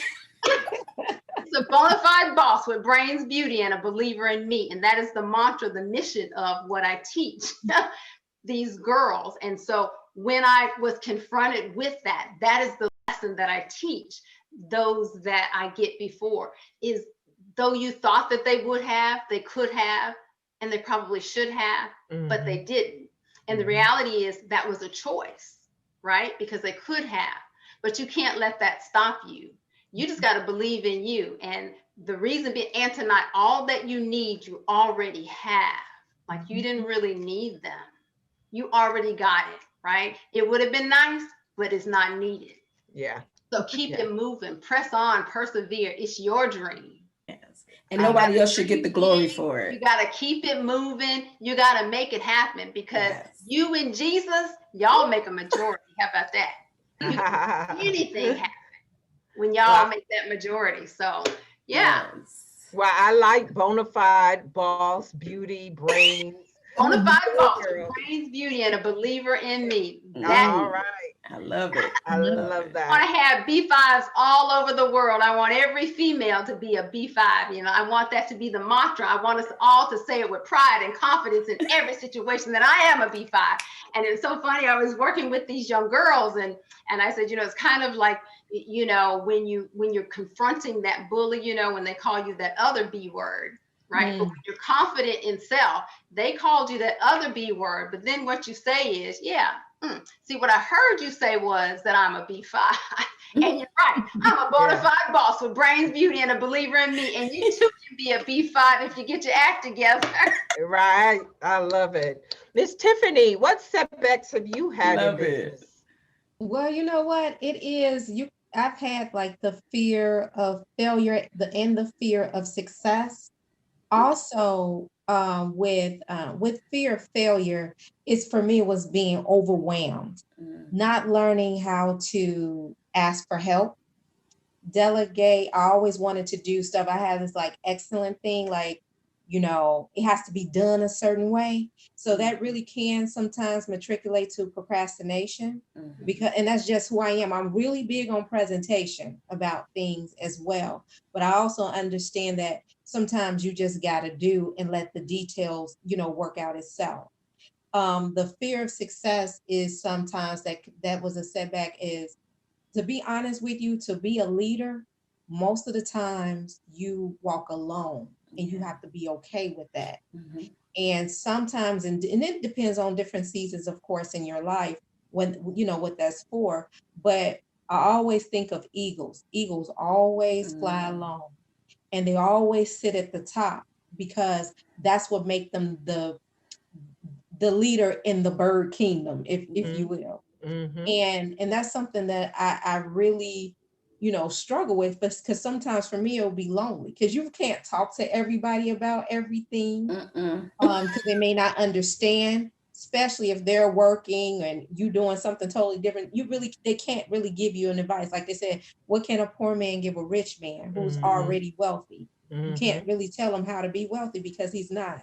So it's the same way as it relates to, you know, setbacks, Pamela talked about. You got to keep it moving, keep it pushing, you know, moving forward, and never be afraid to ask for help. That is something I noticed with most entrepreneurs. I had to learn that, and even when I had to learn how to receive help, it wasn't so much that I asked. I had those key people that could open up the doors for me that did, and I am so grateful for them to this day. But I had to learn how to receive it, because in my mind, it was like, you know, I've been the type to be very independent, kind of raised like that from both of my parents. So it was more like when somebody do something for you, it's never to me like, oh, wow, it's like from their heart. Because some people have hidden motives, right? So with me, especially with me, and I'm going to be very honest and transparent, a lot of men have opened the doors for me, and it's nothing sexual, nothing, but I always felt like, no, I don't want to put myself in that position. But it turned out that they had genuine hearts. They just wanted to help me, and they saw something, you know, in me. And that's, like I said, it's just something that I had to learn, to be a receiver. And then I always tell people, ask for help. If you don't know something, you just don't know it. It's worse to act like you know something than you don't. And you never know what the information or what doors can lock just from people giving you advice, or, you know, share with you their expertise, or just different knowledge. And especially now, we live in a different day and time where when I started entrepreneurship, the social media platform wasn't as big as this. Right. So that has been some of the setbacks, and I would say I've learned how to triumph through those things, and not have anxiety, you know, learning to delegate. And if I can't do something today, pick it back up tomorrow. Love it, love it, love it. Well, Dr. Blue, did you get a chance to comment on this question? I didn't, but I surely would like to. I know you do. So one setback that I had was the fact that I was trying to bring my family with me on my journey. And I had to realize that everyone cannot walk this journey with me, no matter how much I have my S on my chest and I feel like I have to save the world. I am the baby of 13. So I'm like, I have to save them. I have to keep them. I have to hold them, because my mom's not here anymore. You know, she left me in 2013 with these crazy people. But nonetheless, I am, you know, I was just like, I have to do this, you know. So I created a cleaning business and brought everybody upon that. But I was just like, this is not what I want to do. This is not amazing. I don't love this part. I just really wanted to work with the people part of it. But mentorship is so important. And then it just goes back to what Miss Tiffany was saying, that, you know, I just did this presentation on talking about egos and talking about the chickens. Are you a chicken or are you an eagle? And I did this presentation because, you know, egos, they can soar. Are you ready to soar, or are you ready to stay on the ground and just get what you can get, and just only look for what's right there at eye level? But if you're an eagle, you're going to get out there, you're going to get high, you're going to flap your wings, and you're going to keep going until you get what you want. So that's what I decided to do, that I wouldn't let anything stop me. And I'm not going to let anything stop me, because yes, I've had setbacks. We're all going to have setbacks, but you can't let it stop you. You got to keep going. Wonderful. That y'all are amazing. I feel like I've known you all a long time. Right. So your stories are incredible, and I'm inspired by you as well. So we are down to our last comments. And so the name of this panel is Stepping into the Best Version of Yourself, a Black Woman's Guide. So I'm making this question up. It is a impromptu, extemporaneous question. So In order for women to step into the best version of themselves, what drastic step above all things do they need to take? Mm. So I'll give you a second. Who wants to go first? I'll go first. Okay, Tiffany, thank you. I think it mainly, I really believe it's about self-awareness, meaning identifying where you are today and where you want to be tomorrow. I think a lot of times we don't do a self-examination and really have, ask ourselves hard questions um, about who we are and where we are and where you want to go. And just do when I say self-awareness, I'm talking about more so to a mental check, because we can talk all day long about entrepreneurship, but if a person is not passionate about it, if they don't really see themselves, I really think that we need to ask the questions, because a lot of times we can waste a lot of times when your gift can be placed somewhere else. Um, as far as that, for a Black woman, I think that is very, very extremely important, and just a mental self check too. Dealing with mental illness that people have that you have to overcome. And like we talked about earlier, a lot of self doubt and fear. So for me, it's self awareness, Okay. being confident and okay with who you are and where you are, and know that where you are today, it doesn't define where you're going to be. I love that. Thank you. Denise. Perfect, because I was like, "Ooh, I'm gonna piggyback off of what Tiffany said." For me, it really is about back to the self love, loving you unconditionally, and being okay with yourself every step of the way. You don't have to be perfect. You don't get it all done, and it's okay. It takes time. It takes effort. It takes help. It takes going within. It takes a cry. It takes whatever it takes. It's okay that it's taking that time. You are on a divine path. You have to trust the timing of your life, and that all that you're going through is a setup for you to get where you're supposed to be. So anything that you're experiencing or that's going on, be okay with it, and just dissect it and then move forward. I love it. I love it. Dr. Blue. Yes, I would just say that the most important thing is my queens, my beautiful Black queens and queenettes, is to really lock in and get you a mentor. You need a mentor. You should not walk this journey on your own. Don't be cheap. You go out and buy hamburgers, you buy purses and shoes and coats and jackets. Lock in and purchase you a mentor. And a mentor is not going to tell you absolutely everything to do, but they are there to help you and to make sure that you are on the right path using their experiences and their expertise, because they've done the work. So lock in and trust that process. Awesome. Wonderful. And Miss Pamela with three A's. 3 A's.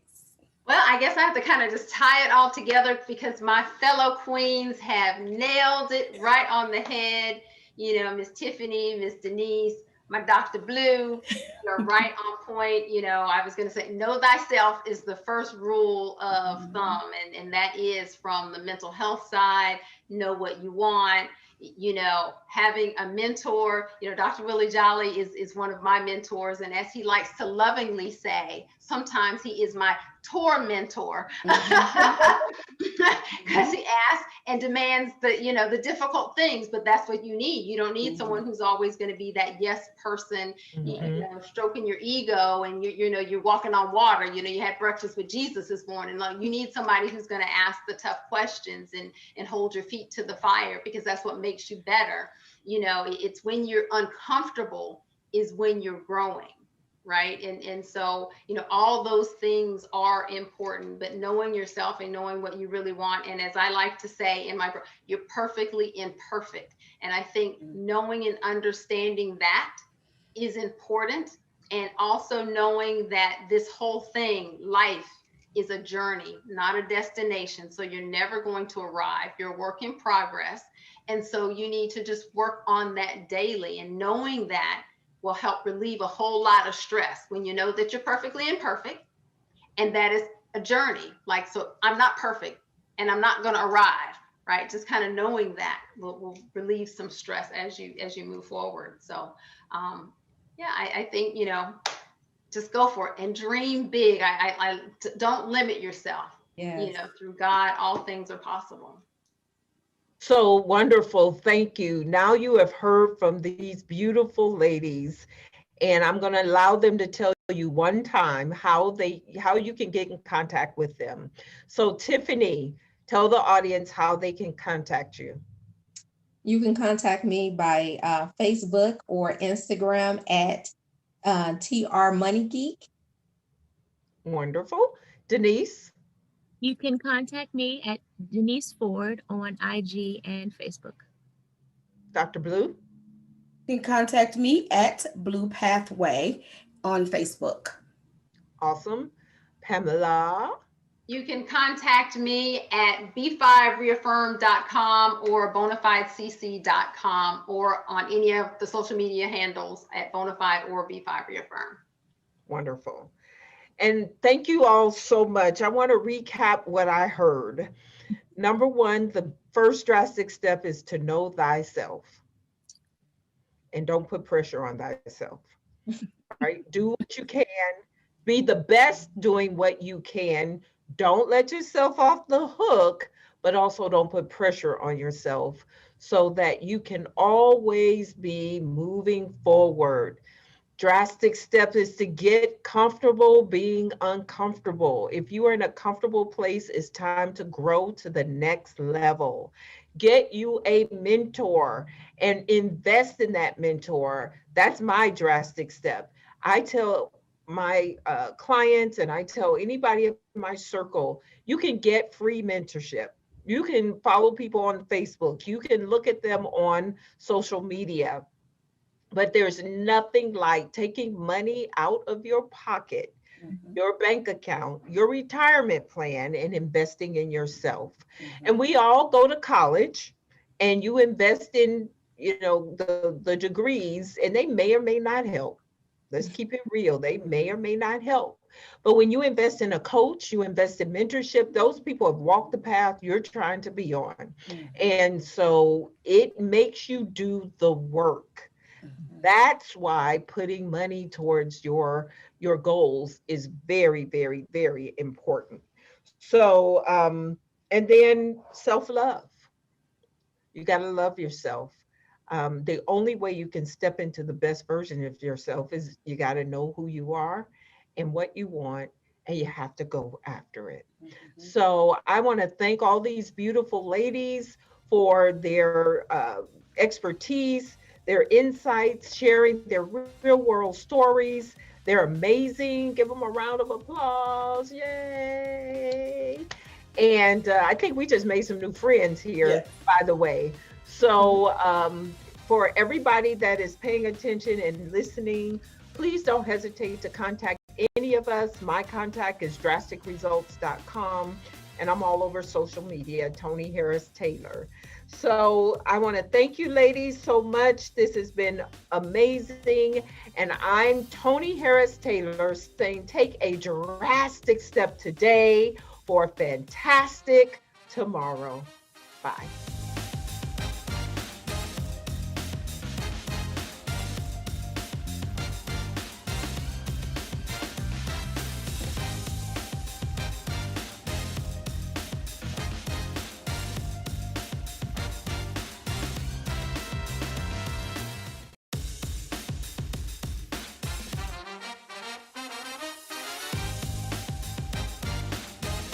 Hi, my name is Chandra Nicole Gore, and I am a lens of faith.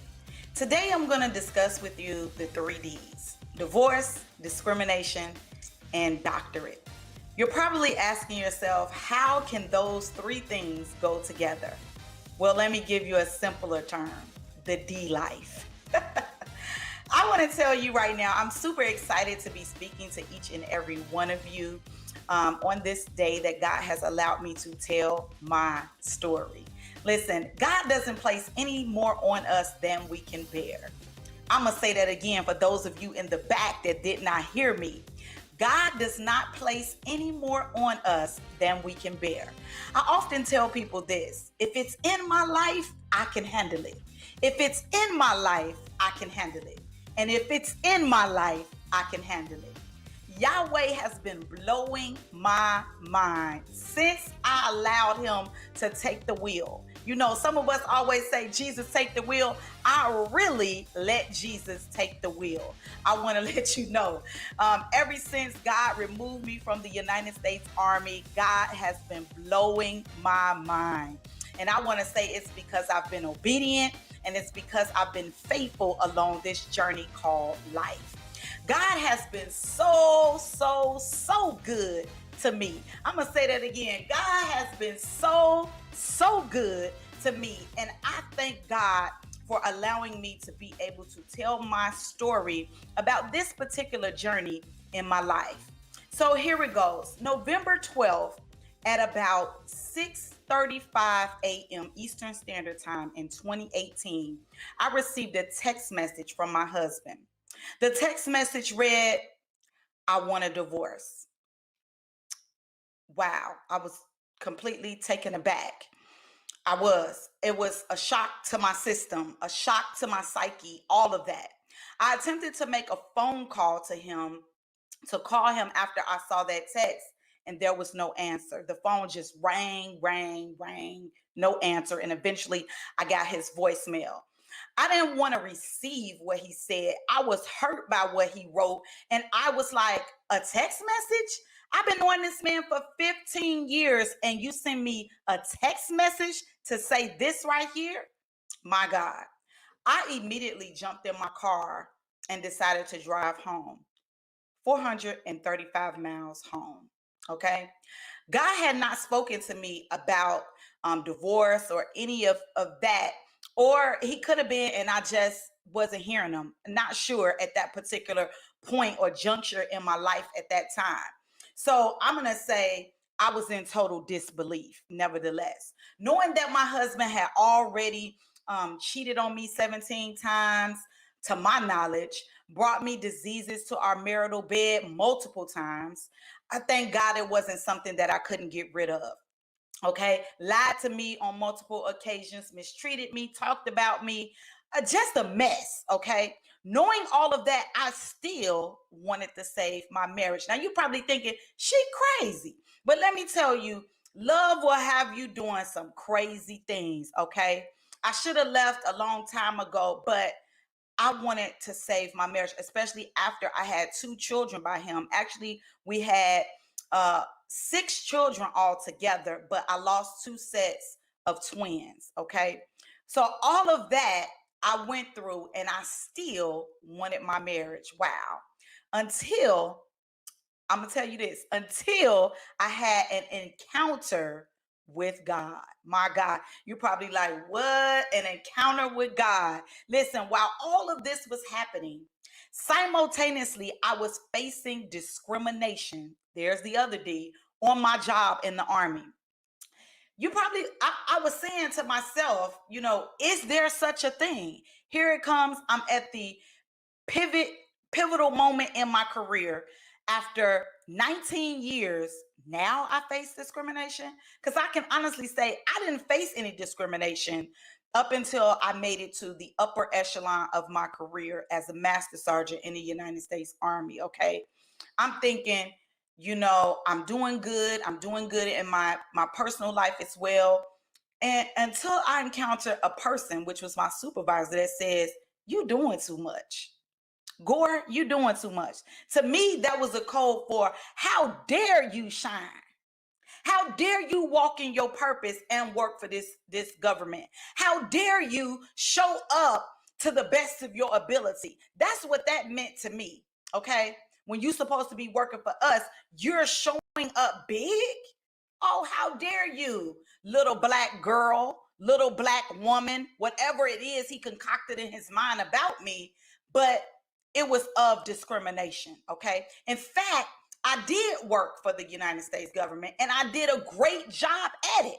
Not sure if you all can see these awards behind me, but I received a lot of awards, a lot of accolades, newspaper articles for the work that I did for the United States Army. So I didn't sell myself short, and I didn't sell them short either. I just could not believe the level of warfare that I was experiencing, okay, but I had my war clothes on. How many of y'all got y'all war clothes on? I kept my prayer shawl in my car, some anointing oil, and my Bible everywhere I went from that point on. I knew that God was grooming me for another level. See, he promoted me to master sergeant in the earth realm to separate me, to deal with me. I'm going to say that again. He promoted me to separate me, to deal with me, because had I not gotten promoted, I would still have stayed at my home in Tampa, Florida with my family. And there wouldn't have been an opportunity to separate me. Okay. So God is very strategic about what he's doing. Okay. I had to look at it as a lens of faith. I had to look at it from the lens that God gave me instead of being emotional and looking at it from an emotional lens. Okay. It was a promotion to sanctification. It was a promotion to become a lens of faith. It was a promotion to walk in my gift unapologetically. It was a promotion to work for God. It was a promotion for me to see the purpose on the inside of me, to really make God the head of my life. That was what the promotion was for. Because listen, promotions come from God. We know that. The word of God tells us that, right? I was set up. I was accused. I was lied on, talked about, mistreated. But the pit, the PIT, okay, produce proper perspective, producing power. I'm going to say that again for those of you that did not catch that. But the pit produce proper perspective, producing power. God told me to hold on to his unchanging hand. And that's exactly what I did. No matter what mountain I face, adultery, divorce, the lies, the artificial charges, discrimination, the misrepresentation, all accusations, God came in and sat down with me. I felt God come like from above and just sit right next to me one day,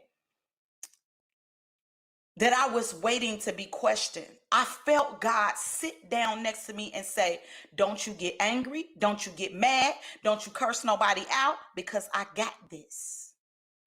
That's what God said to me in that moment. And I decided to make God a promise at that very moment.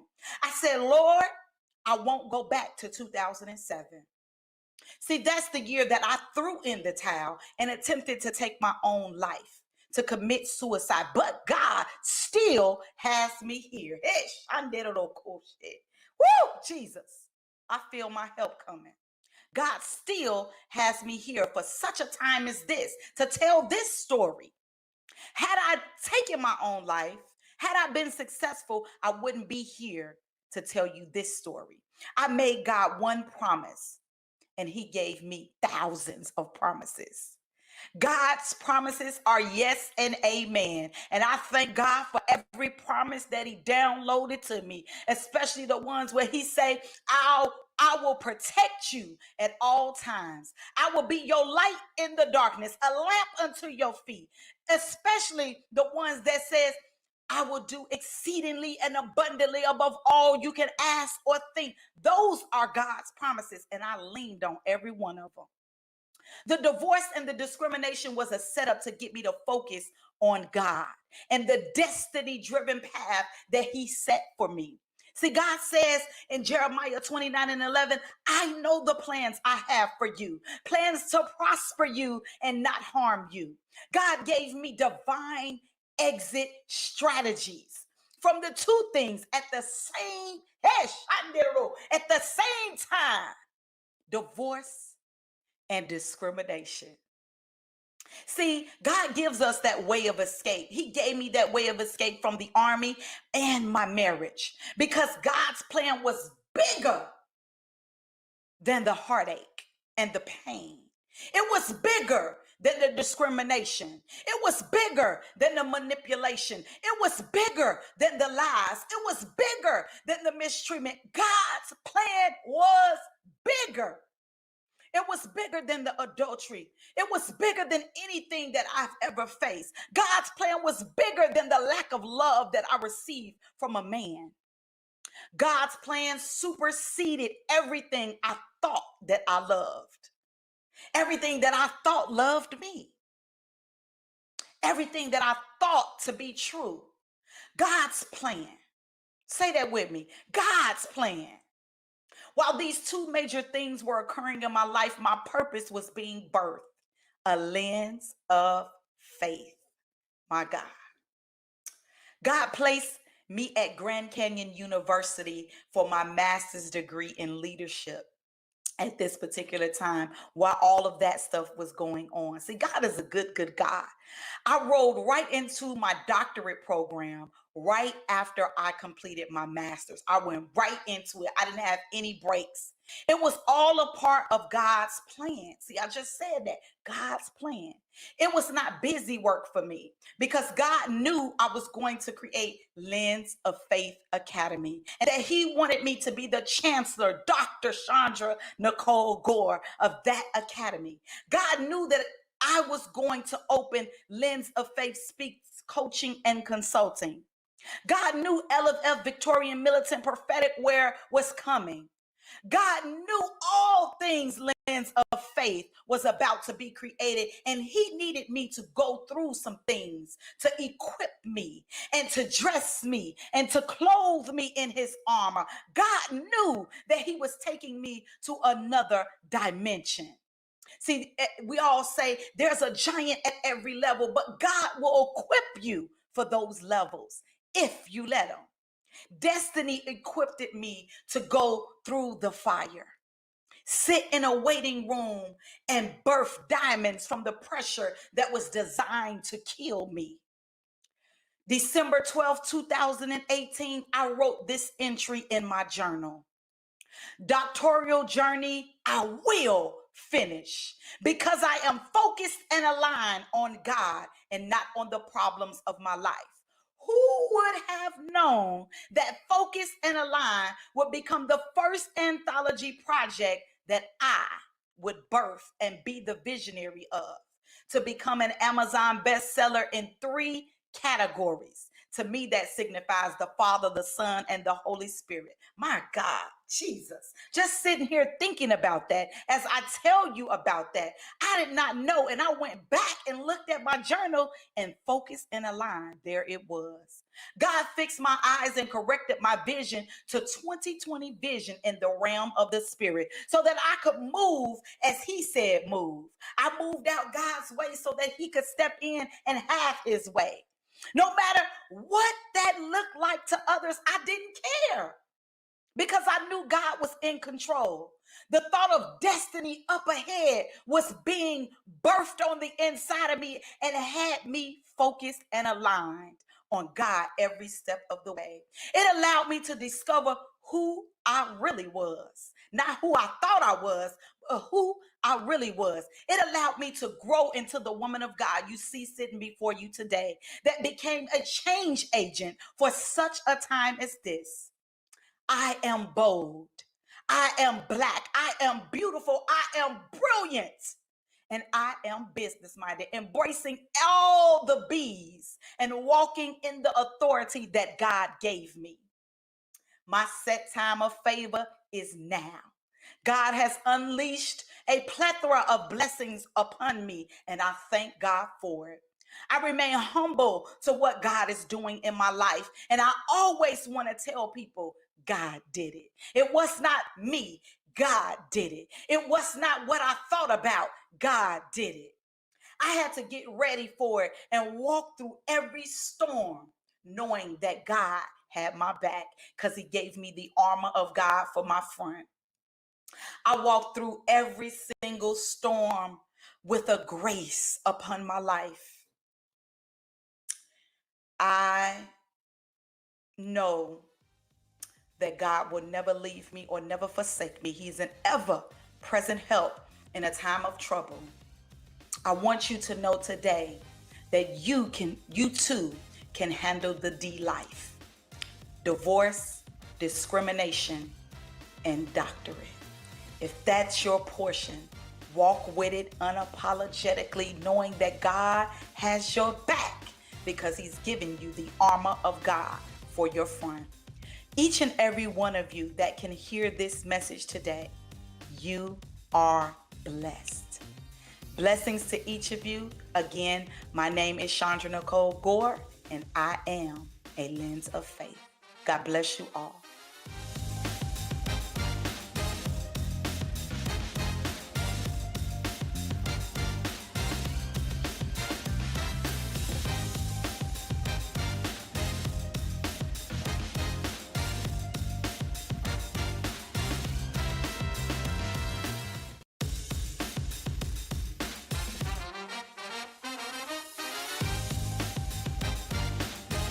This is Tyran Jackson of Reborn Resilient. I hope that you are getting the most out of this experience at the Black CEO Iconic Conference. I would like to invite you to join me as I moderate a panel discussion titled Mission Unstoppable as we highlight the plight of the unstoppable Black woman. In this discussion, we hear experiences of others who have overcome adversity and have made it their mission to not be denied despite what challenges that may be in front of them. Come and get inspired as we get some useful advice as we move forward with these Black CEOs in charge of making a path for their businesses and communities for years to come.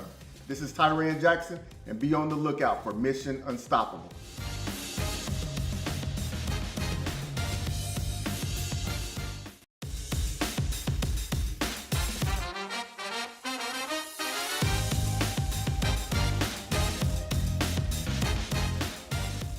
Hi, and welcome. My name is Denise Hanks, and I'm a life mastery consultant certified by the Brave Thinking Institute. Now, my talk today is about living from your vision, not conditions.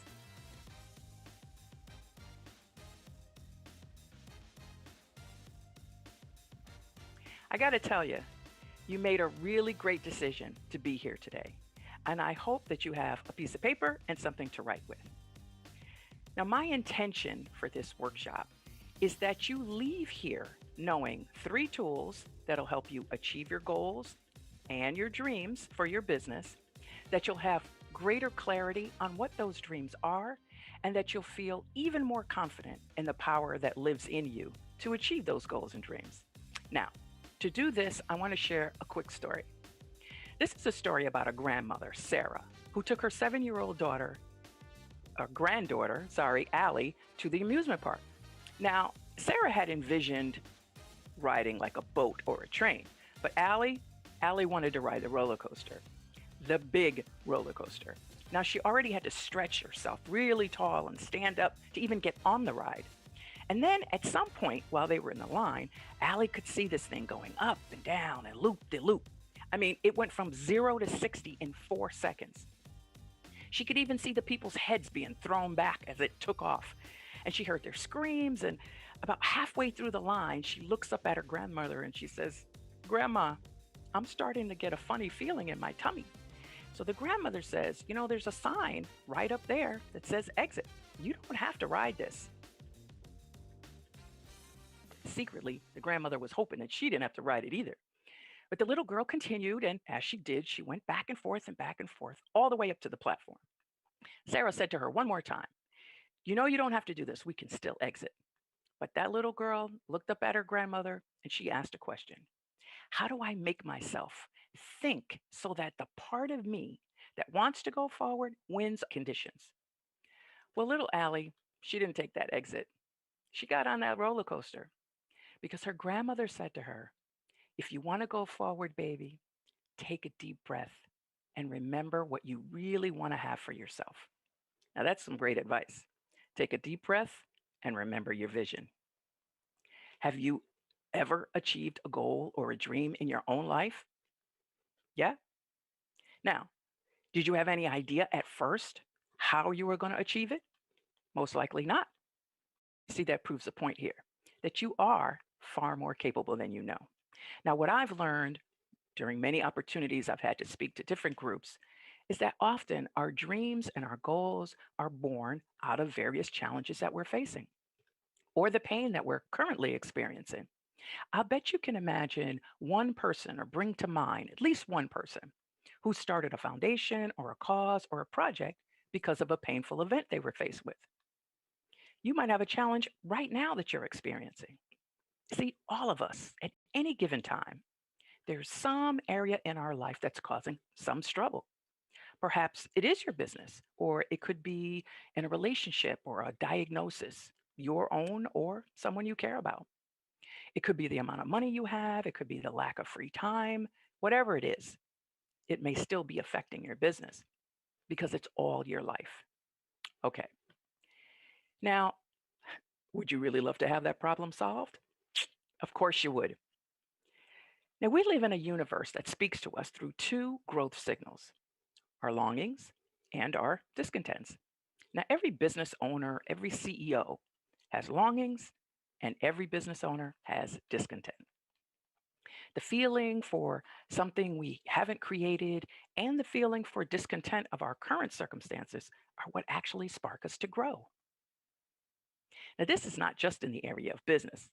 We have it in the areas of our health and our relationships, what we would love to see on our calendar with respect to our time or our money freedom.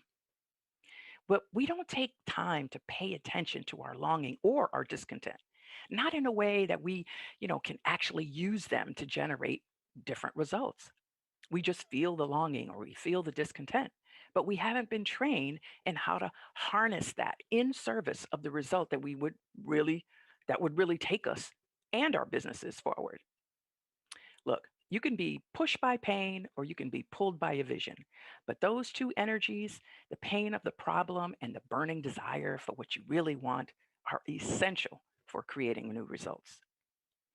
Now, I just want to take a few minutes and just share a time in my life where pain pushed me to make a change.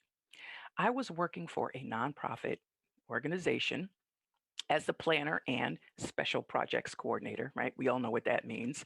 Other duties as assigned.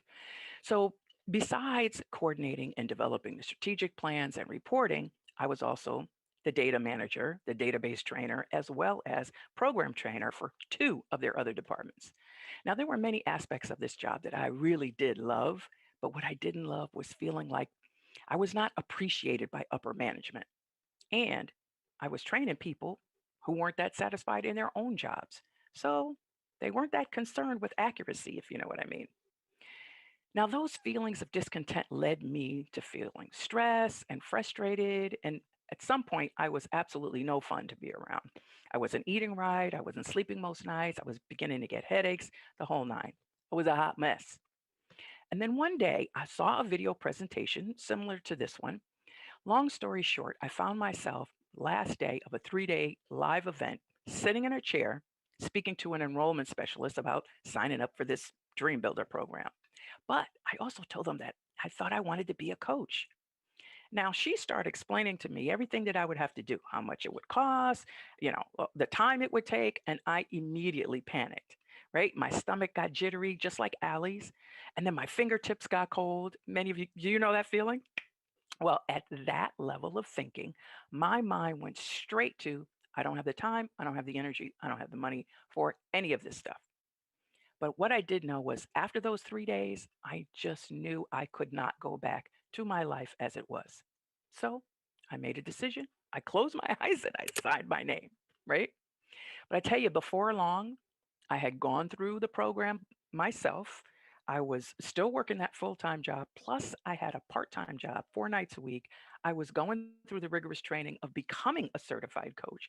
And I was a full time online student at Grand Canyon University, completing my business degree. Crazy, right? No time, no money, no energy. So, how? Well, today I'm not only certified in the Dream Builder program, but 4 others as well. I'm doing what I love, and that's helping people who value growth gain a working understanding of spiritual principles and helping them learn how to successfully apply them to their lives so they can experience more successes and be way more fun. So here we are. What is your next big dream? And imagine how you feel when your dream becomes a reality. Now, one of the programs that I run is the Dream Builder program. It's a proven, reliable, repeatable, transformational system, and it serves as the foundation for the other programs. Now, it contains 10 principles that'll skyrocket your success when you apply them in your life. Now, today, we're going to learn 3 of these principles that you can apply right now to help you, and you can create a life you absolutely love. All right, let's get started. So, for now, let's just expand our awareness together with something that I call the results formula. Your thoughts cause your feelings, right? When you think a joyful thought, you feel happy. If you think about a big to do list in a short amount of time, you're going to feel stressed, right? Because your thoughts actually affect your physiology, and we interpret them as feelings. Now, feelings cause actions. When you feel confident or energized, you take a different action than when you're feeling depressed and frustrated. Yes? Yes. Now, your actions, they cause results. It's our actions or lack of actions that create our results. Now, I know people don't like to think that their life is a result of their own thinking, and yet it's absolutely true. Which brings us to dream building principle number 1, and that is designing your dream. What do you want for your business? What would you love? I want you to write this down. Clarity is power. Because without a clearly defined blueprint, you cannot build your dream. Just like you must have a clear blueprint if you want to build a house. The same is true for your dream. When you become clear on what it is you really want in life, you begin to see opportunities and circumstances and resources that you would have otherwise missed, which is what happened for me. Now, you have everything you need. You have potential, as all humans have. But almost none of us have the support or the awareness to unlock that potential and turn it into results. Now, I'm here today to help you remind yourself that there's a place inside you that got you into the business you're in for a good reason and for a high purpose. Now, some of you know that there's a part of you that really does know what your vision is regarding all that. So let's take a magic wand and just wave it over that area. Now, the mental faculty of imagination is very important here because if you just take it from what do I think I can do with what I have, you'll improve your business just a tiny bit. So let yourself imagine what you would really love for your business. What would your annual revenue be and your annual profit? What would the service of the product that you are in business for bring to people? Or what impact would that make? And what if it all worked out? How would you feel? I encourage you to go ahead, take 30 seconds, and write down some numbers. How many hours would you love to work? How much time a year would you love to take off? What would your gross income and your gross profit be for your business? Right? Now, since we're imagining it, let's make it up any way we want to, right? So let's imagine that it's not just the time off you're taking, but you're taking off and your business is growing while you're taking the time off. Would that be okay? Hey, let's imagine it in a way that we're in love with. Now, remember, if you're not sure about something, think of what you long for, and then what answer would we bring to the discontent? Okay, now you know where you're going with your business. You know what it would look like. You know how much you would work. You know how much time off you would take. And you know what your income would be. See, we're already on our way.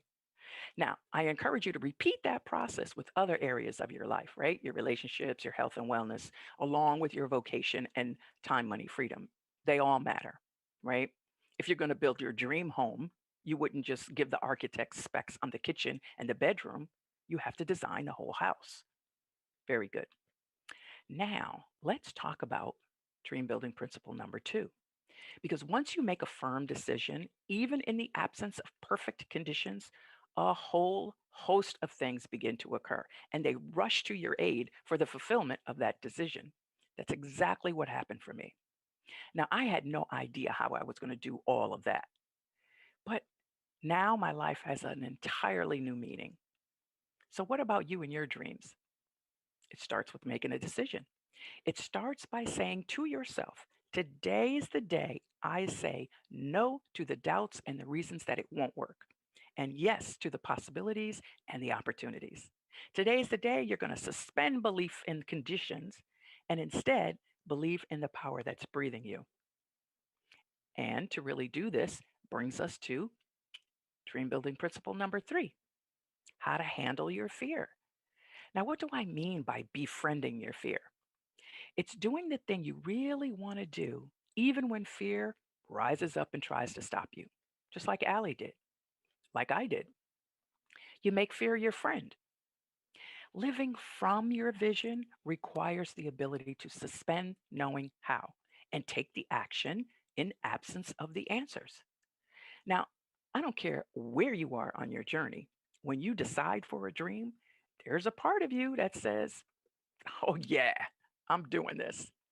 And then there's another part of us that rises up and says, oh my God, what do you think you're doing? Right? Or your voice might say, well, how are you going to do that? Or, you know, I don't know who you think you are, or you don't have what it takes, or. It's just the voice of fear trying to keep you safe, trying to keep you from failing. So you say, okay, thank you so much for the feedback, because what if you fail? So, have you ever had a failure in your life up to now? Of course, we all have. Listen, even when we were babies, we started out as non walkers, but you kept going, and finally, you became a walker. But you know, something happens when we become adults. We stop giving ourselves permission to fall down. And if we do fall down, we say, I guess it wasn't meant to be. No, give yourself permission to fall. Give yourself permission to fail enough to succeed. I'll tell you something. Fear and failure are prerequisites for achieving great dreams. So when the voice of doubt questions you, just take a breath. Take a few breaths. Remember your vision. Remember yourself inside that vision. Just imagine that. And then you're going to take an action. Take an action that you can take in the direction of your dream. Because the choices and actions you take today are ultimately who you will become tomorrow. Don't let fear and doubt keep you from ever moving forward. Be the person that learns how to push past them and move forward to what's more life giving for you. Take a breath with me. Those were just 3 of the 10 steps to Dream Builder. Were they helpful for you? Yes? You can shout out, yes, yes. Now, in my short video, if you saw it, I promised you that I would give you something that I teach my clients when they are unsure about the next best action step to take. And that's called the Brave Thinking Activation Process. Now, there's 5 S's. Before you start those, you want to take a few deep breaths. You want to remember your vision. You want to imagine yourself inside that picture that you have for your vision, as if it's happening right now, because you want to generate that energetic state. Then you want to ask an empowering question around your next best action step. Then you want to follow the 5 S's. So the first one is source ideas, just like brainstorming. Just write them down as they come, don't judge. The next one is select the ones that have electricity. So go back and read over them. Just circle the ones that are like, that's not be a bad idea, right? Then you're going to sort which ones you want to do first, second, or third. The next one is very important. You want to schedule them on your calendar. You need a by when date, or it may never happen. And then the last one, you want to serve the idea. In other words, you want to take action. So let's quickly recap what we've covered. You've learned all about the results formula. You also learned about designing your dream. What would you love? You learned about the power of decision. You also learned about befriending your fear.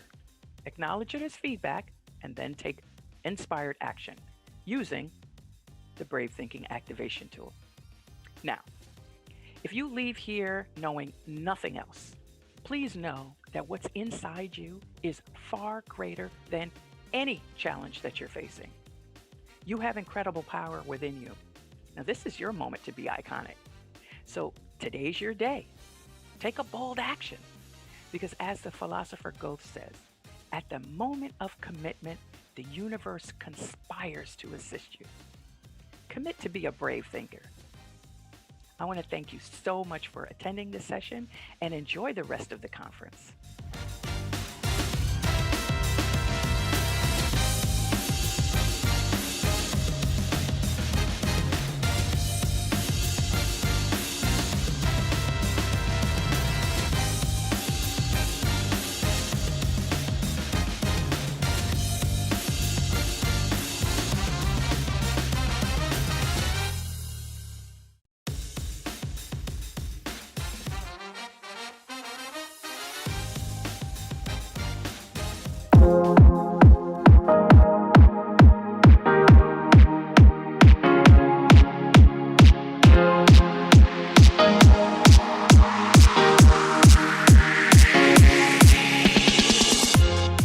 My name is Nikki Smith, and I am the CEO of 365 NNC.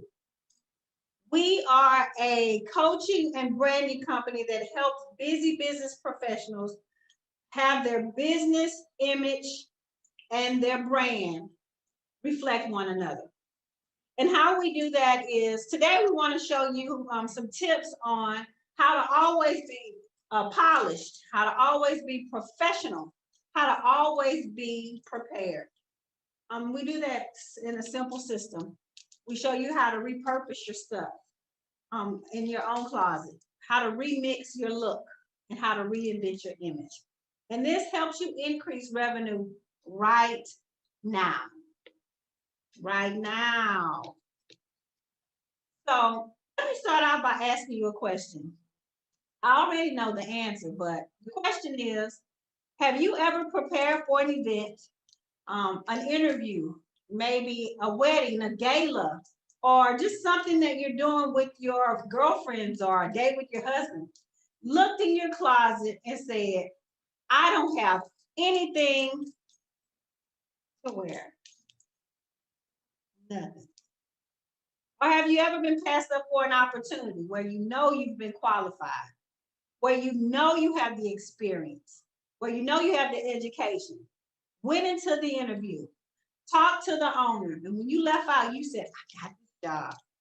So much so you called your friend, you called your husband, you said, I got this. Never to get a call back. And when you did talk to somebody, they said, well, we decided to go a different route for someone who's a better fit for our company. And this one right here really is the big one, the confidence. Have you ever wanted to take your business to the next level? Wanted to take your brand to the next level? Wanted to go out to the different events where you knew the right people would be, but just didn't have the confidence? You wasn't sure of yourself, a fear that stopped you from going out and going to the next level. Well, if you've answered yes to any of those questions, that's why I'm here. I am presenting a product that will definitely enhance your confidence. But I guess you want to know a little bit about who I am. My name is Nikki Smith. I have 20 years of experience in entrepreneurship and corporate America. I was a major account representative for Fortune 500 companies for over the last 20 years, as well as an entrepreneur at the same time. So that tells you, you know that is some hard work. But guess what? I can't believe 20 years later, I did it. What that means for you is, I know the entrepreneur end, I know how hard it is, I know how you have to push yourself sometimes to get to the next level. You have to be persistent, you have to keep going even when you don't feel like it. And I also know on the corporate side, I know what they're looking for. I know what they want. I know that the image precedes you even after looking at your resume. When you walk in that door, they judge you. They already know if you're a good fit or not. And I'm not just saying this. I have clients that are CEO of million-dollar businesses, million-dollar companies, and they tell me all the time, I really want to promote Sally, or I really want to promote Keisha, I really want to give them the position, but they don't represent me in how they look. They don't represent me. They don't represent the company, and I just can't do it. So I continue to try to train them and help them. Not only that, I've been doing this since I was 2 years old. I had a picture, but then I said, maybe not. When I was 2 years old, I was fixing my cousin's clothes, and I couldn't even really walk. So now they tease me. You know what they say? You've always wanted to tell people what to do and tell them how to dress. And so, well, maybe it is some truth to that. But now it's my profession. Now it's my passion. I help people transform from the inside out. And image is the way I do it. I help coach them to take their business to the next level.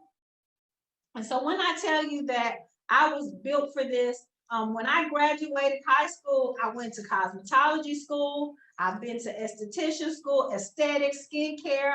I've invested countless hours and time in honing my craft. Not only that, actually, 10 years ago, I started my own skincare and cosmetic line, Skin Liqueur Cosmetics.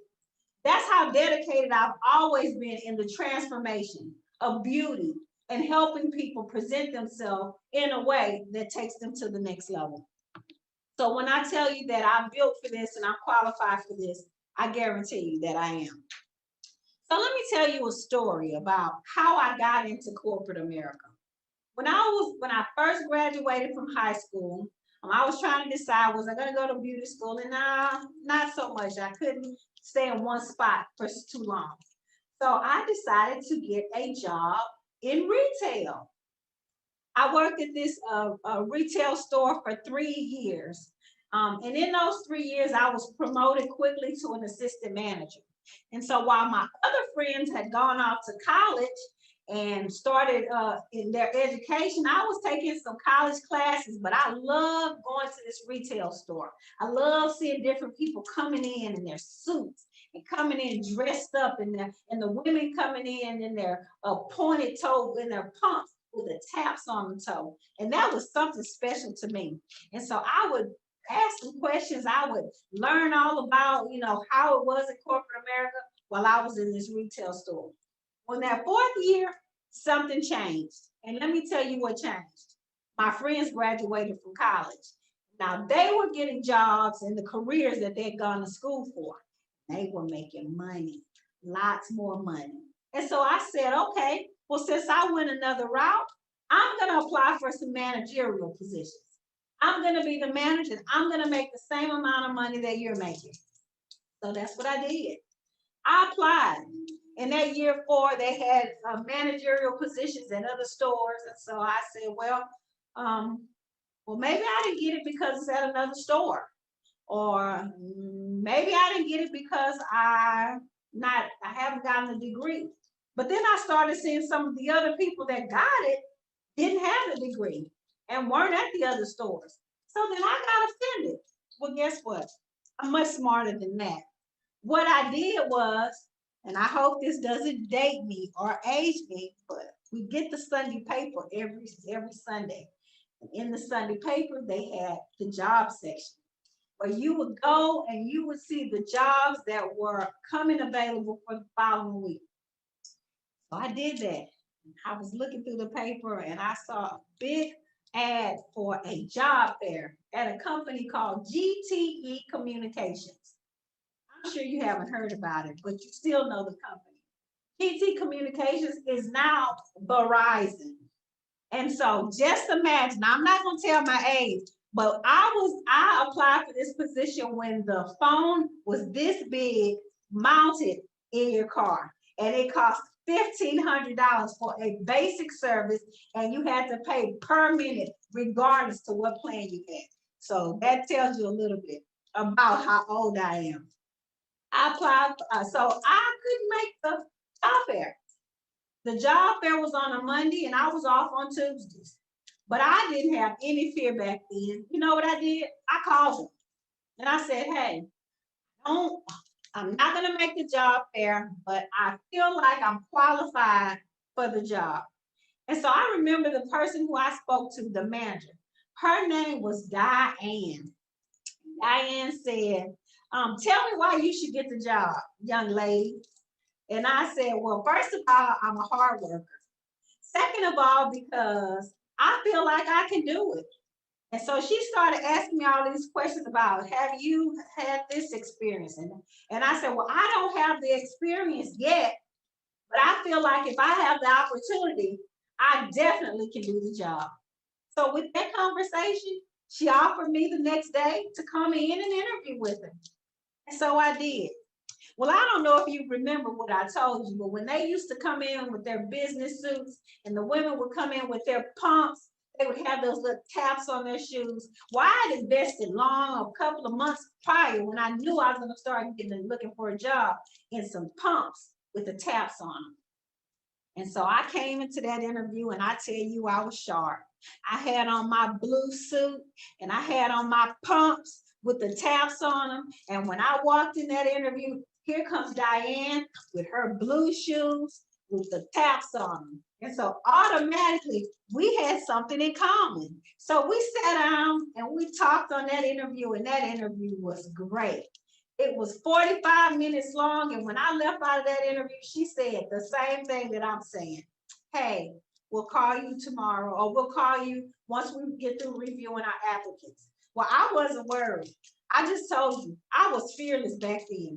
I didn't realize that you had to be afraid, or you should have been afraid of the interviewer or the person that was higher than you. I didn't know that then. So I said, okay, well, I'm going to interview in I have some other opportunities. And so please let me know something soon. Well, needless to say, she called me the next day and I got the job. Not only did I get the job, but this opened the door for some great opportunities for me. I have been in major account sales for the last 20 years, just on account of that one opportunity. But let me tell you something that Diane told me. 6 months into getting that job, I had become Rookie of the Year. I had already won some awards. And she took me out to lunch. She did a big hoorah. She took me out to lunch. And what she said was, I'm going to tell you something, young lady. You weren't qualified for the position. You didn't have the experience for the position. But what you did have is you had the confidence for the position. You were bold. You took chances. You didn't really fear me. And that's what the other more experienced people did. Not only that, your energy was great. You made me feel something exciting. Your energy was great. You made me feel excited. You made me understand that it doesn't always have to be your experience. Number 3, I checked your references. Your reputation was good. Everything that you said about yourself, it panned out. But lastly, but not least, she noticed the taps on my shoes. She saw how well put together I was. She saw how prepared I was. I knew about the company. I did my homework the night before. And when I talked to her intelligently. So she knew that I could do the job. And I did. And I did it well. But let me tell you what that means to you. If you don't show up ready for the job, if you're not prepared, if you're not polished, if you're not professional, they may not even sit down and have the conversation with you to know that you're the person, to know that you can do the job, to know that this opportunity was created for you. So I'm encouraging you to understand that image is not just appearance. And today, guys, let me tell you something. In 2020, 2021, it's become a challenge, hasn't it? For us to get up every day and put on our show face. We're at home. We're relaxed. We're laid back. If you're anything like me, when I'm at home, I have on my house slippers and my little warm and cozy clothes. And so your mind says to you, you're at home. but you have to shift your thoughts. You have to have a mind shift to prepare yourself for your Zoom meeting, for your in-person call. You have to continue to tell yourself every day, even when it doesn't seem like it. You have to tell yourself, this is business. And even if I'm at home, this is my home office. And I'm going to show up as though I was going into an office, an actual office. It's all relevant. It's all important. And to helping you get to the next level on your success. And if you're not considering your image, I'm telling you something. You may very well be getting passed up on opportunities that are meant for you. I want to tell you another thing where I just have really saw the importance of image. I was cold calling one day, and a gentleman walked up to me and said, "Hey, young lady, I want to introduce you to somebody."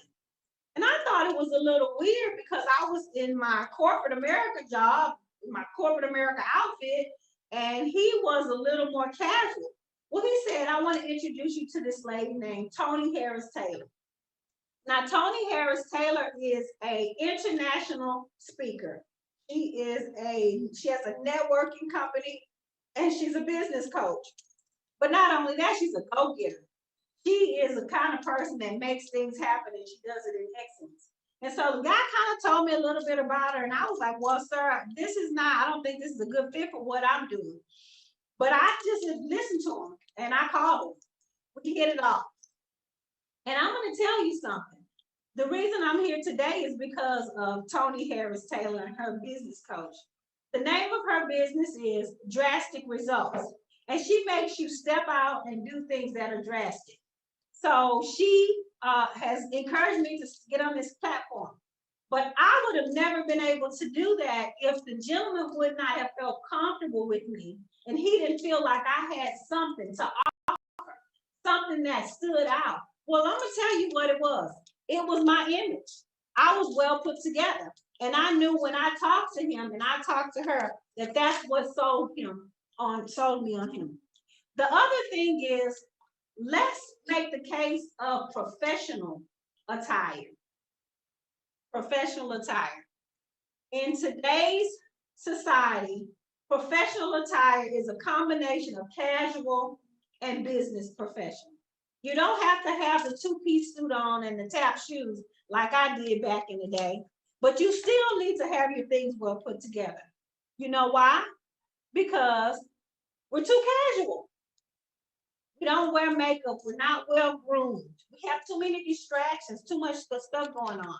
How do you eliminate that? You always show up professional. You always show up groomed. You always show up and present yourself as the well packaged. You always are, as much as possible, remove some of those distractions. And the other thing you need to know is you are the main event. When you show up, people should know that you have something that they need. And no matter what that is, you have to come in the room as though you're the main event. No one has to tell you you're the main event. We all have gifts and talents that are inside of us that have to come out.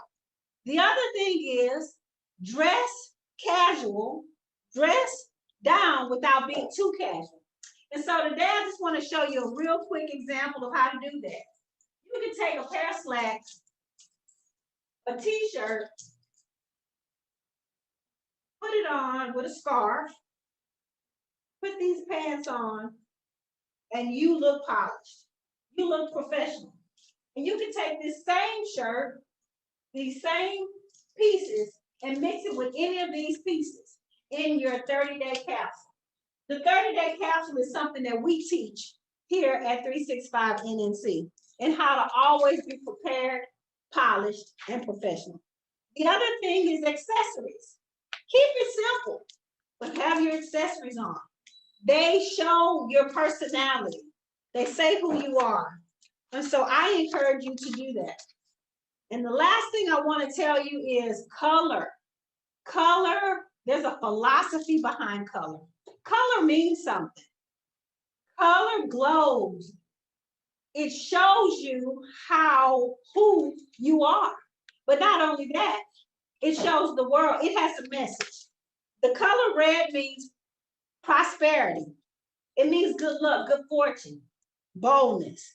The color blue means positive. It means strong. It means power. It means confidence.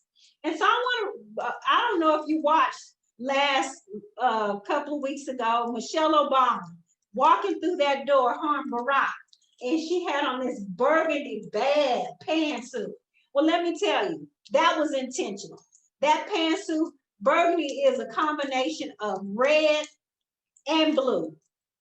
So her message that she wanted to send to the world is, we're bipartisan.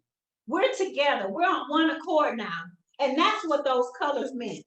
And so you have to understand the psychology behind colors. And that's what we teach you. We teach you body type. We teach you what works well for your body, what colors work best for your brain. You, Nikki Smith, at 365NNC@gmail.com, www.365nnc.com, or you can see me on the gram on Facebook, 365NNC. And lastly but not least, give me a call. My phone number is 830-558-1201. Thank you so much for your time. I look forward to hearing from you, and refresh, repurpose, and reinvent your image so it can help you increase your revenue now.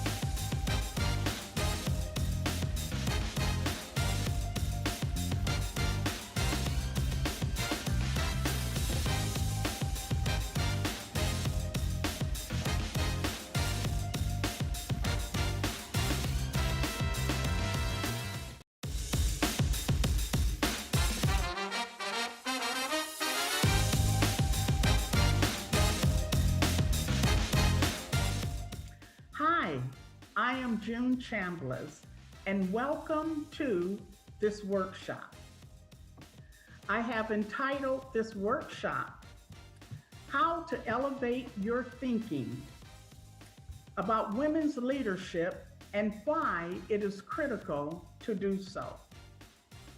But before we dig into the workshop, I want us to go back a little bit. Before we had all these leadership models and theories of leadership about what leadership is and what it is not and what a leader looks like, I want us to take a look at the leadership qualities of America's first self-made millionaire, because I believe we can learn some critical information today about what it takes to elevate our thinking and why it's so important to do so. Who was America's first self-made millionaire? What are the leadership qualities of someone who goes from poverty to riches, and someone who figures out how to do something that has yet not been accomplished? What kind of mindset would that have to be? One thing we know for certain, it cannot be a mindset that's thinking like everyone else. I think it's an astonishing thought that up until a point in time, America had not experienced a self-made millionaire. But let me tell you the most amazing thing about this first self-made millionaire, because we don't hear much about it. The most amazing thing is that this person was a female, a woman. And hold on to your seats, not just a woman, but an African-American woman, the great Madam C.J. Walker. Probably one of the most shocking things of all is that Madam C.J. Walker, she did not fit the mold of great leadership or leadership of any kind. She did not fit the mold. At the age of 46, and with every disadvantage imaginable, from meager beginnings, little to no opportunity to get an education.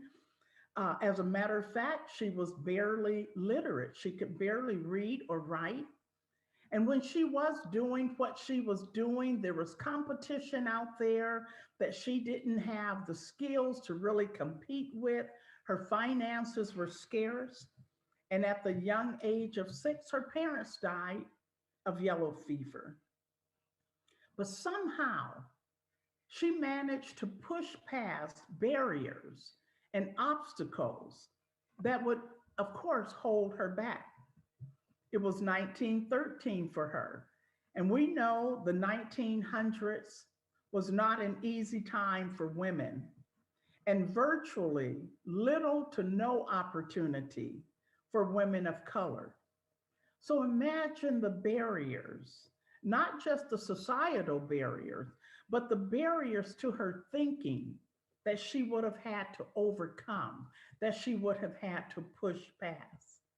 She just simply did not fit what was believed to be a great leader. Now, although she didn't fit the mold for leadership, leadership qualities exuded from her.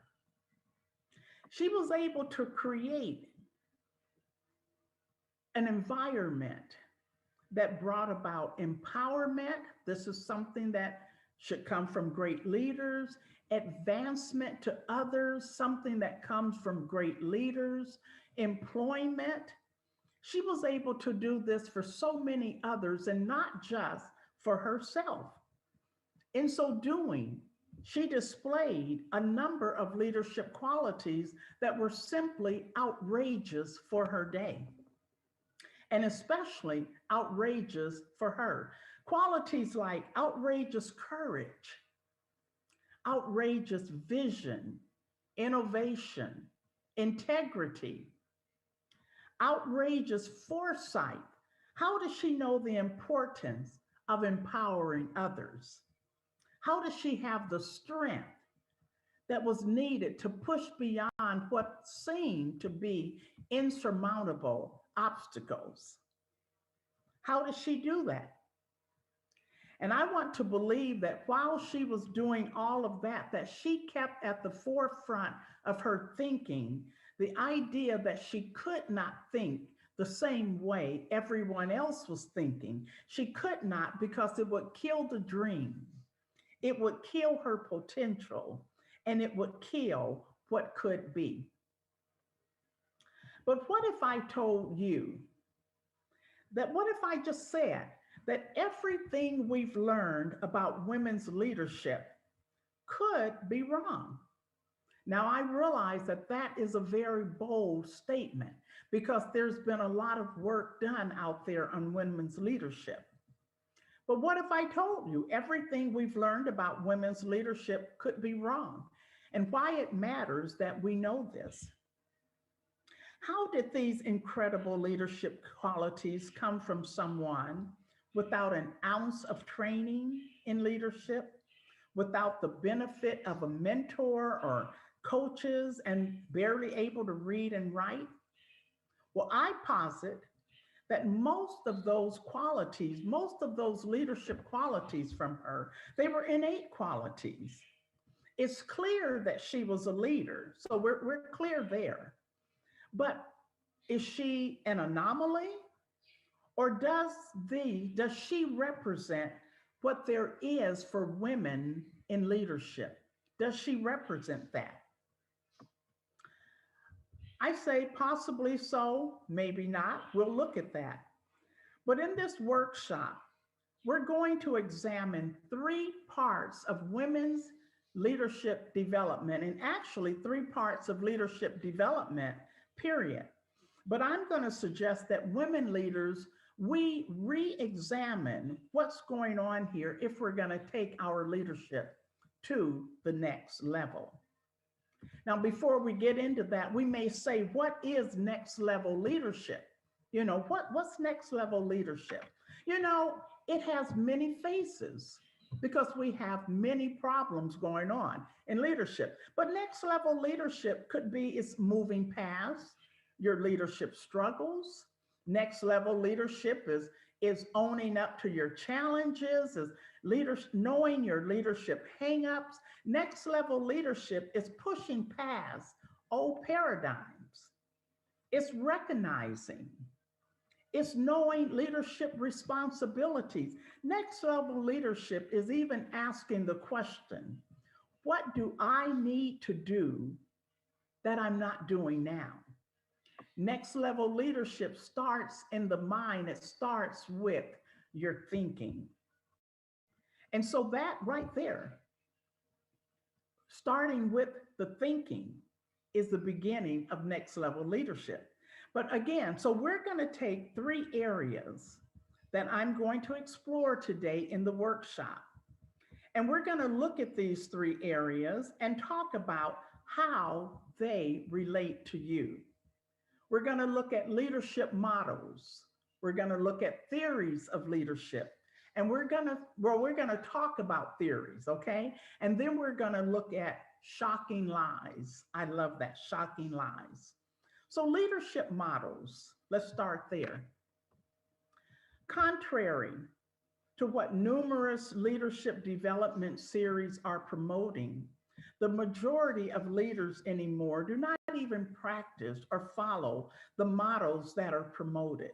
Why? Because according to some scholars and successful leaders, they're transitioning away from traditional leadership models and styles because simply they're not doing the job. They are outdated, and particularly outdated for female leaders.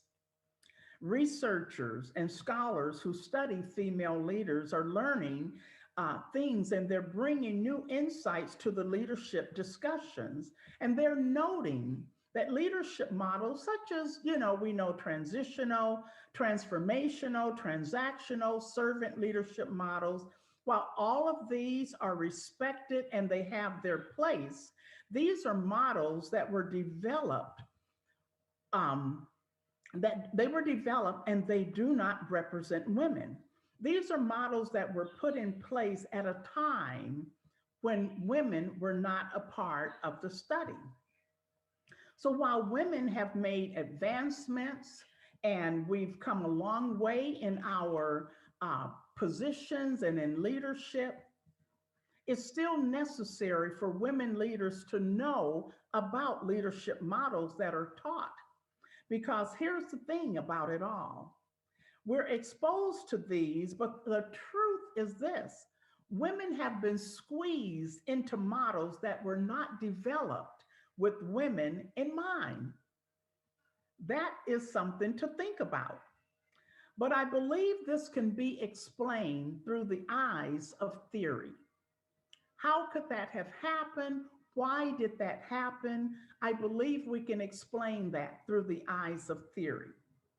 See, when the early theorists studied and came up with the names and the various theories about leadership, when they were providing the explanations of how leadership worked and all of that, what fit for one leader and what didn't fit for another leader, how they were evaluating and measuring, they were always studying men.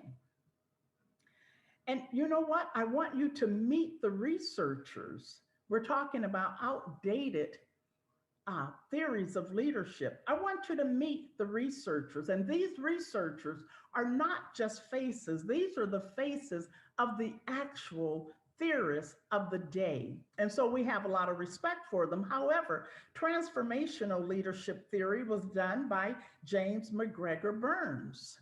He's up there in the picture. Transformational leadership theory was originated by Max Weber in 1947. And then later on in 1981, Bernard Bass came along and added to that base of knowledge. Servant leadership theory that we've heard so much about and often pattern ourselves behind. That theory was pretty much brought about by Robert Greenleaf in 1970. Trait theory of leadership by Thomas Carl and Francis Galton. Those were done early 1800s, believe it or not. So many others, we have some that were done in 1967, others in the 19th century. The behavioral theory of leadership. We've all known about Pavlov and Skinner. That was done in the 19th century. And so this here is a sobering thought. I want you to meet the leaders, the researchers that we are patterning ourselves behind. And so, like I said, although we do respect and we know they have their place, but for those of you who may not be aware or knowledgeable about leadership models and styles, it is important that you have a basic understanding about how leadership models came about and what they are all about, because this accounts for part of the reason that so many female leaders are continuing to face some of the same challenges year after year and decade after decade. You should know about the leadership models. Now, this is of enormous importance because it brings an awareness about where we are going with the next set of the next area we're going to talk about, the shocking lies. Because much of what we have as myth inadvertently was passed on to us. I don't believe it was anything deliberate, but the fact is, it was just our models and various thoughts were brought about at a time when women were not even expected to grow and follow the suit of leadership. And so this is where some of these myths will come from. So this also may be a call to women as we look at this. It may be a call to women to bring, create some leadership models that might more accurately study women. We'll talk about that later. But I want us to move on to the 3 shocking lies about women leaders and 3 shocking truths, okay? The first shocking lie: women need to act like men to be great leaders. But the shocking truth is actually women are highly capable and sometimes more capable than men when it comes to strategizing, planning, brainstorming, and making it all happen. I mean, it's a bold statement, and so it might sound better to soften that and just simply say women are just as capable as men when it comes to strategy, planning, brainstorming, and executing. But the fact is, women are highly capable of doing that. And we don't need men to act like men to be great leaders. Now, we're not taking away from men. Men have strengths we'll never have. Men have strength that women do not have. All we're saying in this workshop is let us own our strengths. And of course, we talk about that in some of the courses that we do. But there's still this unspoken myth that women, when they do great things in leadership or lead at great levels, it's called out as exceptional work, when in fact, women master the world every day, all day, exhibiting exceptional leadership outcomes. And then let's look at shocking lie number 2. That women are innately mediocre as leaders. Now, that's kind of a hard one to take, but there is this thing out there that says because we are soft and emotional and the weaker vessel, that somehow we're mediocre in our leadership. I remember someone saying, you just need a little bit more salt. And that's what that means. But the shocking truth is this, that our God-given traits of emotions and being soft and being the weaker vessel, that is not a negative. Those are not negatives, but are necessary to the overall work that is to be done. We say that women need to be at the seat and at the table where all great decisions are being made. All that we are, even our beasts that we have to conquer, are no different than the beasts that men must master in order to be great leaders. That's a shocking truth. And then shocking truth, a shocking lie, number three, is that women leaders can be successful on their own. Nope, that's a shocking lie. The shocking truth is this: until we learn to truly bring other women along the path of success, you will never really be successful. How did Madam C.J. Walker even know to bring thousands of women along with her? How did she know to do it? But she did, and it made her success all the more great. As she did that, I want to point out something, and I always think it's a wonderful thought or interesting thought. But as she brought along thousands of other women with her, if you know her story, you'll remember how she empowered women to have their own little businesses. They started their own businesses selling a product, a hair product. But as she did that and as she became known for that, if you will realize something, the only name that you know today, you don't know any of the other women out there. The only name you know is her name. And yet she empowered thousands. So the truth is, you will not lose your power. You will not lose your clout by bringing other women as far as you can go. You won't, it just won't happen. It will, however, elevate you. And so, what do we want to take from all of this? What do we want to take from these points from this workshop? I want you to maybe understand this, that women leaders, we continue to face challenges and issues in our leadership. And so we recognize that a workshop cannot answer all the questions.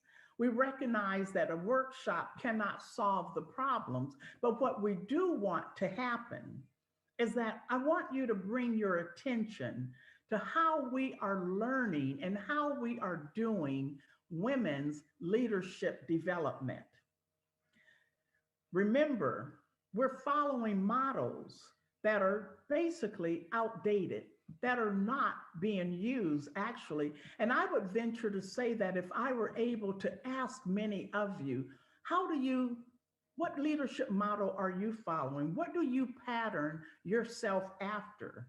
Some of you will know, some of you will say, I take on this leadership model. I take on this pattern that I've seen.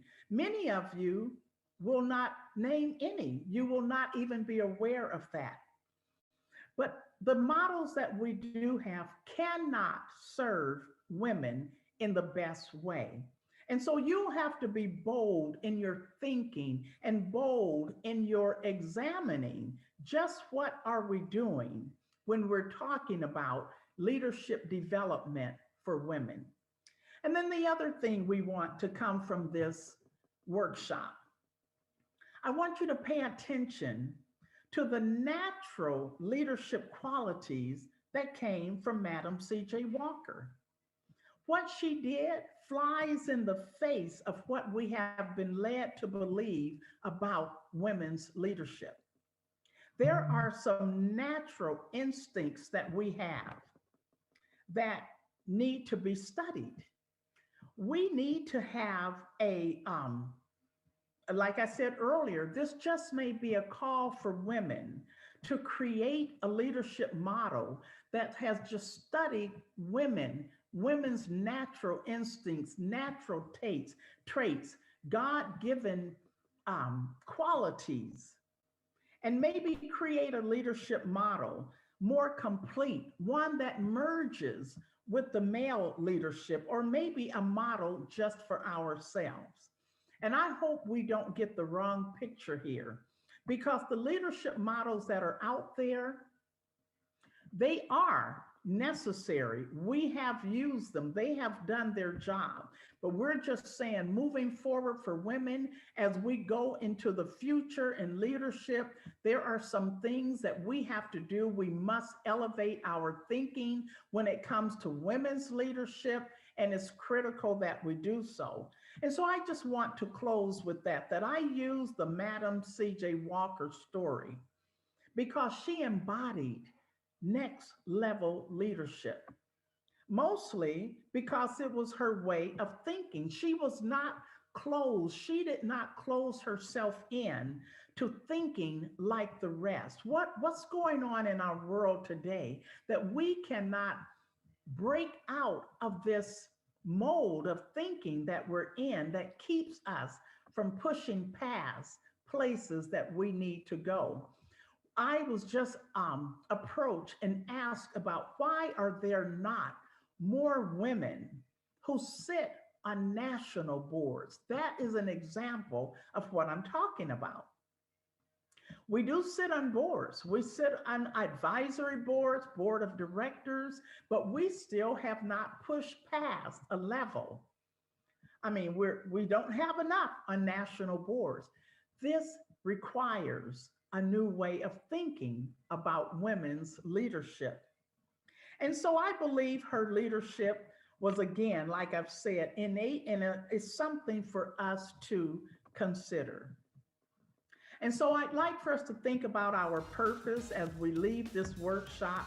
I'd like to think about our purpose as women. We're needed, but our purpose will guide your actions.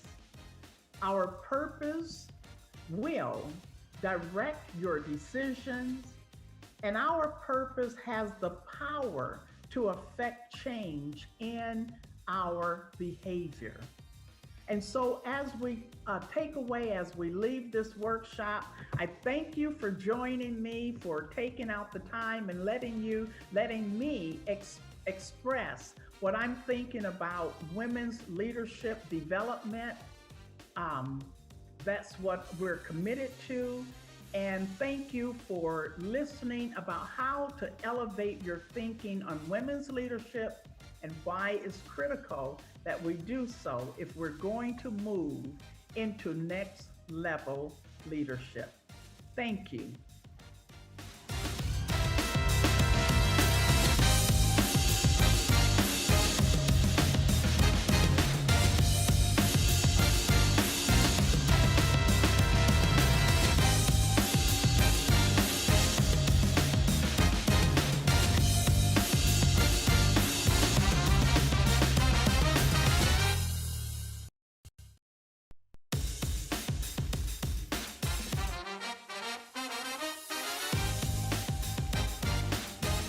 Good evening, good afternoon, good morning, wherever you are in the world.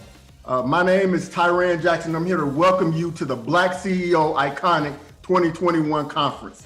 I'm here today because we have a phenomenal panel discussion that we're going to go into, which, with this being the day that we're celebrating the unstoppable Black woman, we want to go ahead and focus on some of the things related to the mission of being unstoppable. We want to give you guys inspiration, direction, and something that you can carry away from here when you ask yourself, what am I going to do to prevent from being stopped in the future with my obstacles that I have? As I stated, my name is Tyran Jackson. I am the owner, the principal of Reborn Resilient, which in my business, we happen to take the time to be able to help people who are facing tremendous pain, tragedy, and challenges to overcome what they may be facing in their life. This has been a crazy year getting out of 2020. And as we move into 2021, we want to have a more positive outlook. We want to be motivated and we want to be inspired to be able to do things that we may not have been certain that we could do. I'm here today with a panel of 5 tremendous guests that we're going to go into some detail as to some of the areas and some of the ways that within their lives and their businesses and in the things that they encounter on a regular basis have found themselves being unstoppable. So with that said, I want to introduce our 5 guests that we want to have speaking this evening on this panel. First off, we're going to have Verna Nickelberry here speaking. Also, we're going to have Shamika Gibson, who is going to be one of our panelists to be a part of this discussion today. Latoya Jordan, who's going to be involved as well. And then we have also Tommy Nichols. And last but not least, we have Jamila Bryant. So this is going to be our phenomenal panel that we go into some of the ways that from an entrepreneur standship, they found issues, challenges, and found ways to overcome those things. So with that said, what I want to do is I'm going to give each of our guests a moment to just give a little bit of background and detail about themselves, their businesses, and just some of the things that they're responsible for and that they happen to do to be a beacon of light for us as we move forward in this world of entrepreneurship as Black CEOs. So with that, first off, I'd like to pass the microphone over to Verna Nickelberry. Verna, if you don't mind giving us a little bit of background about yourself. Hello, my name is Verna V. Nickelberry, and I am the founder and editorial director of Ordinary People magazine. I am the host of OPM Live with Verna V. Nickelberry, and I am also the creator of OPM Annual Servant Award. My magazine, Ordinary People, is actually about ordinary people doing extraordinary things in their community. So it's very community-based as well as inspirational. I am the content gatherer for the publication. So that means I ensure that everything about the magazine flows perfectly. And I am the mother of 7, the mother of 2, the grandmother of 7. I'm a graduate of Lemoyne College, which is located in Memphis, Tennessee. And that's a little bit about me. All right. Thank you very much, Verna, very much. That is great. And I'm sure as we go through this discussion, we're going to learn more about Ordinary People magazine and some of the things that you've covered and developed as content in the past, and what are some of the things that you have going forward in the future. Next up, I want to give some time to Shamika Gibson. Shamika, if you don't mind giving us an introduction of yourself. Greetings, my name is Shamika Gibson, and I am the president of NA Success, which is a professional consulting firm. We provide grant writing services, data analytics, and organizational development consulting to large and small corporations. I'm also the founder of a nonprofit called Changing the Mindset, where we provide professional and personal professional development opportunities and also a business mentorship program. I'm also the author of 3 books. I have a radio show on iHeartRadio called Mindset Shift with Dr. Gibbs. I'm also a college professor, and I'm a professional grant writer, like I stated. It meant 12 years of experience in database and data analytics, 10 years of website design, 5 years of organization development consulting. In my tenure of 17 years, I have managed and overseen about $50 million in business funding for nonprofit and for-profit businesses. And I have helped about 22 organizations launch or relaunch their business. Oh, wow, Shamika. So that is great. So it looks like you may have a tremendous background experience with some of our members of the conference who want to and need to learn more as far as getting their business going and things to keep it going, whether it's profit or nonprofit. So I want to say absolutely thank you for giving us that thank background. You. Next up, I want to go to Latoya Jordan. Latoya, share a little bit about yourself to the audience. Hi, everyone. My name is Latoya Jordan. I am from Texas. I am the founder of I Am Beautiful Movement, which is an organization for girls 3rd through 12th grades. And we host an annual workshop every year where girls come out, and it's just a fun day for moms and daughters to do makeup, hair. We show you how to dress. We have do-it-yourself projects, vision boards. I'm also the founder of BAM Woman magazine, which is a digital publication. We showcase women in business and brands and community organization leaders as well through bio sheets.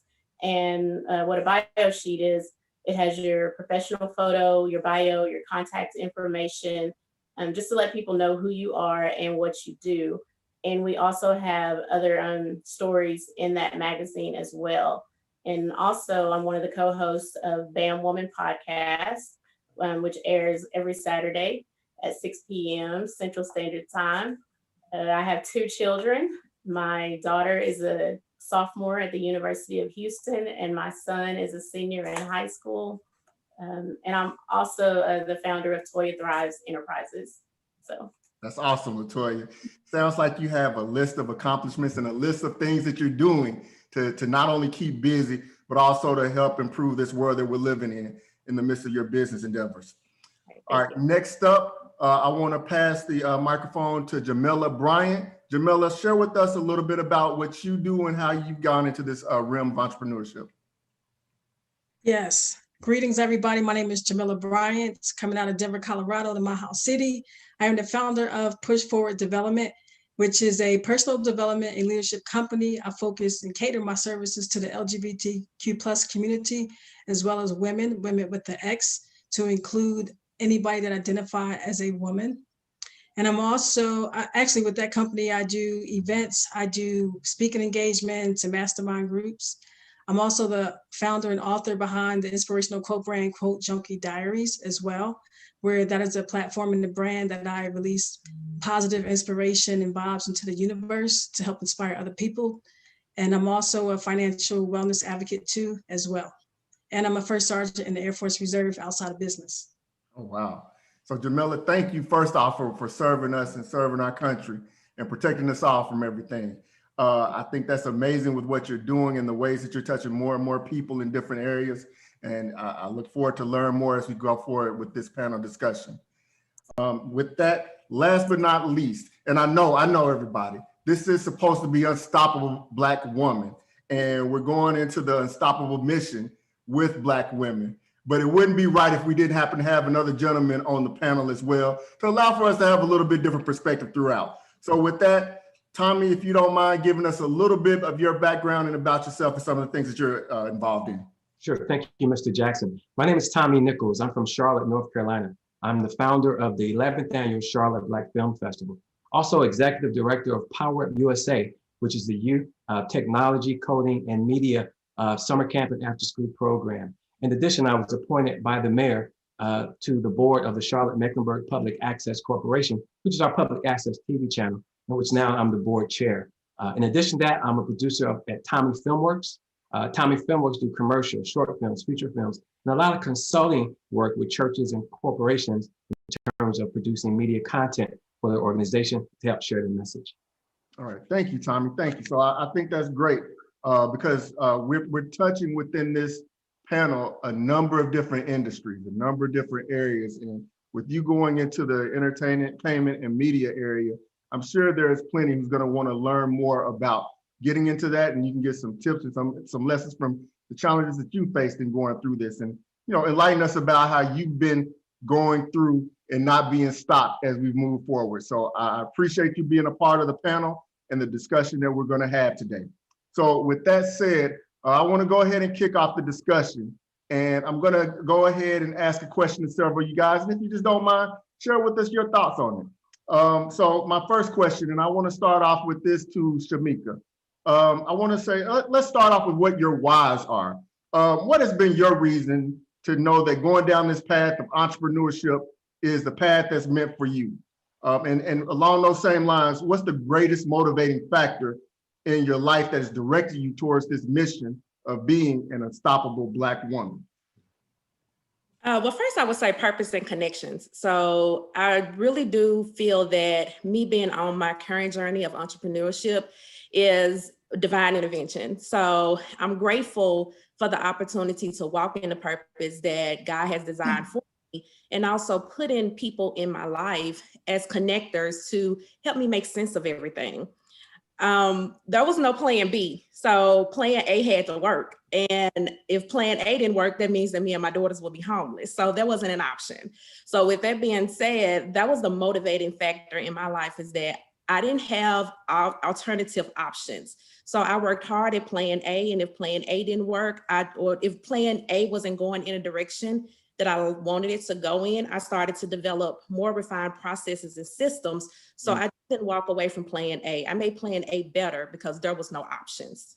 Okay, that's good. Well, thank you. So you were motivated to make sure that the plan that you had in mind was going to work. That's great to hear. And sometimes we need that goal or that target in mind, and not allow ourselves to fail at basically, or at least not be deterred in order to get to where we want to get to. So I think that's great. That's great. Now, let me ask the same question. And Verna, if you don't mind, giving some insight. What was your reason for going down the path that we've gone through? And talk about your motivation. What has driven you towards wanting to make sure that you move forward towards this mission of being unstoppable? Well, actually, entrepreneurship found me. I didn't find it. I didn't find it. It wasn't until God gave me an assignment for or with Ordinary People magazine. And so then my motivation is actually being honored that He chose me as a vessel to produce this awesome publication. And so with that, I just had to push forward. I cannot let it drop because if He chose me for it, then that's a great honor because, as I stated earlier, it found me. I didn't find it. I mean, I didn't look for it. So what a surprise to know that it was here already in me. He just brought it out. So that was my motivation to just move forward with how He gave it to me. Amen to that, Verna. And I think you bring up an interesting point because, you know, we all have different journeys and different roads, and our path to get to where we actually are and where we're going is somewhat different. And this is not the first time that I've heard, and I know that there's plenty of people out there, myself included, didn't plan on going down a route of entrepreneurship. But sometimes, you know, divine intervention and the Lord creates something and brings it out of us. And you know, sometimes you have to, you know, walk through that door when the opportunity is presented. So thank you for that, Verna. Thank you for that. Next thing I want to do, let me go on to another question and ask you guys a couple of things. And Jamila, I want to start with you with this one. I'm a firm believer that there are obstacles that we're going to have to face along our journey. And many of them we don't really see coming at all. This may cause us to have to pivot or redirect ourselves in order to survive some of these unforeseen challenges. Can you share with us just some of the greatest challenges you faced as a Black woman and in the process of moving forward? And when I say moving forward, maybe it's the creating and development of your business, or even when it comes to having that business, things where you've had to go in a different direction.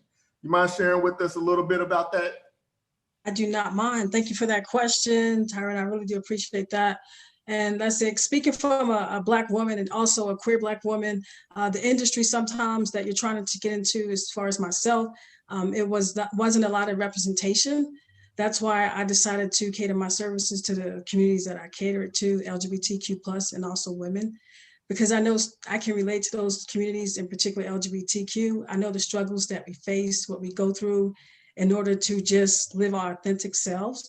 So that's one of the reasons why I'm doing what I'm doing.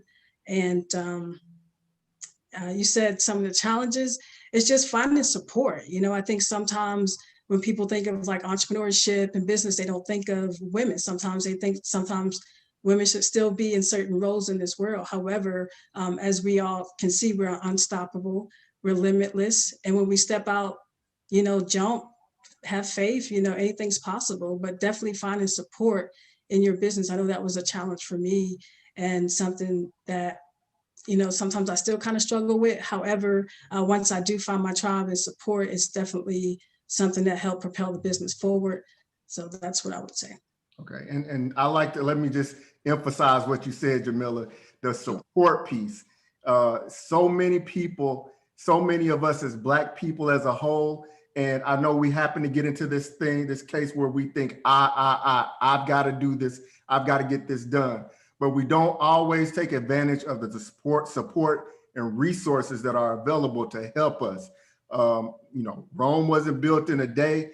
There are a lot of things that are not taken and overcome by themselves, by one person alone. So finding that support to help you get there is so critical. And I think it needed to be highlighted because, you know, there's going to be obstacles that we face that we can't handle ourselves.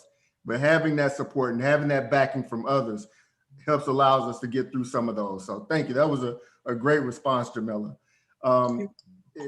Next, I want to go, and I know it's going to be a little bit different, but Tommy, share with us a little bit about, you know, some of the obstacles that may have come along your path and some of the ways you may had to pivot or had to, you know, change course when these unforeseen challenges showed themselves. Yeah, I can say that. When I first moved to Charlotte, I've only been in Charlotte 12 and a half years. The Charlotte Black Film Festival has been going on for 11 years. So you can imagine when this vision first came to me, I walked around all the time with my brain dump on a piece of paper. And I would take it to different organizations I thought would be excited about a Black film festival coming to the city. I was wrong.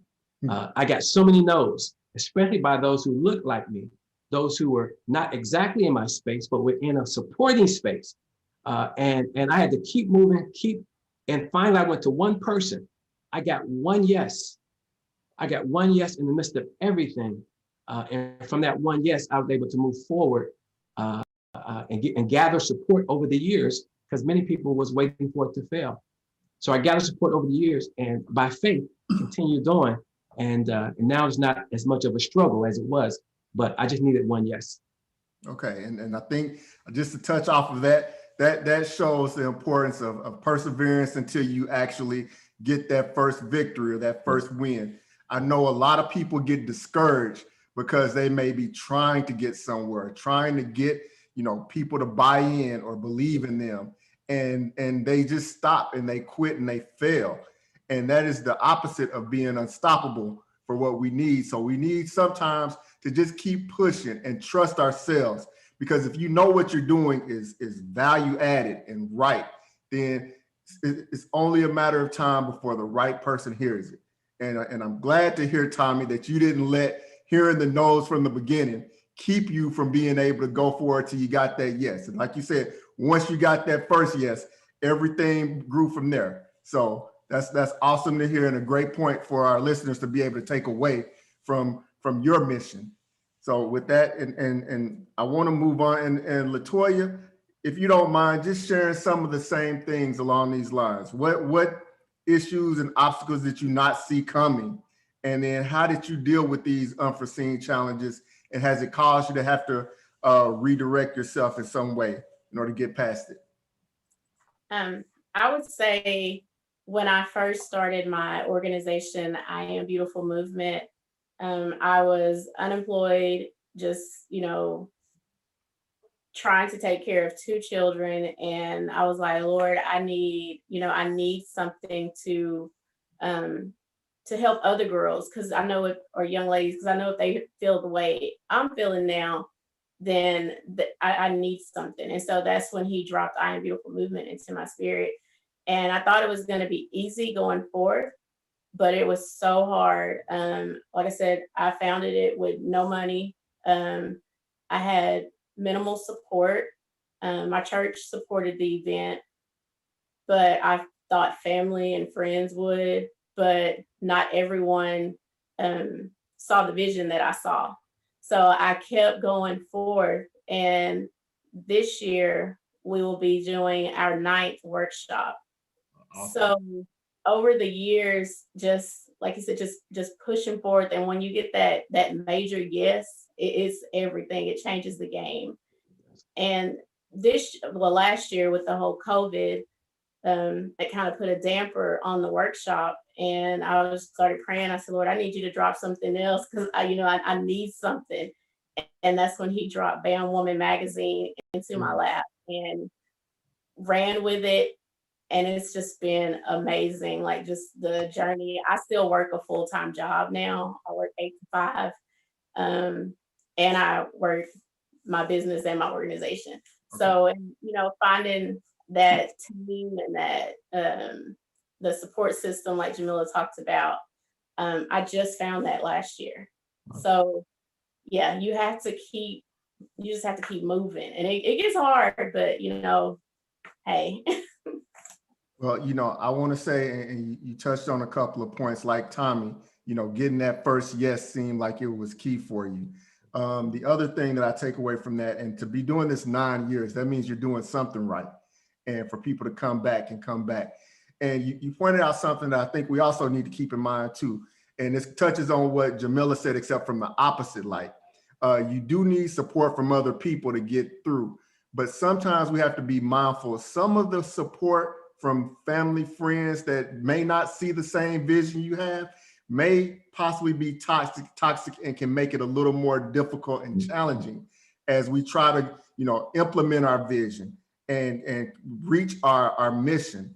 And so to me, there's a level of perseverance with what you did with being unstoppable. knowing that there might be some challenges, I won't say internal, but within your circle that could make it a little bit harder in order to reach that end goal and continue with your mission. So I think that's great. This is very encouraging, and I want our audience to understand that, with this panel, there's people who have done this. They've done their thing for some time and been able to, get through those initial obstacles and challenges and battles and be able to move forward and continue to keep their businesses thriving. So thank you, LaToya, for giving that information.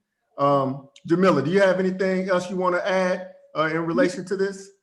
Yes, I failed to mention that FORWARD is capitalized my business name, and FORWARD is an acronym that stands for Facing Our Realities with Action, Resiliency, and Determination. So I use the term or hashtag nowadays, push forward or pushing forward, and I've heard it spoken several times during this panel. So it just brings me joy that people are just saying, like, you got to push forward, you got to push forward. And that's how I felt in my life when I was trying to figure out things after I left active duty Air Force. It was like, how can I make this work? You know what I'm saying? So, and I just started thinking brain dumping, just like Tommy did. It worked. So that's a practice. That's a nugget for you right there. Brain dump your thoughts, and always have confidence in yourself as well. Oh, that's great. That's key too, as well. Confidence in yourself. You got to trust yourself, and you got to believe in your mission for anybody else will believe in it. Shamika, did you have something to add to this topic? Yes, and I think it's really important to point out with all of us and the work that we've done, we ran into some challenges with people not wanting to share information with us, mentor or guide us through our entrepreneurship journey. And so I would just encourage people to invest in yourself, because people are not going to be so willing to give you free information. So you might have to budget and plan to attend workshops and take additional college courses and actually pay for a mentor or a life coach or consultant to help you on your journey, because it doesn't always come free. Yeah, that's key. And I want to touch on that too. Investing in yourself. Yeah. We have a different level of appreciation and a different level of accountability when we put, time and money into doing something for ourselves. So I think that is very important for us to recognize as entrepreneurs and thriving coaches and business people, to be able to, to put that in order to make ourselves better. We all want to be the best versions of ourselves, and we only make it so far in our experience and our education. And sometimes we do need to take steps in order to learn and gain more from other individuals outside of what we would typically do. So I think that's a great point, Shamika. Great point. With that, I would like to move on. This is a great topic for us to talk about. And it sort of leads into some of the next questions that I wanted to touch on with you guys, because it has to deal with challenges and issues, and it deals with the current situation that we're dealing with right now. As we've all are experiencing still, COVID-19, this pandemic has had a major impact on the way that the world operates, the way that we have to operate within our families, our households, the way that we have to do things and conduct business. So knowing that this is these times are unprecedented, how have they specifically affected the way that you operate, and what lessons have you guys learned in the midst of surviving through these times? So with that question, I want to start with you, Shamika. What can you share as far as how COVID has not only changed the way that you have to operate, but also lessons that might have been taken away from these times? Thank you, Taryn. I would say that COVID was very interesting because I'm a full-time entrepreneur. So we operate our business full-time. So I didn't have a 9-to-5 job to fall back on. So I operated 100% off of my clients. It affected a lot of businesses because they were not aware of what was going to happen when businesses started to close and people had to shut down. So I got scared. A lot of my clients started to pull out. They did not want to renew contracts. And I had to move out of my current home and move in with my mom, with my daughters, because I was afraid that I was not going to have any money to take care of us. And I definitely didn't want to exhaust my savings. So I went home with mom and I prayed about it. I thought about some things, But the wonderful PPP and idle funds, and that changed, and that changed the game for a lot of businesses. There were a lot of businesses that were able to take advantage of their financial opportunity to save their businesses. However, those businesses also learned that they had a deficit in operations and raising funds.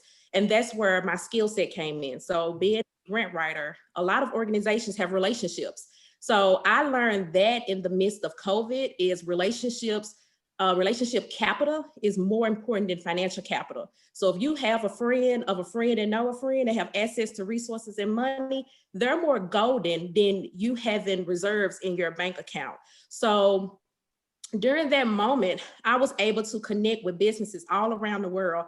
My business grew from just a local Memphis business to now us serving in 10 states and 4 international countries. Wow. We are writing grants. Last year alone, we applied for about $3 million in grant funding, 250 in PPP and idle funds, because organizations did not know how to apply for these funding opportunities. I did, and so I helped them, and I also educated their staff, and I helped these businesses become sustainable businesses.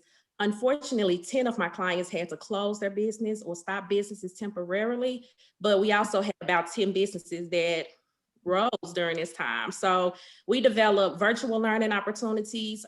We built websites for these businesses so they can transition services from a bricks and mortar to online opportunities. And that's pretty much what we had to do for my business as well. We had to close our bricks and mortar, and we provide businesses and services online now. Oh, that's awesome, Shamika. That's awesome. Couple of things I want to say about that. You did 2 things that were very impressive to me. When you saw that things weren't going as you thought before, you took a moment, you took a break and re-baseline. And you said that this is the way my business was operating before, and I've got to take a break and I got to look at things differently. And then you emphasize the importance of relationships. And relationships are so key in the world of entrepreneurship. It's not just what you know, it's who you know as well. And in these times where we weren't operating the way that we were traditionally used to, those relationships help really expand your business, it sounds like, because it sounds like you have a much broader reach.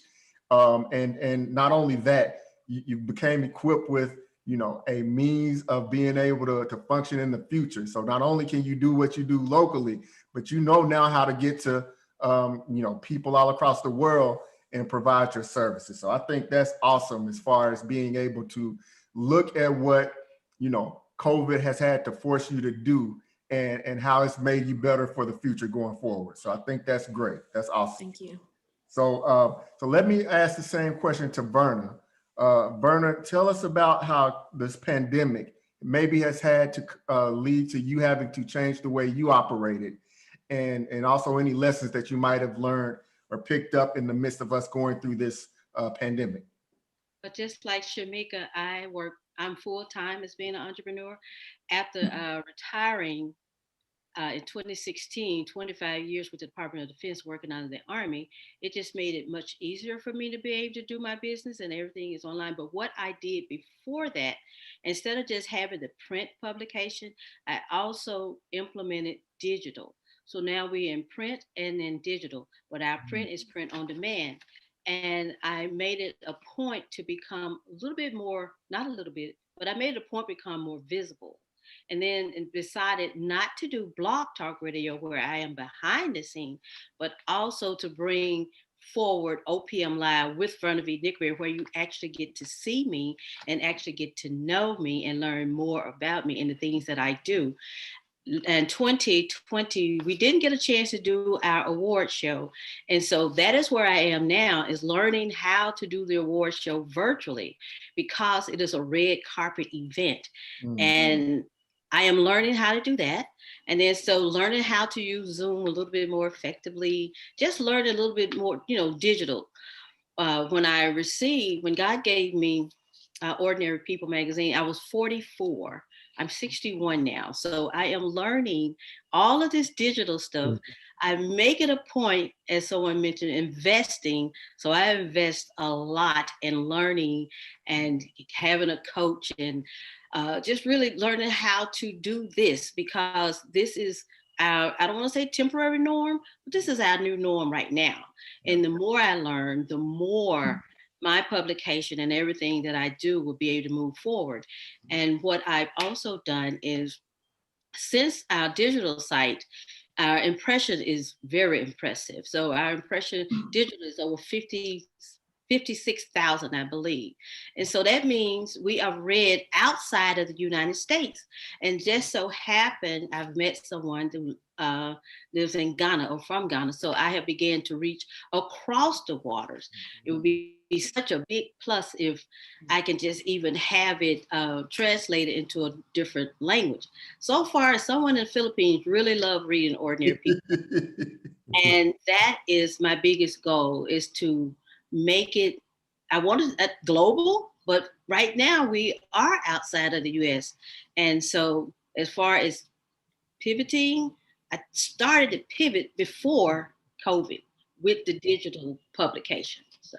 Okay, well, now that's great. That's great to recognize that, this is the way that you were needing to push your business before. And then going back to what Shamika said earlier and yourself, knowing that you needed to not just learn, but enhance skills in this, with the technology that we're dealing with today in order to reach people virtually. And I like the fact that you said to yourself, people got to see me. People got to know me. You got to start marketing yourself in a different manner when you can't go out and talk to people face to face like you may have done more of before. So taking those steps is key. And for any entrepreneur, anybody who is looking to grow and expand the business that they're in, I think those are key things for us to keep in mind now. And as far as the lessons to learn as through these, these trying times, that's something definitely to take away. So thank you for that, Vernon. Thank you so much. I want to stick with this same question, but I want to go to my man, Tommy, because with you being in the entertainment industry, I know that's got to be a little bit different as far as, not being able to interact so much in person as what it was before, now that we have to have these concerns with COVID. So Tommy, just share with us a little bit about how COVID has changed the way that you've operated, and then some of those lessons that you've taken away throughout these times. Yeah. One thing I like about lemons is that you can make lemonade. And COVID reminds me of the Ronald Reagan era. During that time, we were pushed from welfare to work. During COVID, we've been pushed from brick and mortar to the tech space, which I love. And so now folks are looking at the opportunities that maybe if COVID had not happened, they would have never ever looked at. So I love taking lemon and making lemonades. My background is a technology guy. So I've been in technology for my entire life. I transitioned into media in 2000. And so for this time for me, allowed me to shine because of my background. Our festival took place last year, and we were one of the first probably African-American festivals to go virtual.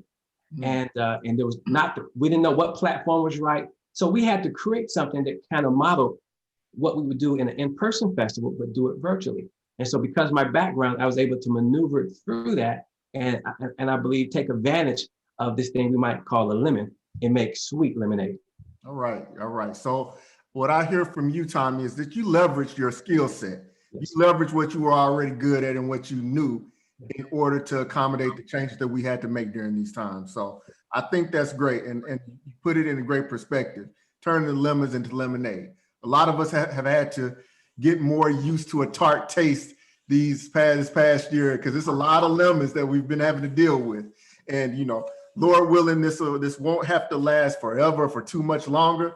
But at the same time, taking the opportunity to look back and be able to, in your case, touch on the skills that you happen to have before and be able to make the most out of these times. Shamika, you were going back and re-baselining and going to those relationships. Verna, you saying, I got to learn this new digital skill and I got to get out there more. I think those are great points to take away. And for anybody who's in this entrepreneurial space, if they can, maybe take some time to reassess what steps they need to take. If you haven't done that by now, dealing with this period of time that we've been in COVID, I think you guys have found ways that not only support your business during these times where we're locked down, but also your business is going forward once we get back to whatever our new normal may be. So I want to thank you guys for responding to that question and the answers that you provided.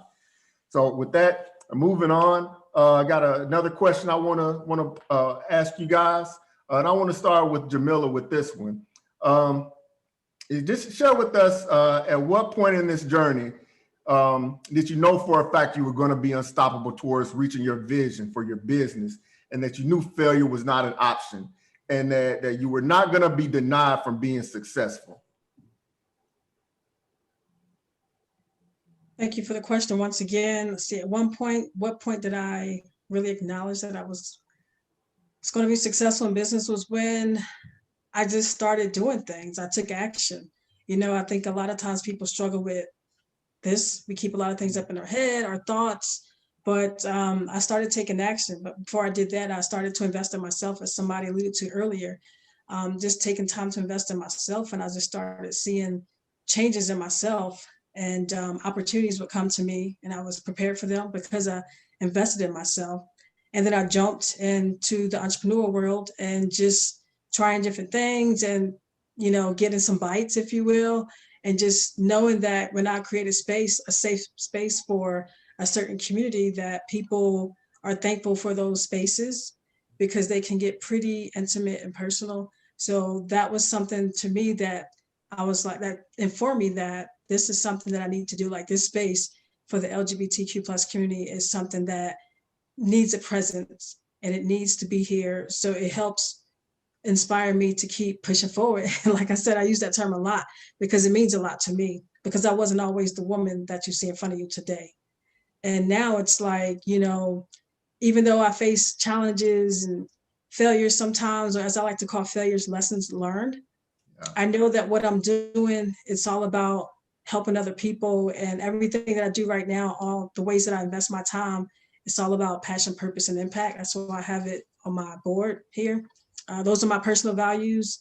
And I know that, keeping my why in front of me, it gives me that burning desire, and it keeps driving me forward.